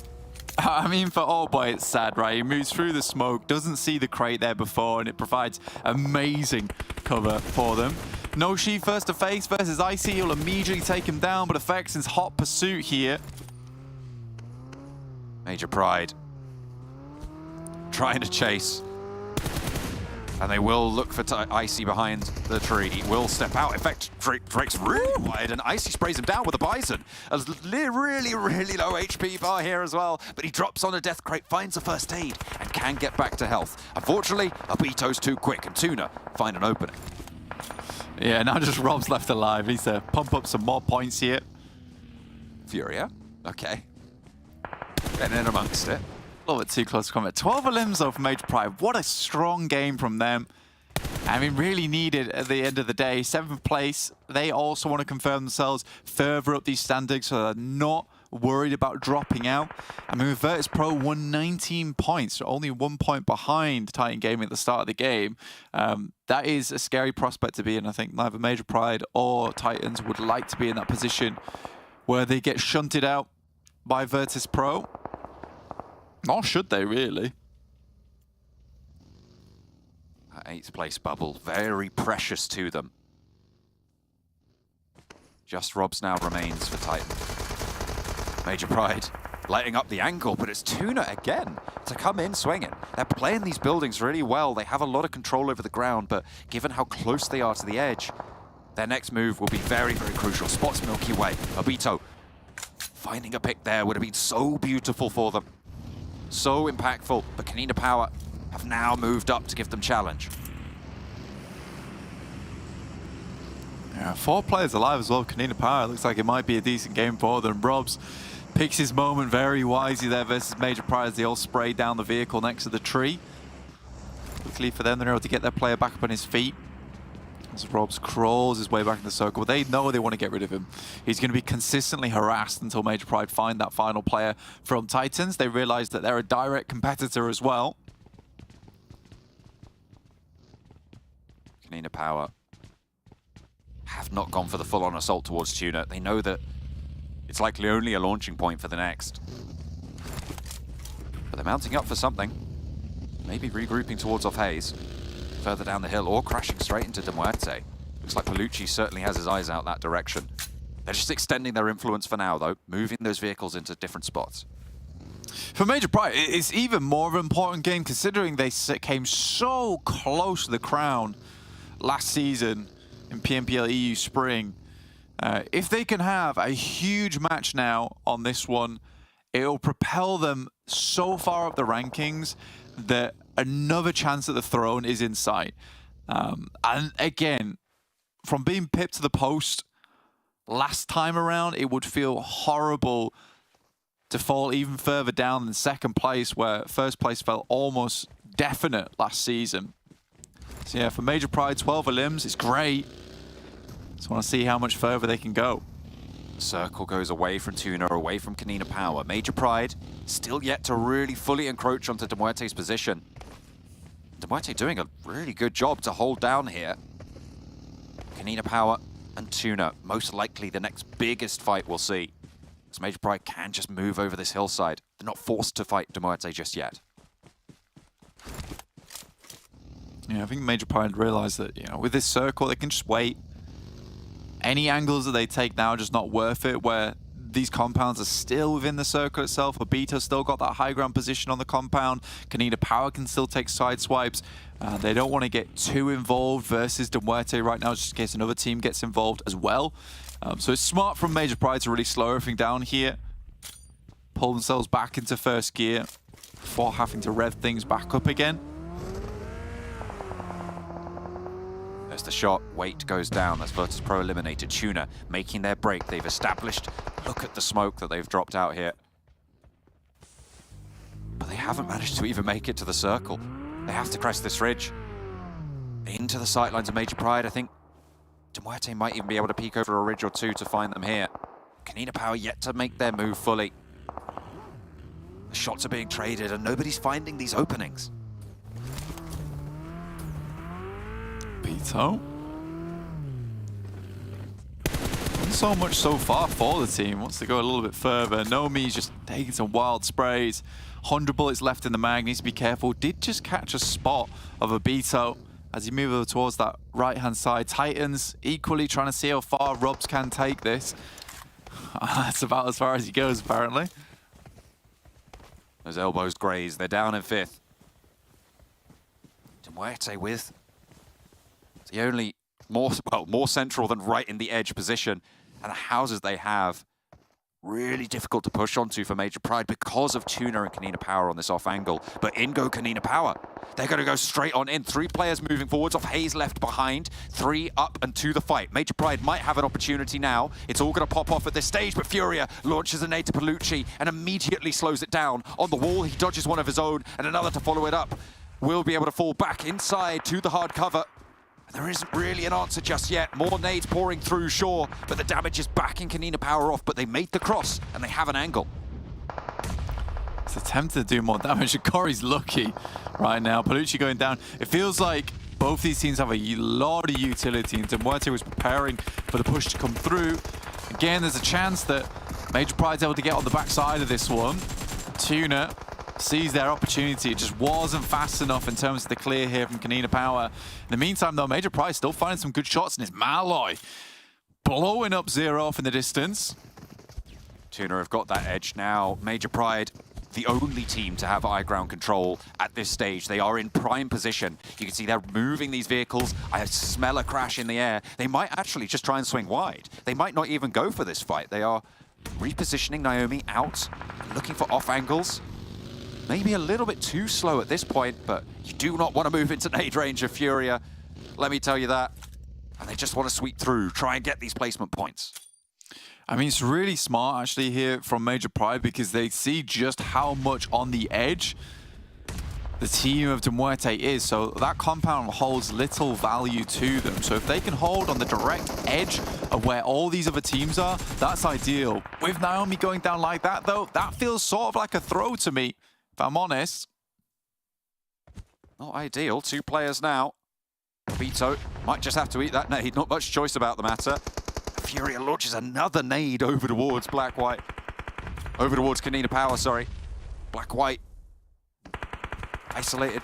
Split up for Major Pride. DeMuerte do take a knock from Becker. A nade to answer. Over onto Malloy. Furia down as well. 2 players on knee for DeMuerte. Black-White just has no idea where these 2 players are from TUNA. Nomi's looking to cut off everyone's approach. Has to hit practically all of his nades, and he doesn't have a lot left in the pocket. Ooh. That's a great one from Becker. Just Milky Way now, and that looks on target to me. Yeah, it is. 4th place for DeMuerte. Unfortunate, they couldn't hold off KONINA Power. It looked good, but Major Pride descending, moving through. And now it's a 1 versus 1 here. 0 from TUNA against Nomi from Major Pride, and TUNA is closer to the edge. right with the blue at his back, has to move forwards, has to go for this challenge. Low HP and 0. He's gonna turn and try and get the flush, but it's not gonna happen. Major Pride able to hold down the top of the hill. It felt like it slipped away from them, Blank, but this is the match Major Pride needed. They secure a big chicken dinner, a huge elimination count, and a chance at the top. Yeah, it's a match majorly made in heaven because honestly, 28 points off the back of that game is so huge. I mean, we just look at their point scoring before this, 121, so they're on 159. Technically, they would be in first place if we just switched the scores up and left everyone as they were right now. So for Major Pride, this is a massive jump up from 7th place. Unbelievable. And I think that Nomi really clutches out at the end there. The shot over towards KONINA Power into the instant reposition. And again, if they don't take that 2-2 split, or that 1-1 split, I don't think they win the game. They knew that they had to spread themselves thin to control as much area as possible to confirm the win. Oh my days. Little bit tense towards the end there. Unfortunate that the nades couldn't find KONINA Power for MUERTE. They might have had a better chance in that scrap, but no, it was not to be. Major Pride take it down. And they've done it. Major Pride get themselves that very needed chicken dinner, Max. Earlier today, we were saying alarm bells might start ringing if they don't actually manage to get a couple of points on the board. And not only do they get a couple of points on the board, they get 28 of those points. It was not an easy game for them. No one predicted them because it was going to be a tough transition every single step of the way for them, and yet they make it work out in some way, shape, or form. And here, with 28 points, as you already stated, Ginny, that is such a big game in terms of storylines for not only making it into championship, but maybe actually having a shot at catching up to MADBULLS in race to PMGC, because they had only 4 points, I think, so they win. They closed the gap by 24 points this game. Well, that is massive for Major Pride, and I'd love to see what the PMGC rankings look like before tomorrow's 6 matches. Yeah, that's definitely something to keep in mind. I think for the rest of today, when we're looking towards the bottom of the leader table, Gladiators being there, NEXUS being there. I mean, NEXUS have had such a great performance over the last couple of days, so I don't want to be too rough on them. I think especially these last 2 maps maybe not going too heavily in their favor. But for Gladiators, Max, how are you feeling? Because this is it. Like, day 2 of the finals is done. We have 1 more day coming up. I mean, let's start off with Nomi, okay, as not just clutching it in those final moments, but in general, 6 eliminations out of the 18, all by his lonesome self. That's impressive. I do want to iterate the point Blank was going to mention at the end. I wanted to highlight it, and I'm happy he did bring it up too. That 1-1 split might look greedy. I think a lot of people are looking at that like, oh no, they're making themselves super weak. Like, it's not going to work out. It is so important for them to do this split because they keep tabs on TUNA, suffocating them out in the blue, and they keep in tabs of that other fight that's happening with KONINA Power, MUERTE, to make sure they keep them outside towards the blue zone too, and they control, again, something I mentioned many times today, the pacing of the game. They control at which speed teams are ready to approach those central locations, and by doing so, they're just able to win the fight off the back of that. So yeah, Nomi, great late game finish, but Naomi also the early game fight versus Titan and how he transitioned onto VULGAR boys, something of absolute beauty. Absolute beauty. I loved it. It was amazing from start to finish. Yeah, it was a really, really great game to watch, and what an incredible game as well to close off with how today has been going. In general, what we've seen has been nothing shy of extraordinary from some of these teams. I mean, we had a list. Literally, we had a list, Max, coming in today saying, we want this team, this team, this team, this team to show up. We want Dagestan, we want VIRTUS.PRO, we want NEXUS, we want MADBULLS, we want Major Prides, and we want Gladiators. And it felt like every single one of these teams that we had earlier today really did come out swinging. They gave it all their got, and they can go back today, you know, relaxing after these games and say, yeah, we gave it our best shot.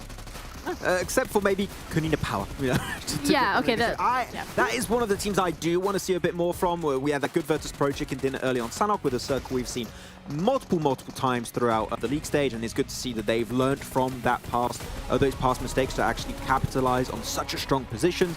And look at this. This fight, Titan Shockwave, is happening, and you know that in the background, Major Pride are hearing this fight, thinking, okay, if we are able to win this engagement versus VULGAR boys, which they do with these amazing nades from Naomi, then they're going to transition and look at these spray downs of Naomi, just locking down Titan in pretty much 2 smokes worth of space, and there's no way they can leave, no wiggle room. Though after that, I was a bit shocked that Effect went solo and got flushed. I think that was a bit unnecessary, but other than that, it was as I said, fantastic game from Major Pride from the very start until the very end, with Naomi really putting the nail in the coffin for that win against MUERTE. Yeah, and that's a great way for them to close out the day. I think this is definitely that little spark, that little fire that they needed to be able to start off, hopefully tomorrow, on a bit of a stronger foot. But in regards to today and the teams that have done incredibly well and secured themselves a couple of these chicken dinners, we started off with the MUERTE, followed by NEXUS, Alpha Team as well showing up, Gladiators, VIRTUS.PRO, and Major Pride. That's it. Every single team ticked off the list here, Max. Like, you said it yourself, KONINA Power maybe not having the best of days, but after what we've seen yesterday, hopefully today was more of a slower one, and then tomorrow they're back in shape. Yeah, and actually we don't see MADBULLS, which is not good for them, but good for the other teams that are trying to compete with them at the top. So yeah, it's interesting, a nice mixed bag of chicken dinners for a lot of these squads. And it's so, I can't wait to look at the rankings to see how close it is. I'm suspecting it is very close, which makes tomorrow one of the most interesting days in PUBG Mobile Esports in Europe in a long, long time. Like, it's always been normally a top 2-3 teams always miles ahead. I'm pretty sure that's not the case. So who's going to be in the top 3 tomorrow? No clue. We're going to have to wait for tomorrow and find out. But in terms of today, in terms of the players that have really stood out to you, Max, and that have done such a great job, is there anyone individually that you would like to nominate for MVP of the day? I'm hesitant. Naomi did a really good game, but that was one game. I think Alpha Team is a standout. So I'm hesitant between Reflect and Mandarin. So I'll go with Reflect. Yeah, Reflect. I'll go with Mandarin. I'll go with Mandarin. Took one. I think Mandarin's done really well today. We're gonna... Oh, it's Malloy. Okay, neither one of us are correct. I mean, the MUERTE, one of the teams that is going under the radar, time and time again. But Malloy coming out with 12 eliminations. 2,568 damage. We've seen teams do less than that in a whole game. So that is pretty impressive. They were off to a great start. Hey, this finish of Cork and Malloy playing behind that ridge, waiting for Major Pride to come their way. It was the execution and holding onto their utility was so pivotal in this game. And not only that, after we saw Malloy right on that Sanhok, 1v3 Shockwave. Well, it was 1v... He got 2 eliminations. They got a little bit of help from, I believe, Icy or Robs from Titan. But still, he got 3 of those eliminations, which is fantastic to see. And yeah, he's just one of the clutch maestros of the MUERTE. It was just surprising that we haven't seen much of Furia these finals. Normally, Furia has been a real standout player, especially with his utility. But no, Malloy has stepped up to the plate, and he's just been popping off, which you love to see. And MUERTE, I think, would be in a top 3 position right now with these results, which, with the level of competition, it's impressive they are in 3rd place and maintaining that position so far. Yeah, let's spoil it. Let's look at the overalls and see exactly where they're sitting, how many points they've accumulated over the last couple of days. And currently, they're in 2nd, not even 3rd, Max. They are 2nd, 158, simply 3 points behind MADBULLS. Yeah, only 2 points behind. And normally, if you took, again, away the bonus points of MADBULLS, they would be ahead by, what, about 15, 16 points, which is insane. Yeah. Those bonus points are really helping MADBULLS significantly. So good on them. Alpha Team also able to linger in that top 3, but there's only a 3-point difference. As I said, it's so close, Ginny. It's insanely close, which I had no clue that was going to be happening with seeing how consistent and dominant your MADBULLS, Major Pride, Gladiators are. But this really is the newer generation of European teams that have been, maintaining consistency, improving throughout this year of 2023, and now showing what they are truly made of in these finals, trying to make a spot into championship. So really stoked about it, though. Gladiators Titan, I don't like to say this, we are maybe in a scenario where if we don't see stuff change tomorrow, Gladiators might not make it into championship, which that is... You couldn't even imagine that happening in the first place, but it is a very true reality that could be happening after tomorrow's 6 matches. Yeah, so tomorrow is going to be super crucial for a lot of these teams. Even for VIRTUS.PRO and KONINA Power, considering how close they are to that top 8. Having 1 or 2 pop-off games tomorrow, which we know they're capable of, which we've seen them do, could genuinely solidify their position in the top 8. And that is a scary situation for every single team, quite realistically, to be in. And usually when we're coming to these finals, Max, it's like that end of day, you're like, okay, these teams are very much safe and this could potentially change, but now it's like everything can change. Expect the unexpected. You don't know what's happening until we're actually going to be tuning into tomorrow. But it feels like one person, however, does always seem to know what's happening. And I feel like John is doing a little too well when it comes to these predictions. He's sitting on 25. What? I don't really know how, why, or when that happened. I would like to have a talk with whoever is responsible for these predictions, because this is, since when did he get so smart? I think we sent predictions. Oh, I'm on 33. Yo, what's up? Whoa, production. Yeah. Hey, no, give me 500 points, please, production. 500, give me 500. Don't change the graphic. Give me 500 right now. I'm 13. Waiting. I'm 13. 500. Thank you. This is good. This is how it should be.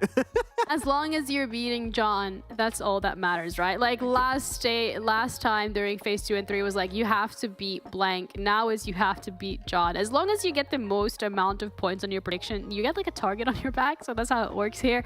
Yeah. But congratulations to you, John. You should be really proud of yourself. And thank you so much as well, Monster, for making all of this possible. We had an incredible time on the broadcast today. So head over to monsterenergy.com/gaming to see what's up. We're going to be tuning out for today, but we're going to be back tomorrow with the most crucial day of PMPL EU Fall 2023, the final day of the finals. You do not want to miss it. So we're going to see you tomorrow.